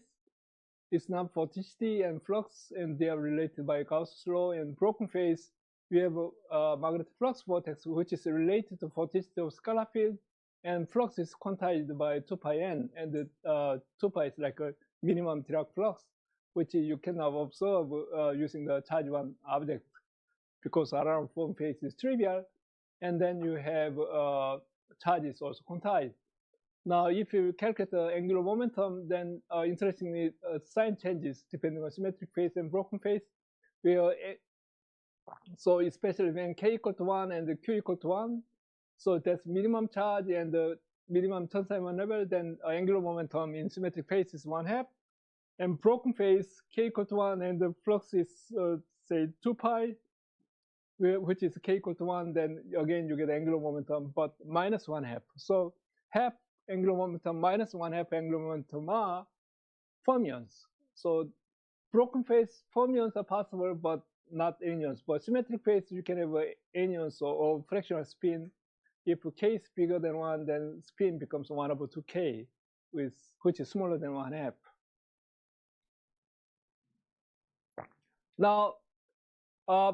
Now, interesting thing is, we just calculate angular momentum using the specific potential.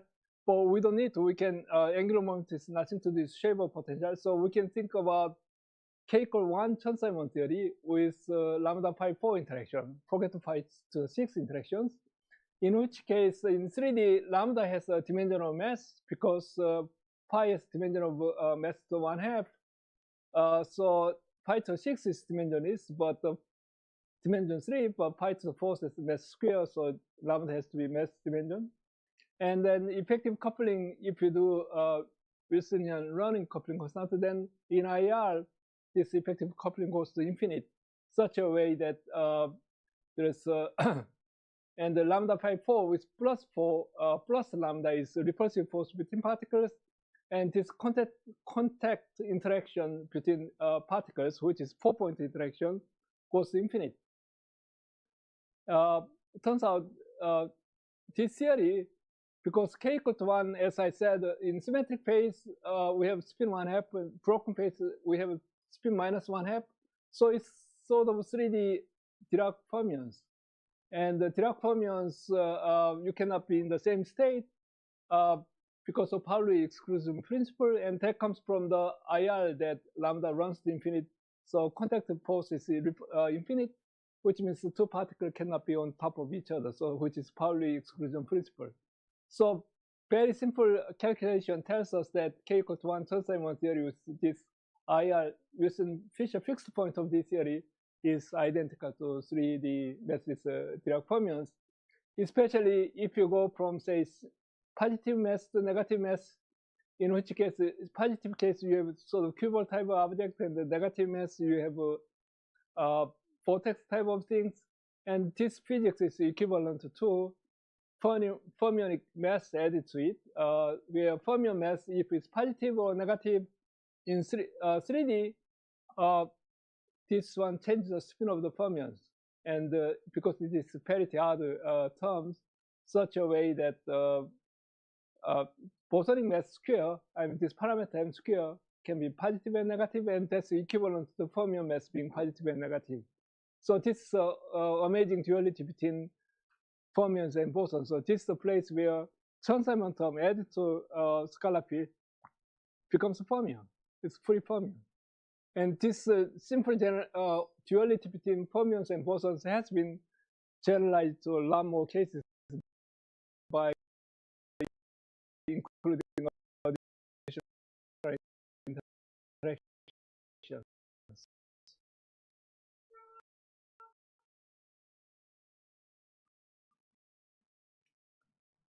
Now, the anyons, and then because spin, but if you look at spin statistics, then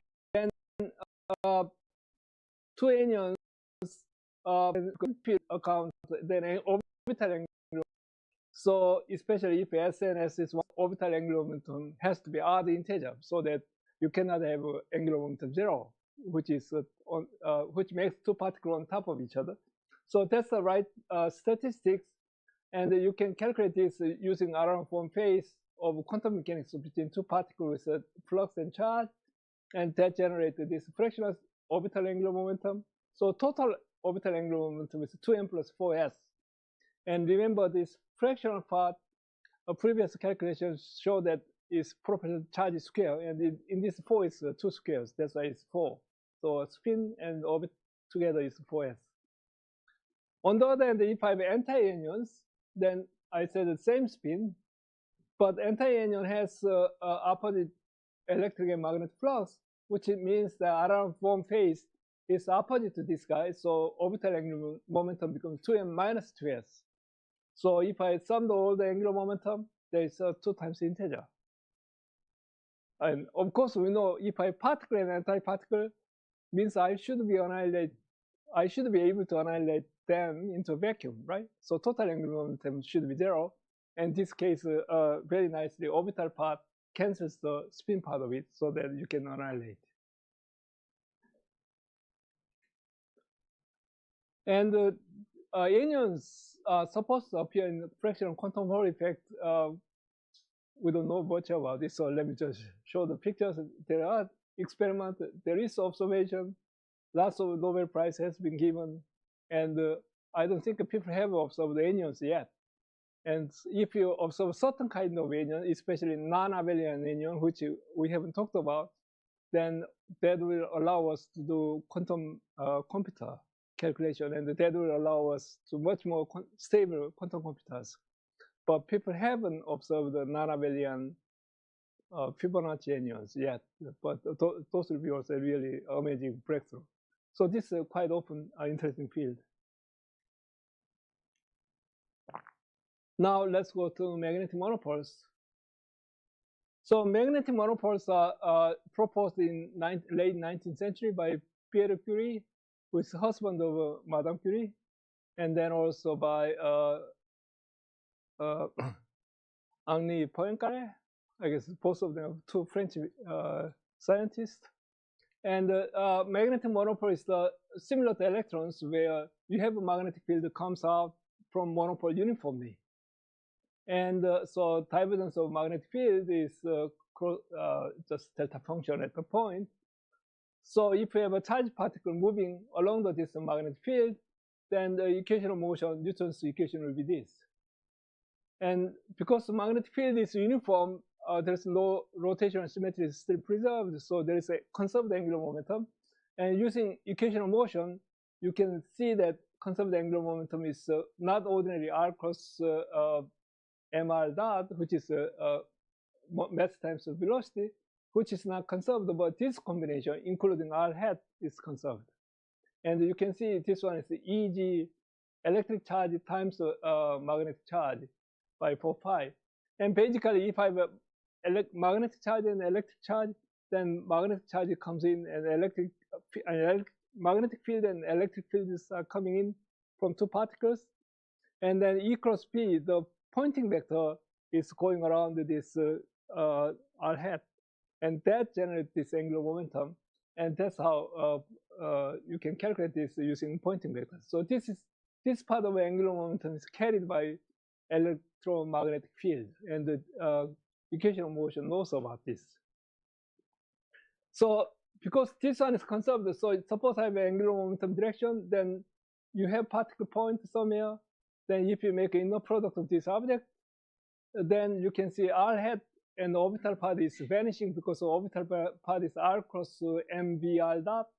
So this inner product will be just constant, which is Eg over, because it is a direction, so divide the total angular momentum and that fixes the angle. So once you have angle there, then particle comes in, then it's always angle is conserved, so which means the particle is always moving on this conical shape, and electrical charged particle comes in, goes around, and comes in and goes around, and goes up along the cones. So this kind of motion of electron in approximately happening in North Pole. So in North Pole, I mean, South Pole is far away, right? So North Pole is almost like a magnetic monopole. And then there are solar wind you heard of comes in, then solar wind comes from far away, then make a conical shape, then goes up. And when they are accelerating this, they radiate light. That's aurora. So aurora comes from this motion of the charged particle around the magnetic monopole. When it goes out, that's light comes out, and that's the aurora.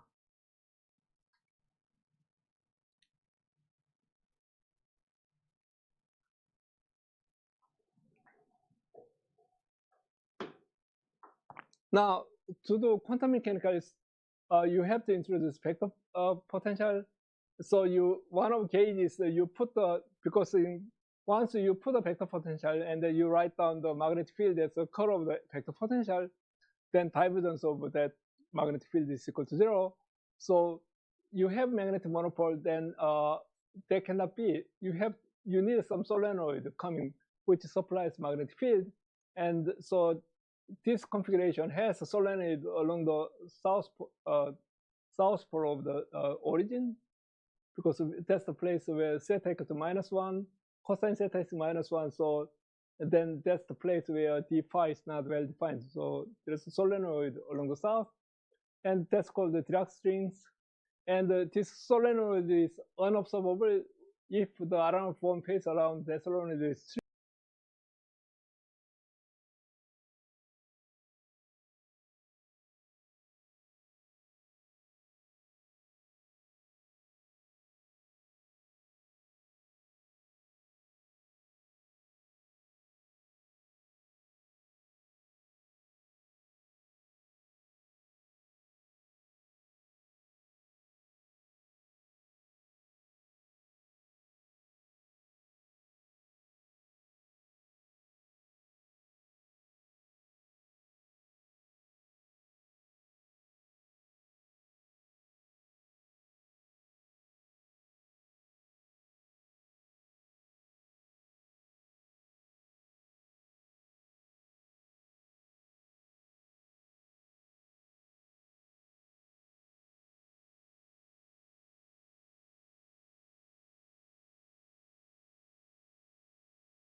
is the electric charge, the term where we have the and then one which means so for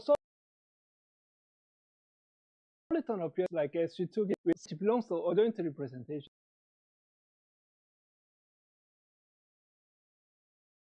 And then scalar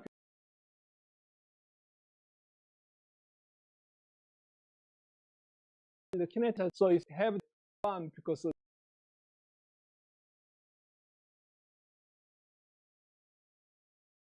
scalar field magnitude 0, 0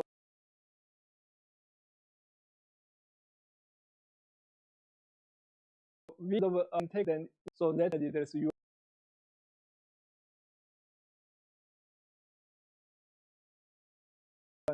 in this case group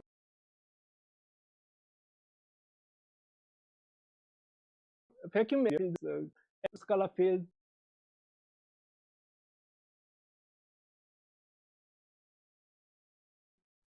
and space if you really two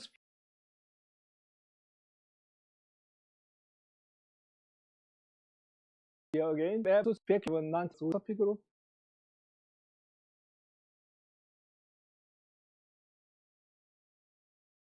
So for example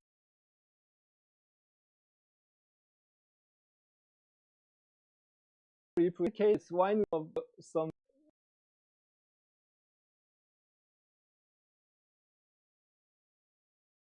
raise some depending on cage internal rotation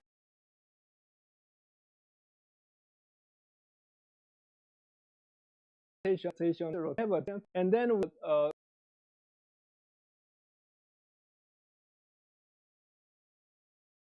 combine the AC to 0 and combine field part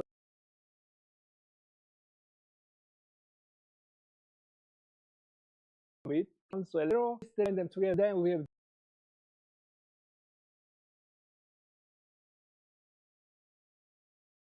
this bound is bounded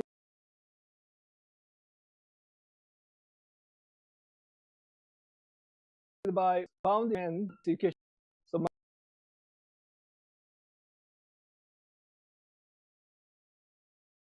magnetic field with tensor and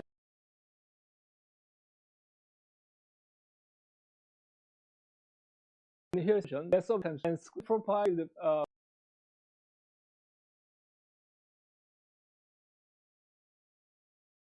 profile is so goes to infinity.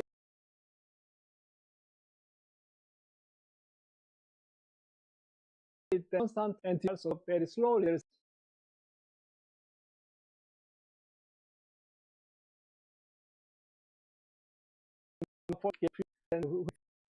in this case, the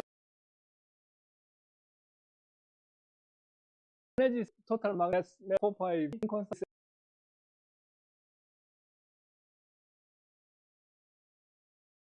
mw over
simple dual transformation between electric and magnetic field is now allowed to include the sources, because in unequal force for Yang-Mills series, not only we have electrically charged particles which comes from perturbative W bosons, we have solitons like magnetic monopoles. And so we have a magnetic source and electric source, and they are transforming each other through this transformation.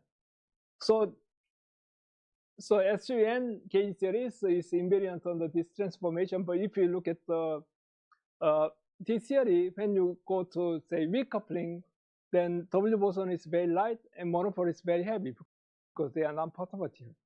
But if I go to very strong coupling, W boson is very heavy and monopoles are very light. So you want to say, oh, monopoles are W boson and the W bosons are monopole, kind of solitons. So you want to reverse their roles and to do that, you make a S transformation. But in that case, S transformation is a little more complicated. But when you change it, cage group changes from SO2n plus 1 to SPN. So this is called Langlands dual groups. So Langlands dual, Langlands program, maybe you heard in mathematics, where that's one of the very interesting physics and math problems, and there are a lot of progresses. But the key origin comes from this simple duality between electric and magnetic charges. So abelian cases, you can just exchange with S transformations. Now different groups, you go from different groups. These two groups are called the Langlands duals. So monopoles doesn't appear in real world, not yet, but mathematically and physically it gave us a huge new understanding of the theories and also opened up many new interesting ideas. Right, so any question about monopoles? For the U1 theory, the Yeah. monopoles is not a field configuration, right? It's the elementary particle values. U1 theory, I mean, as I say, in quantum mechanics, in field theory, we are describing, this one is elementary particle, this soliton. But when you look from the, say, quantum mechanics point of view, we are doing semi-classical description. But if you go to quantum world, it doesn't know whether it's elementary particle, whether it's soliton, right? So you quantize it, and that's the quantum object. So U1 theory, and here SU2 gauge theory broken to U1, then there's no difference between monopole and W boson in that sense. So. Any question about monopoles? All right, sorry, so I have to go over very quickly. Now let me go over to instantons. Oops. Yes. Instantons, axions, and sphelerons. And axion is not solitons, but speleron and instantons are sort of solitons. So let's think about SUN gauge theory again. Forget the monopoles, so forget the matter field. And then we want to quantize the Z theory. So if you look at F mu, then F mu has a time derivative of AI, space component, then A0 has no time derivative. So A0 generates a Gauss law constraint. And so, and also, conjugate momentum of AI is conjugate momentum is just AI dot over G square. They're all n by n matrices, and there's a trace. We can write down this Lagrangian in terms of first order formalism, Lagrangian in terms of px dot minus the Hamiltonian. So something similarly, we can write down this Lagrangian this way, and the Hamiltonian density will be electric field square or pi I square plus magnetic field square. And then we have A0 with the Gauss law constraint. Now, so we want to quantize this theory with A0 equal to 0. We impose Gauss law constraint on the system or on wave function. And then we want to quantize this Lagrangian or Hamiltonian.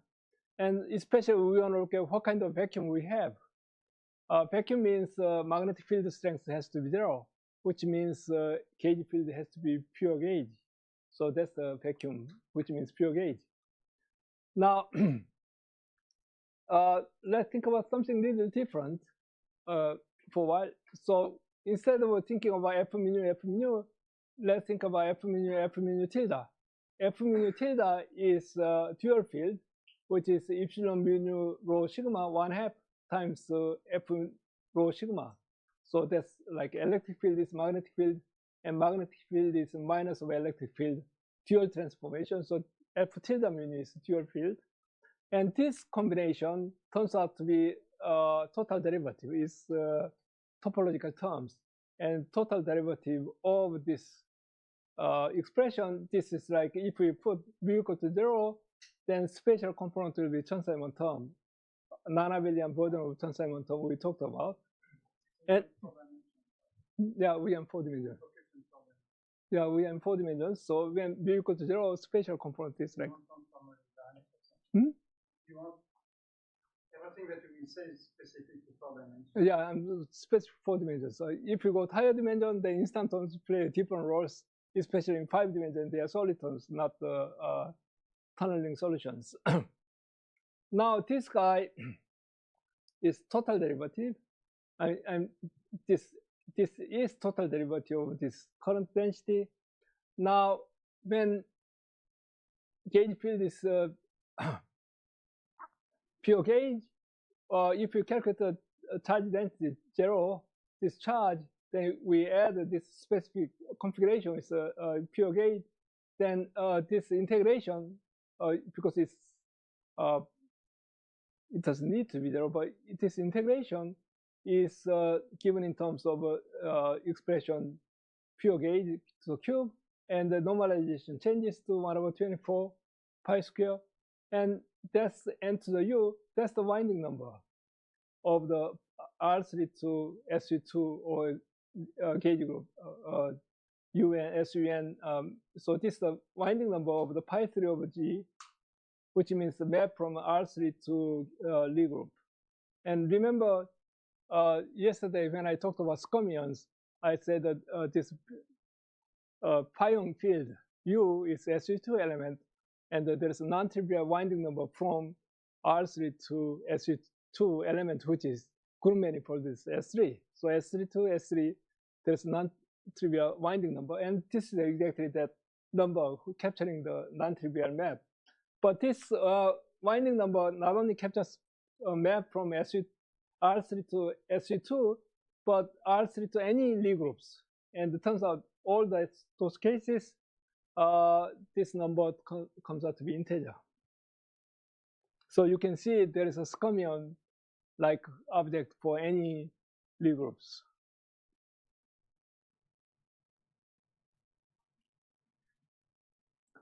Right. So we are looking at the ground state. So let's think about the vacuum with winding number n to be some state n, and let's superpose this state with some eigenvalue of the translation between different winding numbers, and let's say that with theta, which is a combination of this vacuum with phase n. Then we are looking at the expectation value of the time evolution between two theta prime and theta. And through the manipulation of the gauge invariance and shift, one can show that this is proportional to delta theta prime minus theta. So there's no, whatever time evolution you are doing, you cannot change the value of theta. And then you have some of the k with different winding number between 0 and k. K is all the integer, then you put a phase e to I k theta, and the e to minus IHT is the relation between them. And now this configuration can be written in terms of path integral, where we are integrating over the gauge field, where initially gauge field is pure gauge, a equal to 0. Then when you go to final configuration as winding number k, then we have this path integral.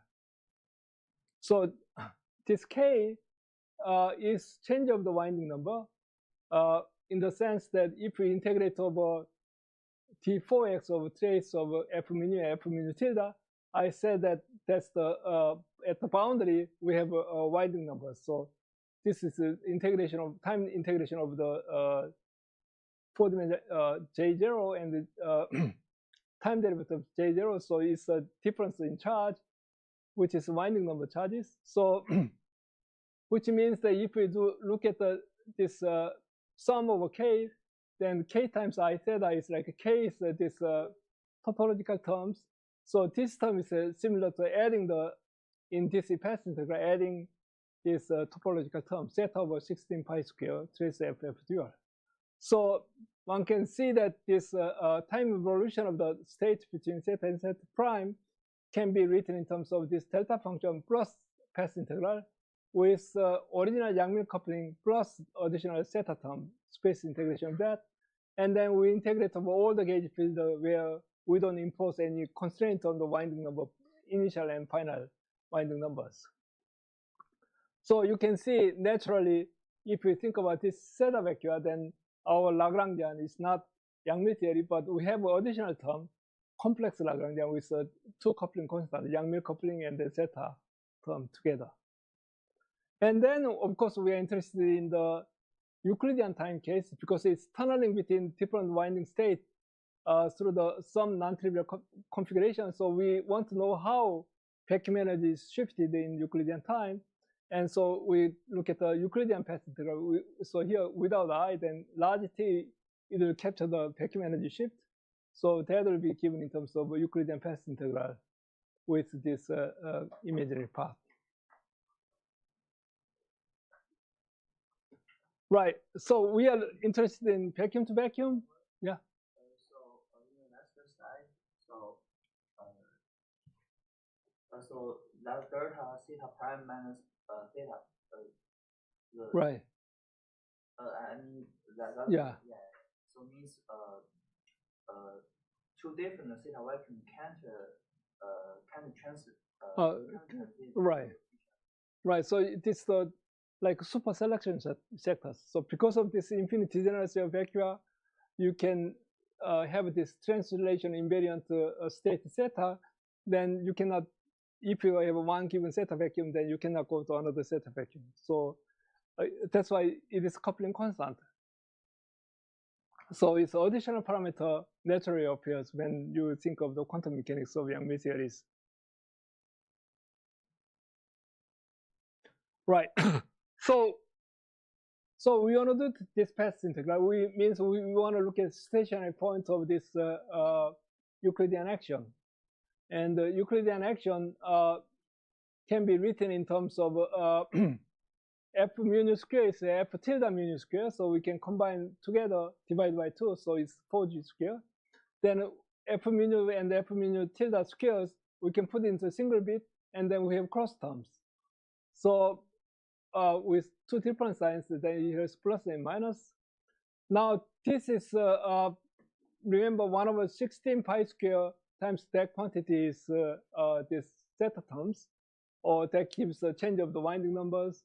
So this will be 1/16 pi square g square, and then there's 8 pi square. So together it generates a bound on the action. So when this is equal to 0, action will be saturated, and that bound is 8 pi square over g square times integer k.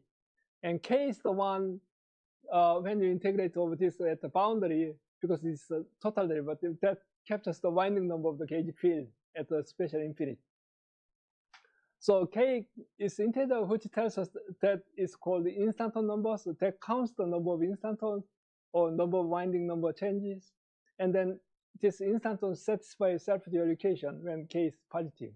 And if it's k is negative, then there's minus sign, and they are called the anti-instantons. So solution of self-deallocation, which is highly non-trivial, and people have studied quite extensively, and it's called self-deallocation. And for k instantons, and if you solve it, then there are 4kn zero mode for SVN gauge theory with k instantons. So if you have single instanton in SVN theory, number of zero mode is 4n. Among them, they are all PPS bound. They are saturated bound, so they are stable solitons. And out of this 4kn, 4 will be the center of the mass position of these instantons. And 1 will be the overall scale of the object, because it turns out for the Yang-Mills series has scale invariance, which means I can make an instanton of any size. And to be more specific, let's look at SU2 single instance solution. Then form is explicitly given. I will not explain this 2 tensors symbols, but the gauge field can be written in very nice form. And lambda is a scale. And here we put the instanton at origin, but we can shift the x to x minus a, xa, x0, or x minus x0. Then you are shifting instanton to any positions.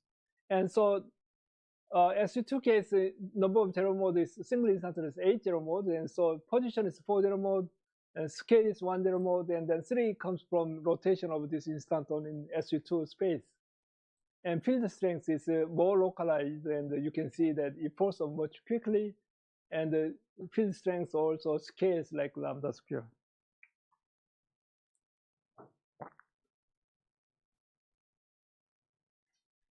Now you can calculate the instanton contribution to partition function, and those are called the instanton partition function. And this has been studied very, very extensively, N=2 series, and that's called the Nekrasov partition function.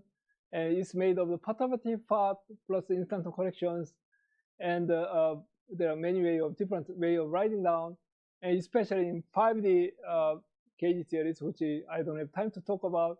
If you think about this one, and with -1 to the f, you count the PPS object or Witten index, in which case there is no space-time volume appears, but that counts the really PPS object, and those are called the Koppachma-Varpa invariance. And there is a lot of extensive research going on this instanton partition function for last 20 years.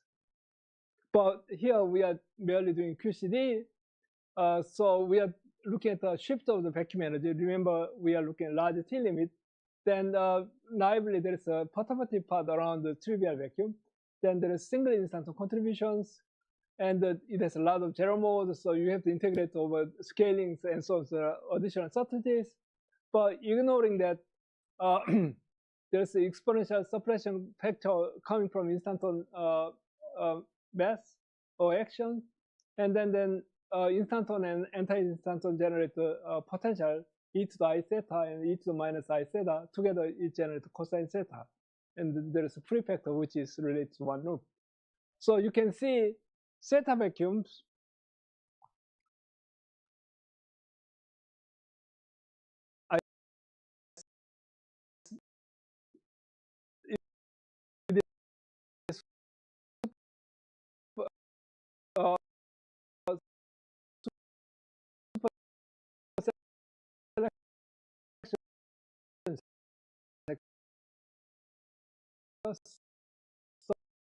some parameter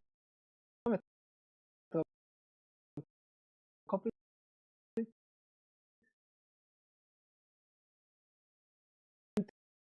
they have a different vacuum energy.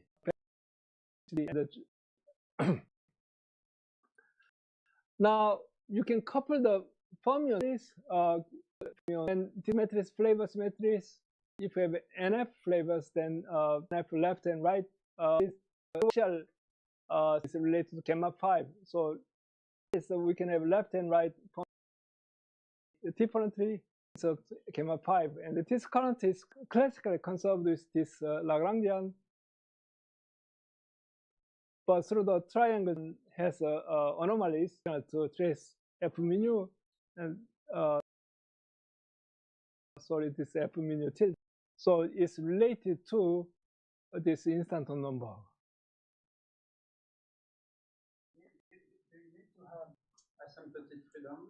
This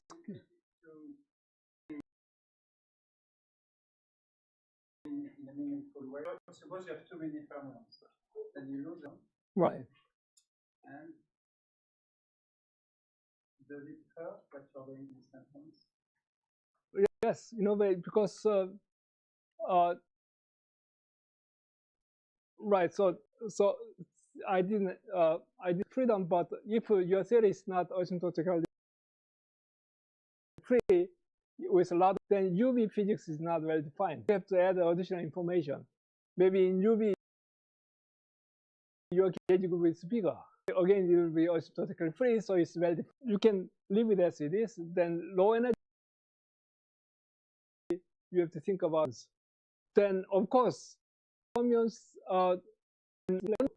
no, it isn't. When you do instanton corrections, one loop corrections, beta function appears, it will affect it because the scale means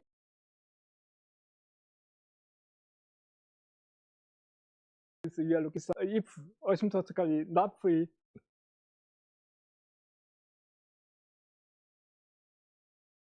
the UV. Doing these extensions and so on.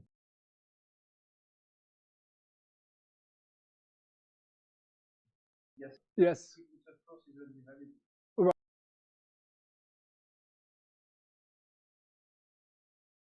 Right. Only if it's over instances in IR.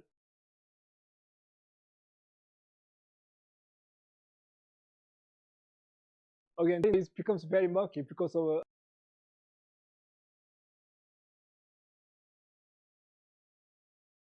approximation, but means they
when instance is small, right? So again, I don't have time, but when you integrate over instances in IR,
Oh.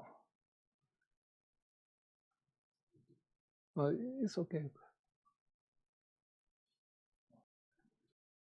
So because of this conservation laws, we can see this total derivative is a change of scalar field, some neutral scalar field. I use the same phase theta because that's related to theta term. It's a space-time dependent field, which is coupled to gauge field in this way. And not fermionic field, but fermionic Yuan part of it. So, and then you can imagine the integration of, now fermions are massive, so you don't have chirality, but you have still chiral Yuan transformation, because if I rotate the fermion by chiral transformation, I can just shift the theta by constant amount. So Yuan axial symmetry is still there through this transformation. Then if you integrate over fermionic field with instantons, then you generate, because of triangle diagrams, you generate now interacting term where theta x trace f as f. Remember this total derivative, but now phase constant is become dynamical.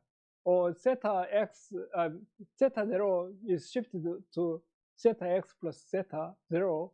But the constant term can be always observed by shifting the theta dynamical variable. So this axial field, this now theta becomes dynamical field. So if you choose, if you can make this dynamical field to be vanishing, then you solve the strong CP problems. Because before it was some super selection factor, some coupling constant, but now it's a dynamical field. And it can change itself, and if it runs to 0, then, well, there are nothing to. Oh, here is kinetic term. Here is kinetic term. Right. So it's expanded. Right. Yeah, it's like Green-Schwarz mechanism. So, so this field is called the axionic field. Now, the instant calculation is in UV, where there's no pions and no strong couplings. But you can calculate the axion mass from pionic dynamics and also Feng masses. And roughly, in high energy, I just wrote down the instantaneous effect, and the instantaneous effect is like cosine theta 0, but theta 0 becomes shifted to cosine theta plus theta 0. And so you can see minimum of this potential means that this term equal to 0 or pi or something, which means that's the place where CP is not violating. So you solve the strong CP problems by introducing this dynamical field. Or you can go to low energy effective potential in terms of pionic dynamics. Then you get a complicated expression from which you can calculate the axion mass roughly, and the axion mass, and roughly because of observation effect, there's this FA, which is related to symmetry breaking, which generates axion field. And if this 10 to the 12 electric volt is very high energy, then that's electron mass is 6 micro electric volt. And I guess this is a very small number. I think GeV. Right. I think I missed the factor.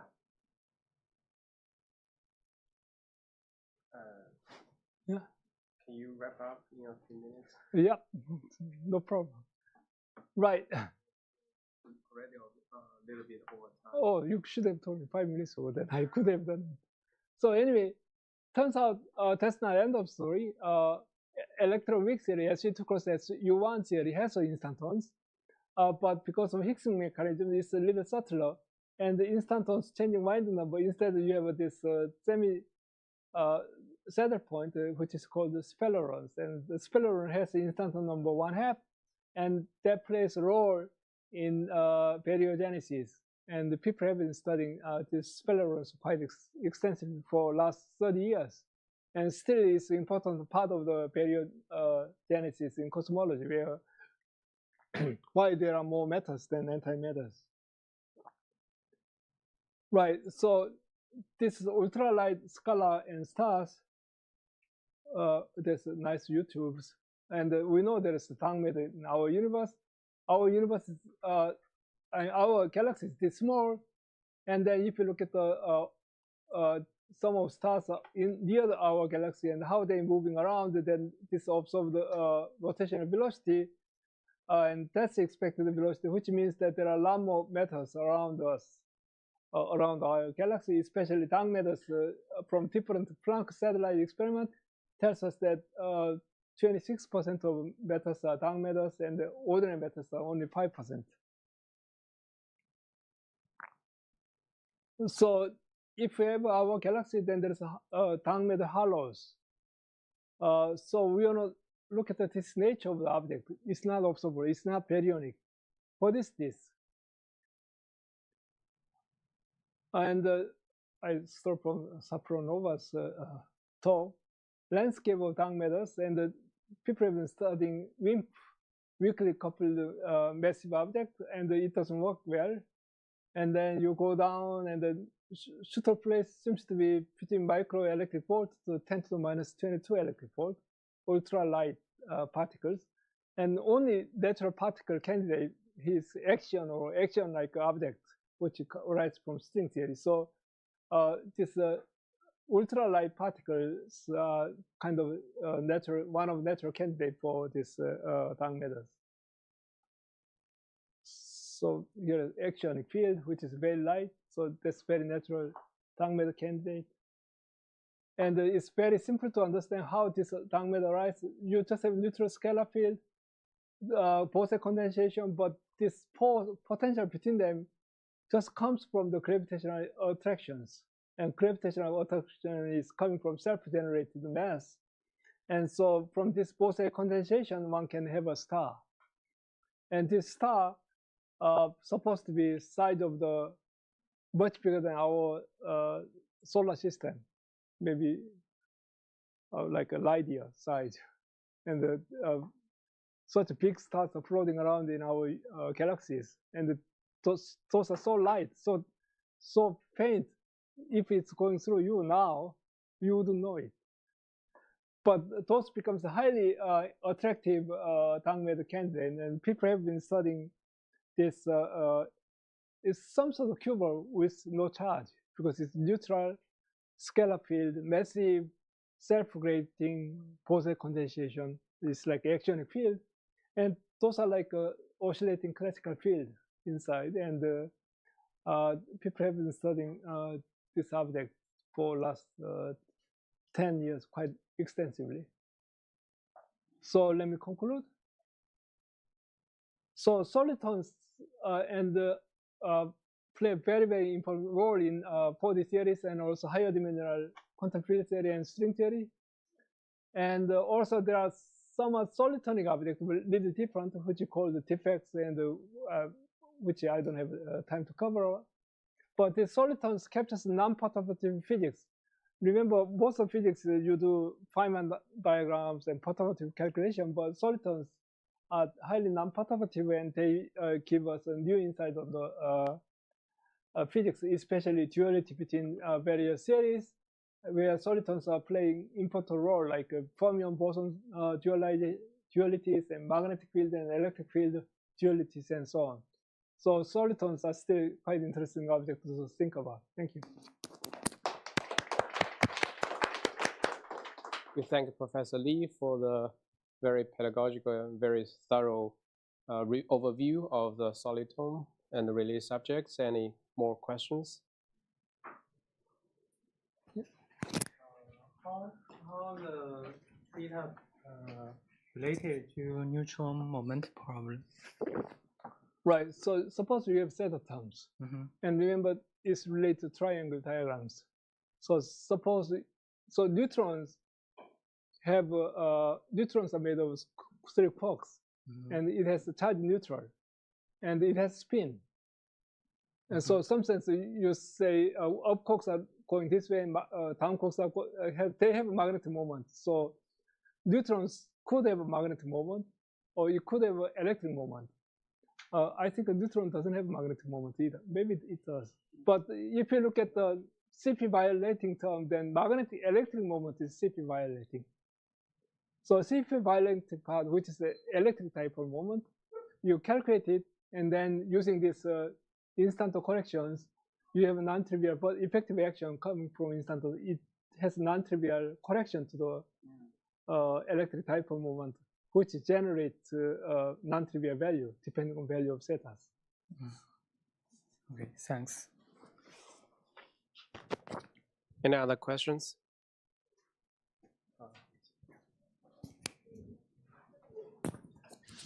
Thanks for the lecture. So I have a question. In the standard textbook, for example, when we introduce the n equal to supersymmetric theory, we can specify, for example, n equals to hypermultiplet and vector multiplet. Right. So we have already write down the Lagrangian for those two multiplets and their interactions. Right.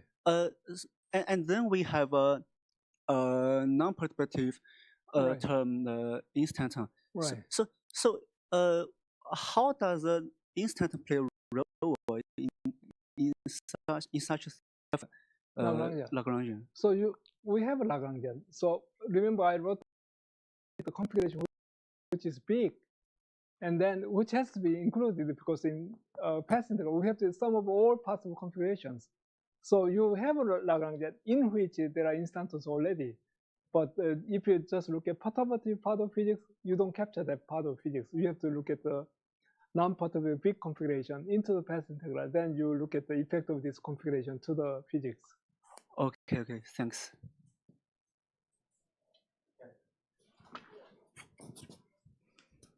May I ask, how do you include the temperature or finite density effects when you are calculating the incident effects? Oh, so finite temperature, well, remember I integrated over from, I took the limit where capital T is very big. For finite temperature, the T is finite and it's inverse temperature. Then when you integrate over path integral, you have to impose a periodic condition on the field configuration because you are doing finite temperature physics. Then you have additional configuration you sum over. And that's how you take over a finite temperature effect. Because of the limited time, for more questions, please ask Professor Lee in private. Let's thank him again. All right, thank you. Thank you much. So let's take a few minute break. We prepare for the next lecture.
这个看学生也挺累的了，到最后。对，但是我们也没办法。我们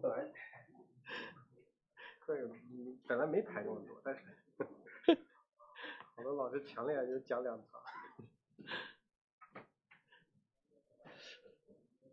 不过这个范围挺广的，是。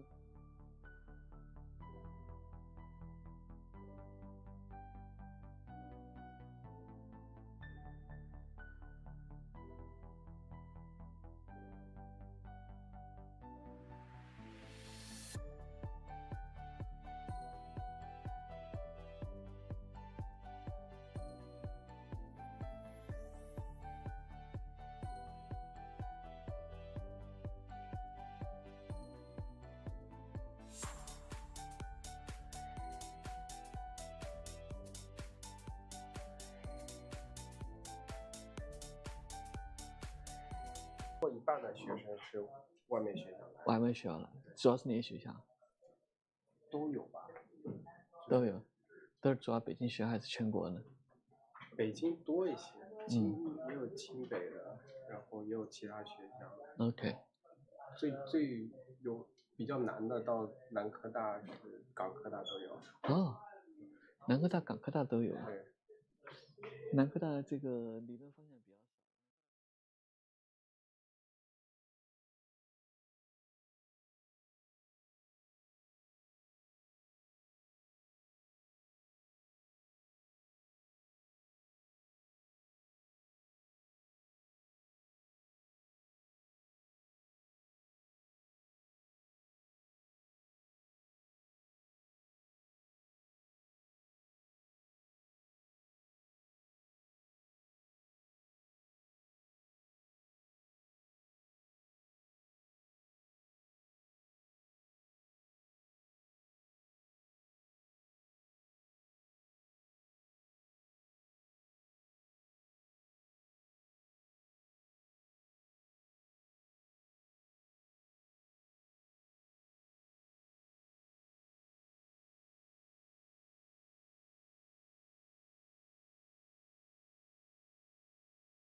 行，那我们就开始今天下午第3节课，然后还就是冯老师的第2堂课。冯老师继续给我们讲现代这个散热振幅理论。好，那有请冯老师。好，这个我知道这个每天7节课让大家学生是比较疲惫。好在我这课中文，所以听力上大家会感觉好一点，没那么累。好，我们接着讲，因为这个我说了，这个我们最近20年发展的这个散热振幅的新技术，实际上对无质量粒子最有效，而无质量粒子中最重要的就是规范场。因为现在这个具体计算中复杂度实际上就来自于规范场它的自相互作用，还有规范场导致的那个很多这个特别规范不变性等等，是这个传统的费曼图这个不太有效的原因所在。所以说我的讨论就会以规范场为主。那现在呢，我们就说规范场计算呢，我们知道那个费尔规范场，你就费曼图的时候，它是有2个部分出现，一个是动力学因子 K-mu 这些东西，另一个就是摄因子。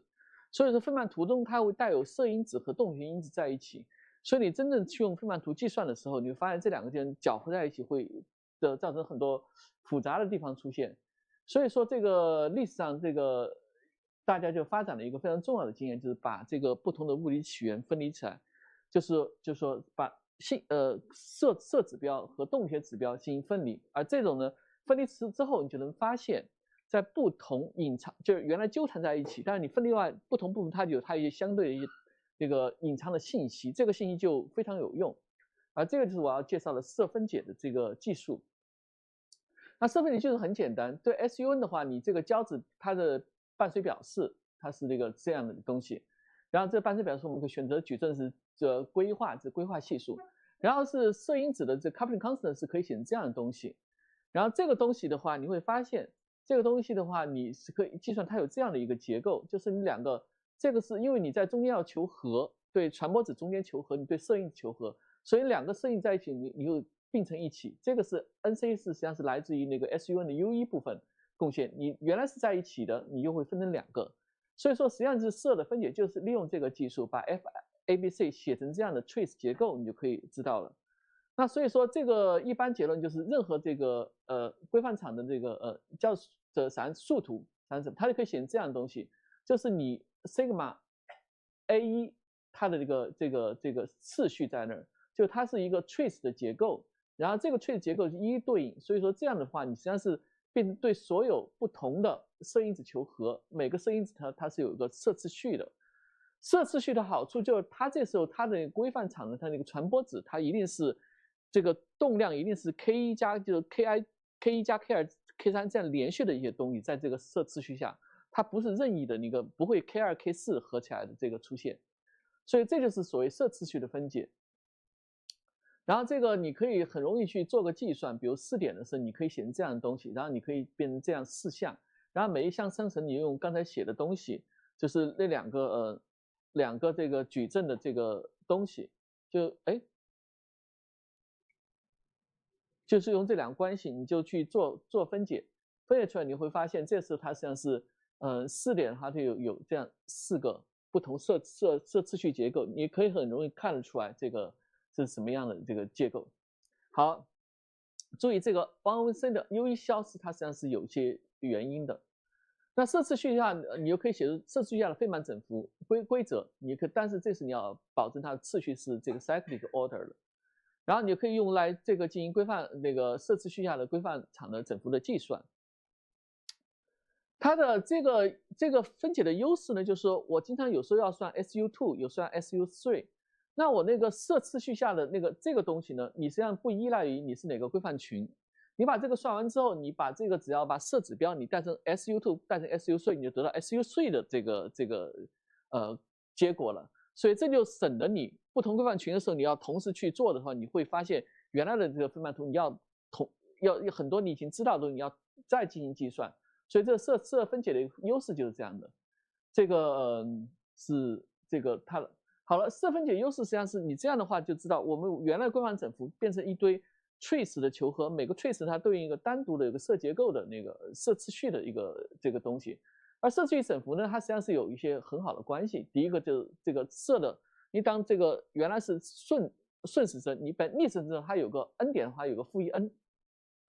然后呢，第二个就是你保持1不动，你这个2到 n 你 cyclic 求和，这个结果这个加起来等于0。然后第三个呢，就是说你实际上是叫做 KK 关系，这是89年发现，就是说你实际上是比如1、2之间有阿尔法、贝塔，它摄次序下，但是它可以写成1和 n 在两边，这个 sigma 在中间，这个一种保持次序下的求和的这个一个关系，叫沙夫结构的一个东西。具体的你可以去这个不用去特别，现在因为短时间你也不会掌握。但最关键是说，实际上这个在代数意义下的话，这个摄次序的积，实际上你可以选2个粒子，在两边固定，然后只变中间的东西，它是一个积，这个叫 KK 积。然后呢，这个是2008年这个这个 BCG 关系发现，他就说实际上是发现实际上这个摄次序下的积它不是只可以固定2个，它是固定3个。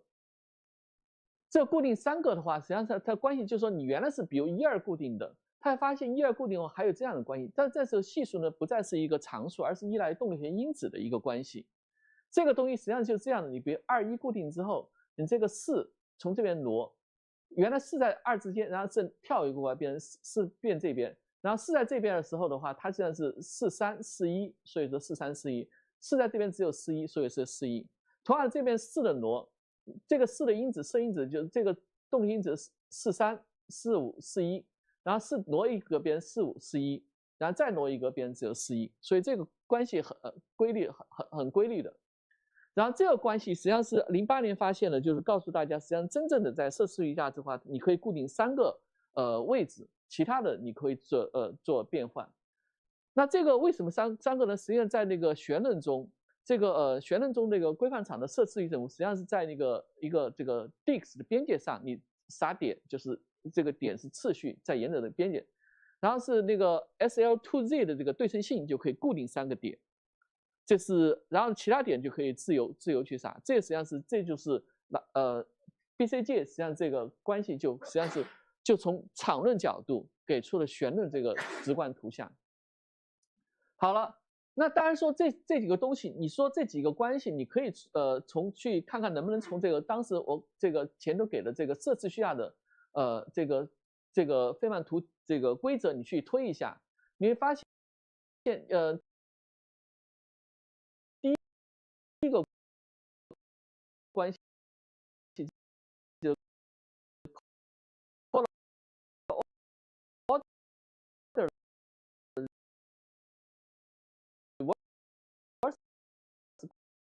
关系可能好对，有意的你就很难去从这个费曼图规则去那些证明出来。这个就是说，提供了因为这几个关系只有在下情况成立的，而这证明它是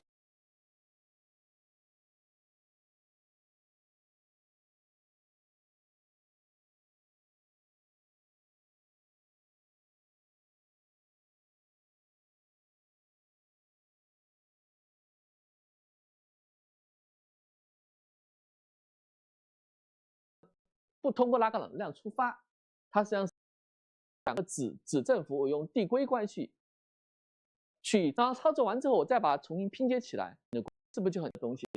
首先第一个次序 n 等于3的这个负1，这个是费曼规则，用3点图出来，所以说这个你之后对应开叫 BCF 展开，我就选一个 1n 作为的，我就可以中间的话，因为设次序底下你一定是对 i 从1到 n 减3的求和。那这个时候我对这个子部分用那个应用，那这个就变成倒过来，它就变成这个负 pi 贝塔 i 等于乘上一个因子，它的个数是 i 加2，对不对？这个再逆过来，变成这样的东西。你发现哎，这一下就证明了这个东西。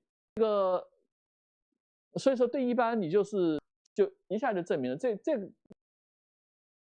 那这个实际上是同样的思路用到上，当然每个关系就会变得稍微复杂一些。退耦合，因为退耦合就是1保持不动 ，n 的话做个 cyclic 求和，它变成0。它为什么这个关系成立？我们当时设结构的时候，每个1是 T1，然后是23对应 T 那个东西。T1这个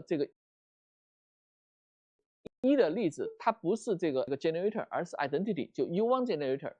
这时候这个设计实际上可以出来任何位置的，它可以在因为挪完之后剩下 n 减1个的这个 SUN 的求和，所以说这个求和的出现就是1取 identity 之后，因为其他要求我把这个求和起来，光子场不和任何其他相互作用。所以说，这费曼图的规则一定告诉你最后结果为0的这个物理意义。那我们看它怎么去这个去进那个这个就是我刚才解释的这个就是在解释这个 U1 的物理含义。那我们看n 点5的粒子就是同样的。那 n 点5的粒子 ，n 点5粒子是4项，就是左边四项，我要证明左边四项求和为零。那这个n 等于3的时候，很快去容易证明。然后是 n 等于4的话，你也可以进行 n 等于3出发，你可以证明。所以说我就假设点的这个 U1 identity 已经是证明。可以看到125的时候，我选15、12做这 BCL 展开的话，你就1在两边，你可以发现2项。这个1在1、2实际上是表明实际上是这个实际上是写成2、3、4、5，然后2、3、1，这样是这样的一个缩写，展成2项，这个展成4项，这个人是我这样特别写的结果就是对齐。这个在这个的时候，你看这 P2、3是公用这边的因子是一样的。剩下的部分呢，就是这边的部分。这边部分你看，这边部分是这个2、3、4、5的 cyclic 3，所以4点的求和你就知道为0了。所以每个 colon 这个实际上是这个1保持固定，这2个 cyclic 这个也是这个是2个，所以说你加起来就为0了。所以说实际上是你看到实际上这个对一般你3展开之后，你这个把这个有一边这个弄起来。因为它从2个开始，至少是2个部分，它一定是低点的这个重新组合，你一下就看清楚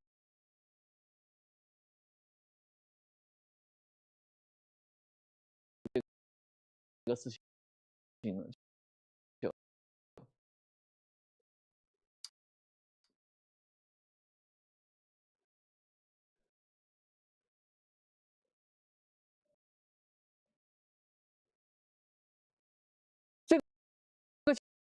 这个就像那纯粹大就像变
和第4项，1、2，第4项是这个，你看这个的时候，这个是都有这个1、2、3，就是1、2、4、3、5的那个 BCF 的展开。因为1和5在两边嘛，这个1、2一起，1、2、3、1、2、4只有2项，所以说这 T1和 T4就给出了这个的 BCF 展开，所以合起来这个变这个，所以说你看6项就给出来了。这个就是这样的一个规律，就是你展开之后，低点的用 KK 关系，然后你重新组合就变成高点了。当然这些就是对一般情况下，这就是写的比较详细，这个我就跳过了，因为这个没有必要。但是只是通过这个例子呢，就给大家演示这个它的这个 power。好了，那最 non-trivial 关系就属于2008年发现 BCJ 关系的这个证明。那这个证明就挺有意思的。这个当然我这边也给了大家这个旋论中它图像是什么样的，它是因为这个旋论中这个你把这个色次序的在那个这个 disk 的这个圆盘的边界上，你按序点的话，有3个可以通过这个所谓的这个 modular symmetry 去固定。那这个为了证明思路呢，我就是以这个6个点的为例，6个点的话，我就1、2固定的话是不停的跑，就是所以说这个动心在这边。好了，那这样的话，我同样的这个思路，我就选1、2作为这个固定的这个 deformation 来进行这4个东西的展开。好了，我先把这个就进行展开。展开之后的话，每个展开是有3项，因为1、2这两边的话，它是有展成3个，先2、4、2、4、3、2、4、5，所以有一共3项。我先讨论只展成这一项展成3的这个左边只有3的就有2、4、2、3、2、3这，那你看到剩下这几项是一样的，这一项是不太一样。好了，那我们怎么去做呢？第一项通过动量守恒，我可以重写为这样的东西，它是负 S24这个部分，可以写成这个 S2 hat， 就是因为这个动量是 deformant 的动量，然后这个 S2 hat 呢和这个组合起来，就低点的 BCD 关系它等于0，所以剩下就是这样东西。这个就是第一个这个是稍微麻烦一些。那后面3项，因为这个左边是相同的，然后右边的话可以重新组合，但组合之后的话，你要用这个低点 BCD 关系的时候，你这个离变成 hat 的这个动量，而不是41，所以我就是1加1减，就这个变成41，这个变成41，那你每个多一个41减去41减的东西，它都是一样的东西，所以说减的东西呢就合在一起。那剩下这部分呢，就是用5点的 BCD 关系，它就是为0，求和为0，那实际上就剩下这个东西。然后呢，合在一起的时候，你又看到这个东西。然后剩下3项是这样的东西，而1、2形变告诉我们这个有这样的一个关系，就是所以说这个减等于这个减，这个是动力学的这个稍微操作一下就很容易知道了。好了，那我们这个左边是3的，我就很快合在一起就写成这样的东西了。这个呢合在一起写成这样的东西，写成这个东西。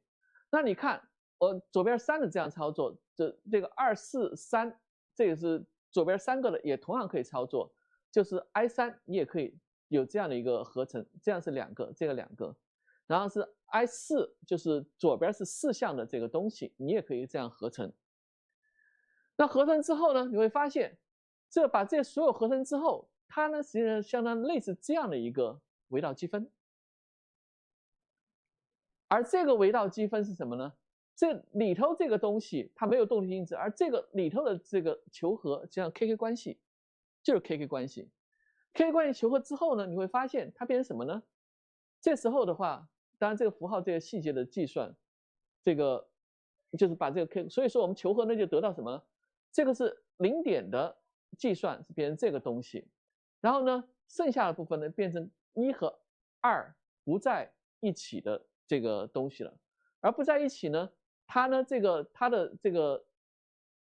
有个 z 因子，然后这个就是 z 不等于0的所有求和，而这个求和呢，你可以去转化为无穷原点的这个东西，而无穷原点的东西呢，因为这个行为，这个就是 1/z 平方的这个压低因子，所以这个无穷原点的积分为0。所以这时候就可以看到，这个 finite z 不等于零求和就等于负 z 等于0求和，就等于负这个东西。所以合在一起，你把这个的积分带到前头去，你就可以知道，这个是正的减上这个负的，就等于0。所以这个就是，当然这个 BCD 关系呢，这个证明稍微复杂点，但是你一步下来的话，也就没有什么特别的这个东西。但是你要从这个费曼图结构去证明这个，几乎是不可想象的。我至今这个没人去这么尝试过。这个要是有这个不服输的，可以去尝试一下，看怎么去做这个事情。好了，我这个就把这个树图的部分的一个介绍完了。下面我要进行圈图的这个讨论了。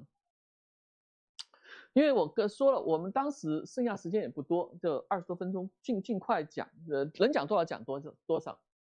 然后实际上是我们这个过去20多年的最大进展，实际上是这树图当然是进展的一部分，另外一部分就是在圈图上，因为实际上是只有圈图上我们的能这个给出这个费曼图不能 handle 的这个情况之后的话，大家才其他人才认可这个方向的进展是重要的。这个就是圈图的这个问题。那圈图呢，首先我们知道树图实际上是经典效应，量子修正一定圈图开始。这个圈图呢，实际上最重要的一个计算方案就约化。它是什么意思呢？就是实际上我们看到你从费曼图来的这个所谓的贝基函数，它不是任意的，原因就是它的分母一定是一堆传播子的乘积。它不同的是在分子上。分子是不同的理论，是分子不一样，但分母是一样的。因为这个有分母的共性，所以你会发现，任何不同分子的结构，它可以写成一堆积的组合。这个积呢，就是所谓的叫这个，其他呢就是一个系数的计算。所以说这个积呢，你可以算一次，可以用到所有过程上去。然后那个系数呢，不同的物理过程对应不同的系数，所以物理的不同物理的这个真正的。不同物理的信息是在系数部分，而 G 呢给出了它的一些 universal 的解析结构。这实际上这个思想是极为关键的这个东西，它实际上分析起来实际上是这样的。那这个东西呢，实际上是到现在为止仍然是我们高圈计算的一个黄金的这个，就大家都 follow 这个规则。当然这时候你又会发现，因为这种分解的话，你积的这个所有圈图计算，你分了2个相对独立的部分，一个是我算一次之后，有人算了解析结构或者程序包就供给大家用，你算一次就可以了。那剩下的部分就是约化系数怎么计算，不同过程约化系数怎么计算。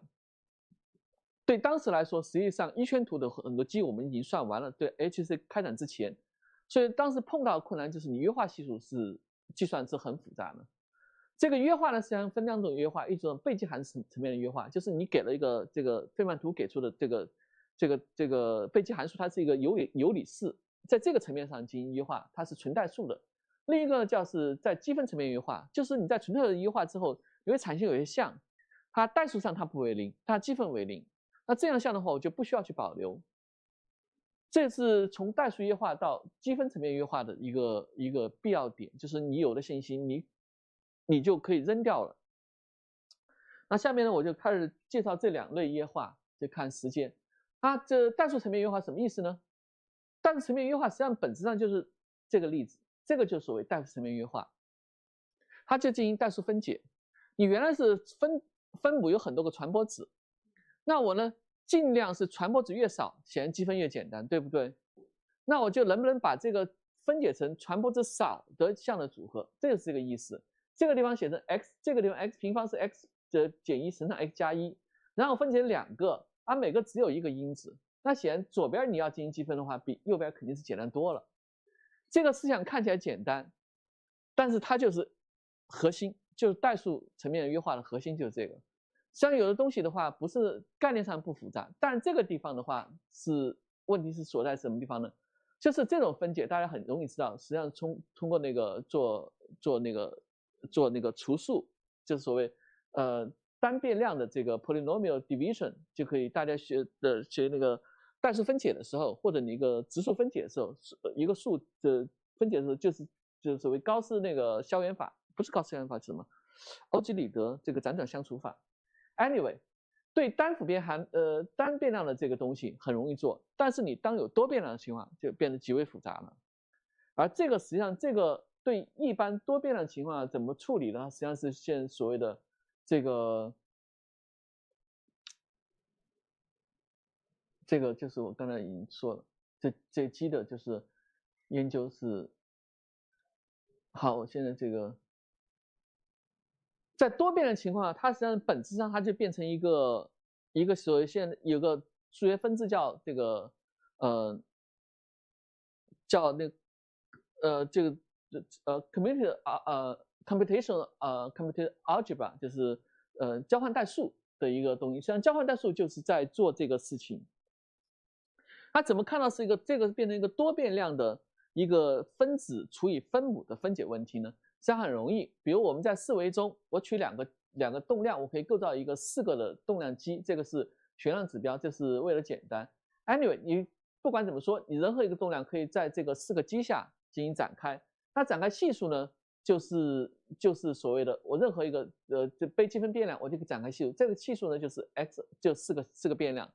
所以对一圈来说，它实际上就是一个分子是一个4个变量的一个 polynomial 变成这个 LK 变成这个东西。你把每个 fi 展成某个 dti 乘上一个这个就是 remainder， 大家是要只是那个数相除的话，就 remainder 有多少个 remainder， 它就是所谓的积分层面的积。这个东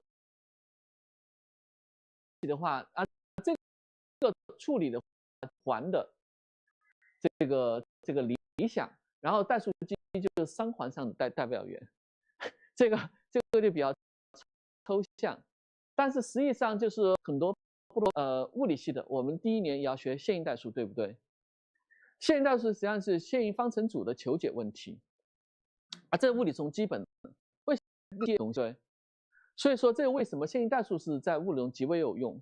但是你会发现，你当碰到而这时候的话，代数几何就是这个数学家发展的这过去100多年发展的对多项式这个零点的求。做研究的时候认识到这一点，这个是认识到现在这个代数几何对我们实际上是很重要。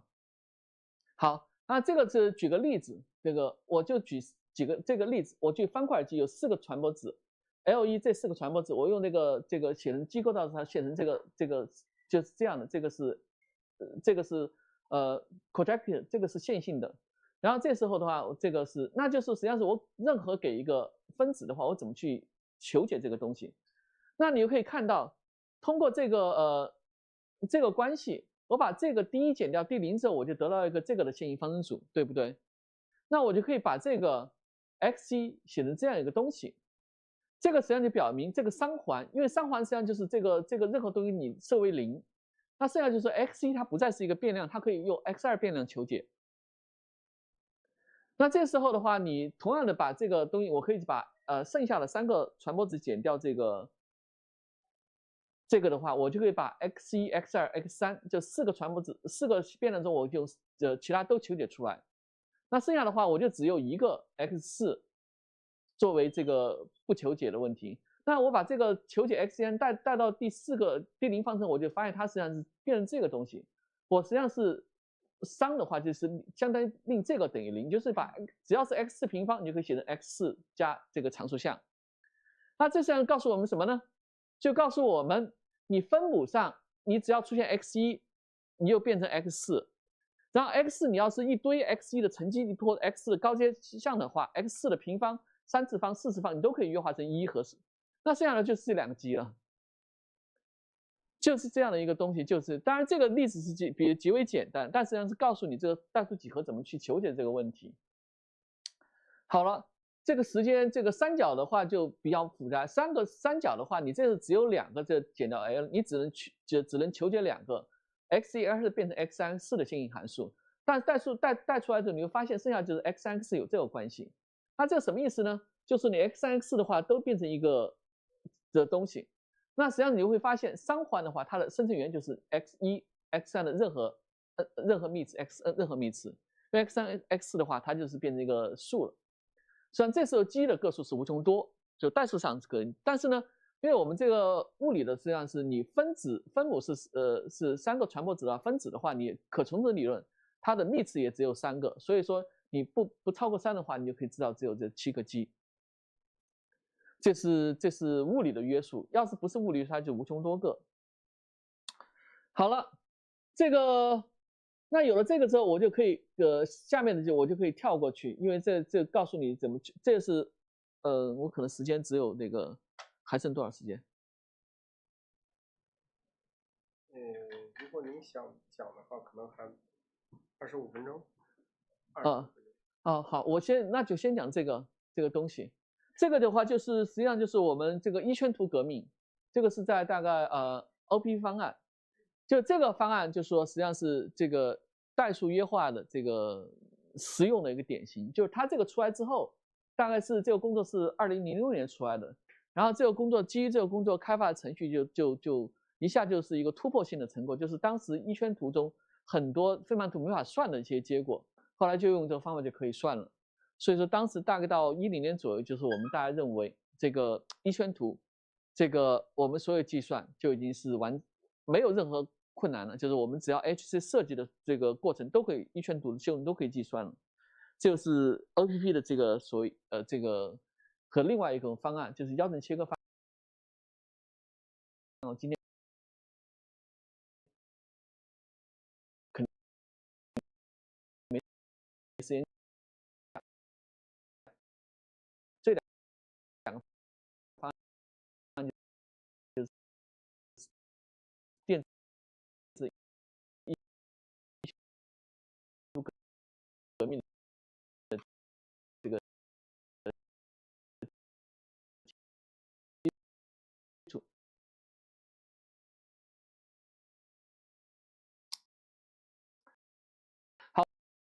好了，上这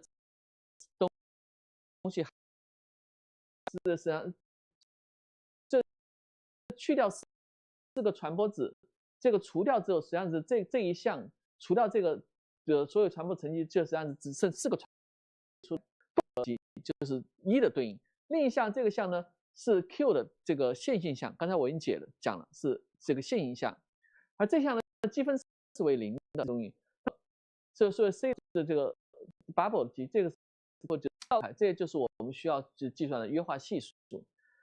那巧妙是在什么地方呢 ？OK， 他说，哎，我这个东西，你可以这个东西你写了这个展开之后，我已经知道了，我可以撒点，撒足一种是03已经知道这个展开。但是他们的当时就说撒点的话，这个系数可能有个，他就求解100-200的这个呢，他就是在我们的一个工作启发下，就是哎。我可以不用一次求解的东西，我可以分布求解，那这个就实际上是一下子简单。怎么分布求解？因为这个时候你撒点是有自由度的，对不对？那我说这个实际上点，我可以选这个一个 box， 我撒这个点，就 Q 的求，因为4个传播，4个方程，然后是4维中，你可以定出2个分离值。那撒这个点因为你在所有其他项里头，这个一个传播子为0，因为你这个只去掉3个传播子，所以说还剩下一个传播子，所以有个传播子肯定是为0的，都不贡献，都为0，只有这个特定的传播子，就是这个 box 对应的传播子，它才因为这4个为0项你去掉了，其他都就只保留这个单独这个box 的这个东西出现。所以这正好是2个方程，你就可以一下求解了。所以这时候你就单独的一个传播子，单独的一个 box 变成2×2方程求解。那你撒不同的传播子的组合，你就把所有的 box 的求解完。每次你只解2×2的这个2×2的矩阵问题，然后举完之后怎么办呢？我这个费曼图给出来这个我已经，那我把这边减掉我 box 的这个计算之后，那剩下最高的项只是对不对？那我又选 Q， 使得3个传播子为0。那它这样3个传播子，它就挑出了特定的 triangle 来，对不对？但是你3个传播子为0，这时候 Q 呢是4维的，所以它实际上是有一个自由度，它有个1维的一个连续变量。但是呢，我这边有7个这个未知函数，我只要选择这个7个就可以了。所以说你这样的话，我只要选择这个7个方程就可以求解。那求解完 triangle 之后呢，我又把 triangle 减掉，我就可以求解。你就看它就原来是这个所有系数，因为不同，你每个 box 是两个系数，不同 box 乘起来，再加不同 triangle 7个系数，一个 triangle 7个系数，不同 triangle 系数，原来就是整个物理过程你几百个的这个方程，几百个那个大方程，我就分解成一个小方程，算得很快。所以这个一个改变之后，就让这个计算的速率大大。你看这个思想，这个思想是极为简单，但是呢，这实际上是非常重要的一个事情。实际上是后来你实际上是在我们圈头计算中，或者你做了很多研究中，有时候你要算一个很大东西的时候，你想想有没有可能，我把一个大问题分解成一个若干小问题，每个小问题。虽然你分解小问题多了，但每个小问题计算的速率和这个memory 比较小，你合起来反而比你一下大一统的解决一个大问题反而来的简单。这实际上就是这个给我们这个所谓的研究方法中的一个很好的一个启迪。好了。这就实际上是这个，当然你看这每一步都是一个代数的东西，所以它这个东西是很好编程，所以编程的话就是很好在程序中实现，就真正是实现了我们这个所有的一圈图的现在市面上的这个程序基本上都基于这个思想，当然还有另一个思想就不说了。好，这是我刚刚解释的东西。那下面呢，我就开始讲这个积分层面的约化。就在这个地方呢，它有优势在的地方，就是说你会看到，比如我 box 有2个系数，这个 OP， 但是一个系数它积分为0，就是那个圈积分为0，所以它的系数实际上你算或者不算都对物理没有影响。但在 OP 方法中必计算，在 triangle 中是一个是物理，另外6个是 sphere 的。不算大，所以我们还可以承受。但是你用同样的方法到2圈的时候，你会发现，哎，这个2圈给它系数很可能是会有100多项，但100多项中只有几项是物理的，其他项积分为0。这时候你仍然可以用 OP 方法，因为 OP 方法的话，就基于实际上是 Computational Geometry， 这数学家给我们的一个一般的 algorithm 去算这个问题。但是你会发现，这时候代价就太大了。你物理上只需要几个，但是你为了用这个方法去算，你需要算这个2个量级的这个系数，那就非常不经济。所以这时候就问有没有方法，我只算物理上有贡献的这个约化系数，就是这个积分层面的约化，就是这个思想。而这个思想东西来源于这个所谓 PV 约化方案。这个 V 呢就是 Whiteman 呢就是那个所谓和 t h o f 的2个一起拿诺贝尔奖这个 Whiteman。好了，那他的思想呢，实际上就是说，这个在一圈图这个比较PV方案，还有腰正切割方案。我这个时间的话，我现在就介绍一下 PV 它怎么好。这是2个传播子，它2个传播子你 L1、LP1。好了，我们知道对这个张量情况下，因为我知道这个积分结果它一定是的，所以说而 Rack 方呢，在这个积分中能提供这个指标的只有 P1。所以我就知道，在这个积分的话，我不管我怎么算，我知道它一定是这样一个数。这个 B 呢是一个洛伦兹不变量的一个函数，对不对？它一定是这样的一个组合。那现在的话，我知道我在这2边同时上 P1， 那 P1 实际上这个时候就是 P1 点成这个，而这边是 P1 平方。那我现在就是问这边这个实际上 P1 之后它是不是能可以约化？那这样你会看到。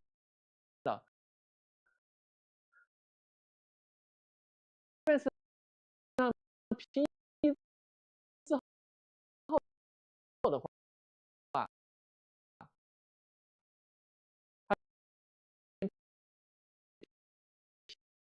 PL， 那你会发现这个 PL 的话，它可以 L P 它可以写这样组合。这个呢，这个呢，你之后你就左边等于右边，你可以求解出来，它等于这个，而这个就是这个去掉一个第一这它有一型的这个，那这时候你会发现 P mu P P mu P 6加上 G mu， 这是 G mu 要进来了。这时候你会有，你看这个数就是这样的情况，你可以同样去做，但是这时候你要求这两个方程，你可能，但是这就是我通过外动量和杜威各自独立解10分钟左右。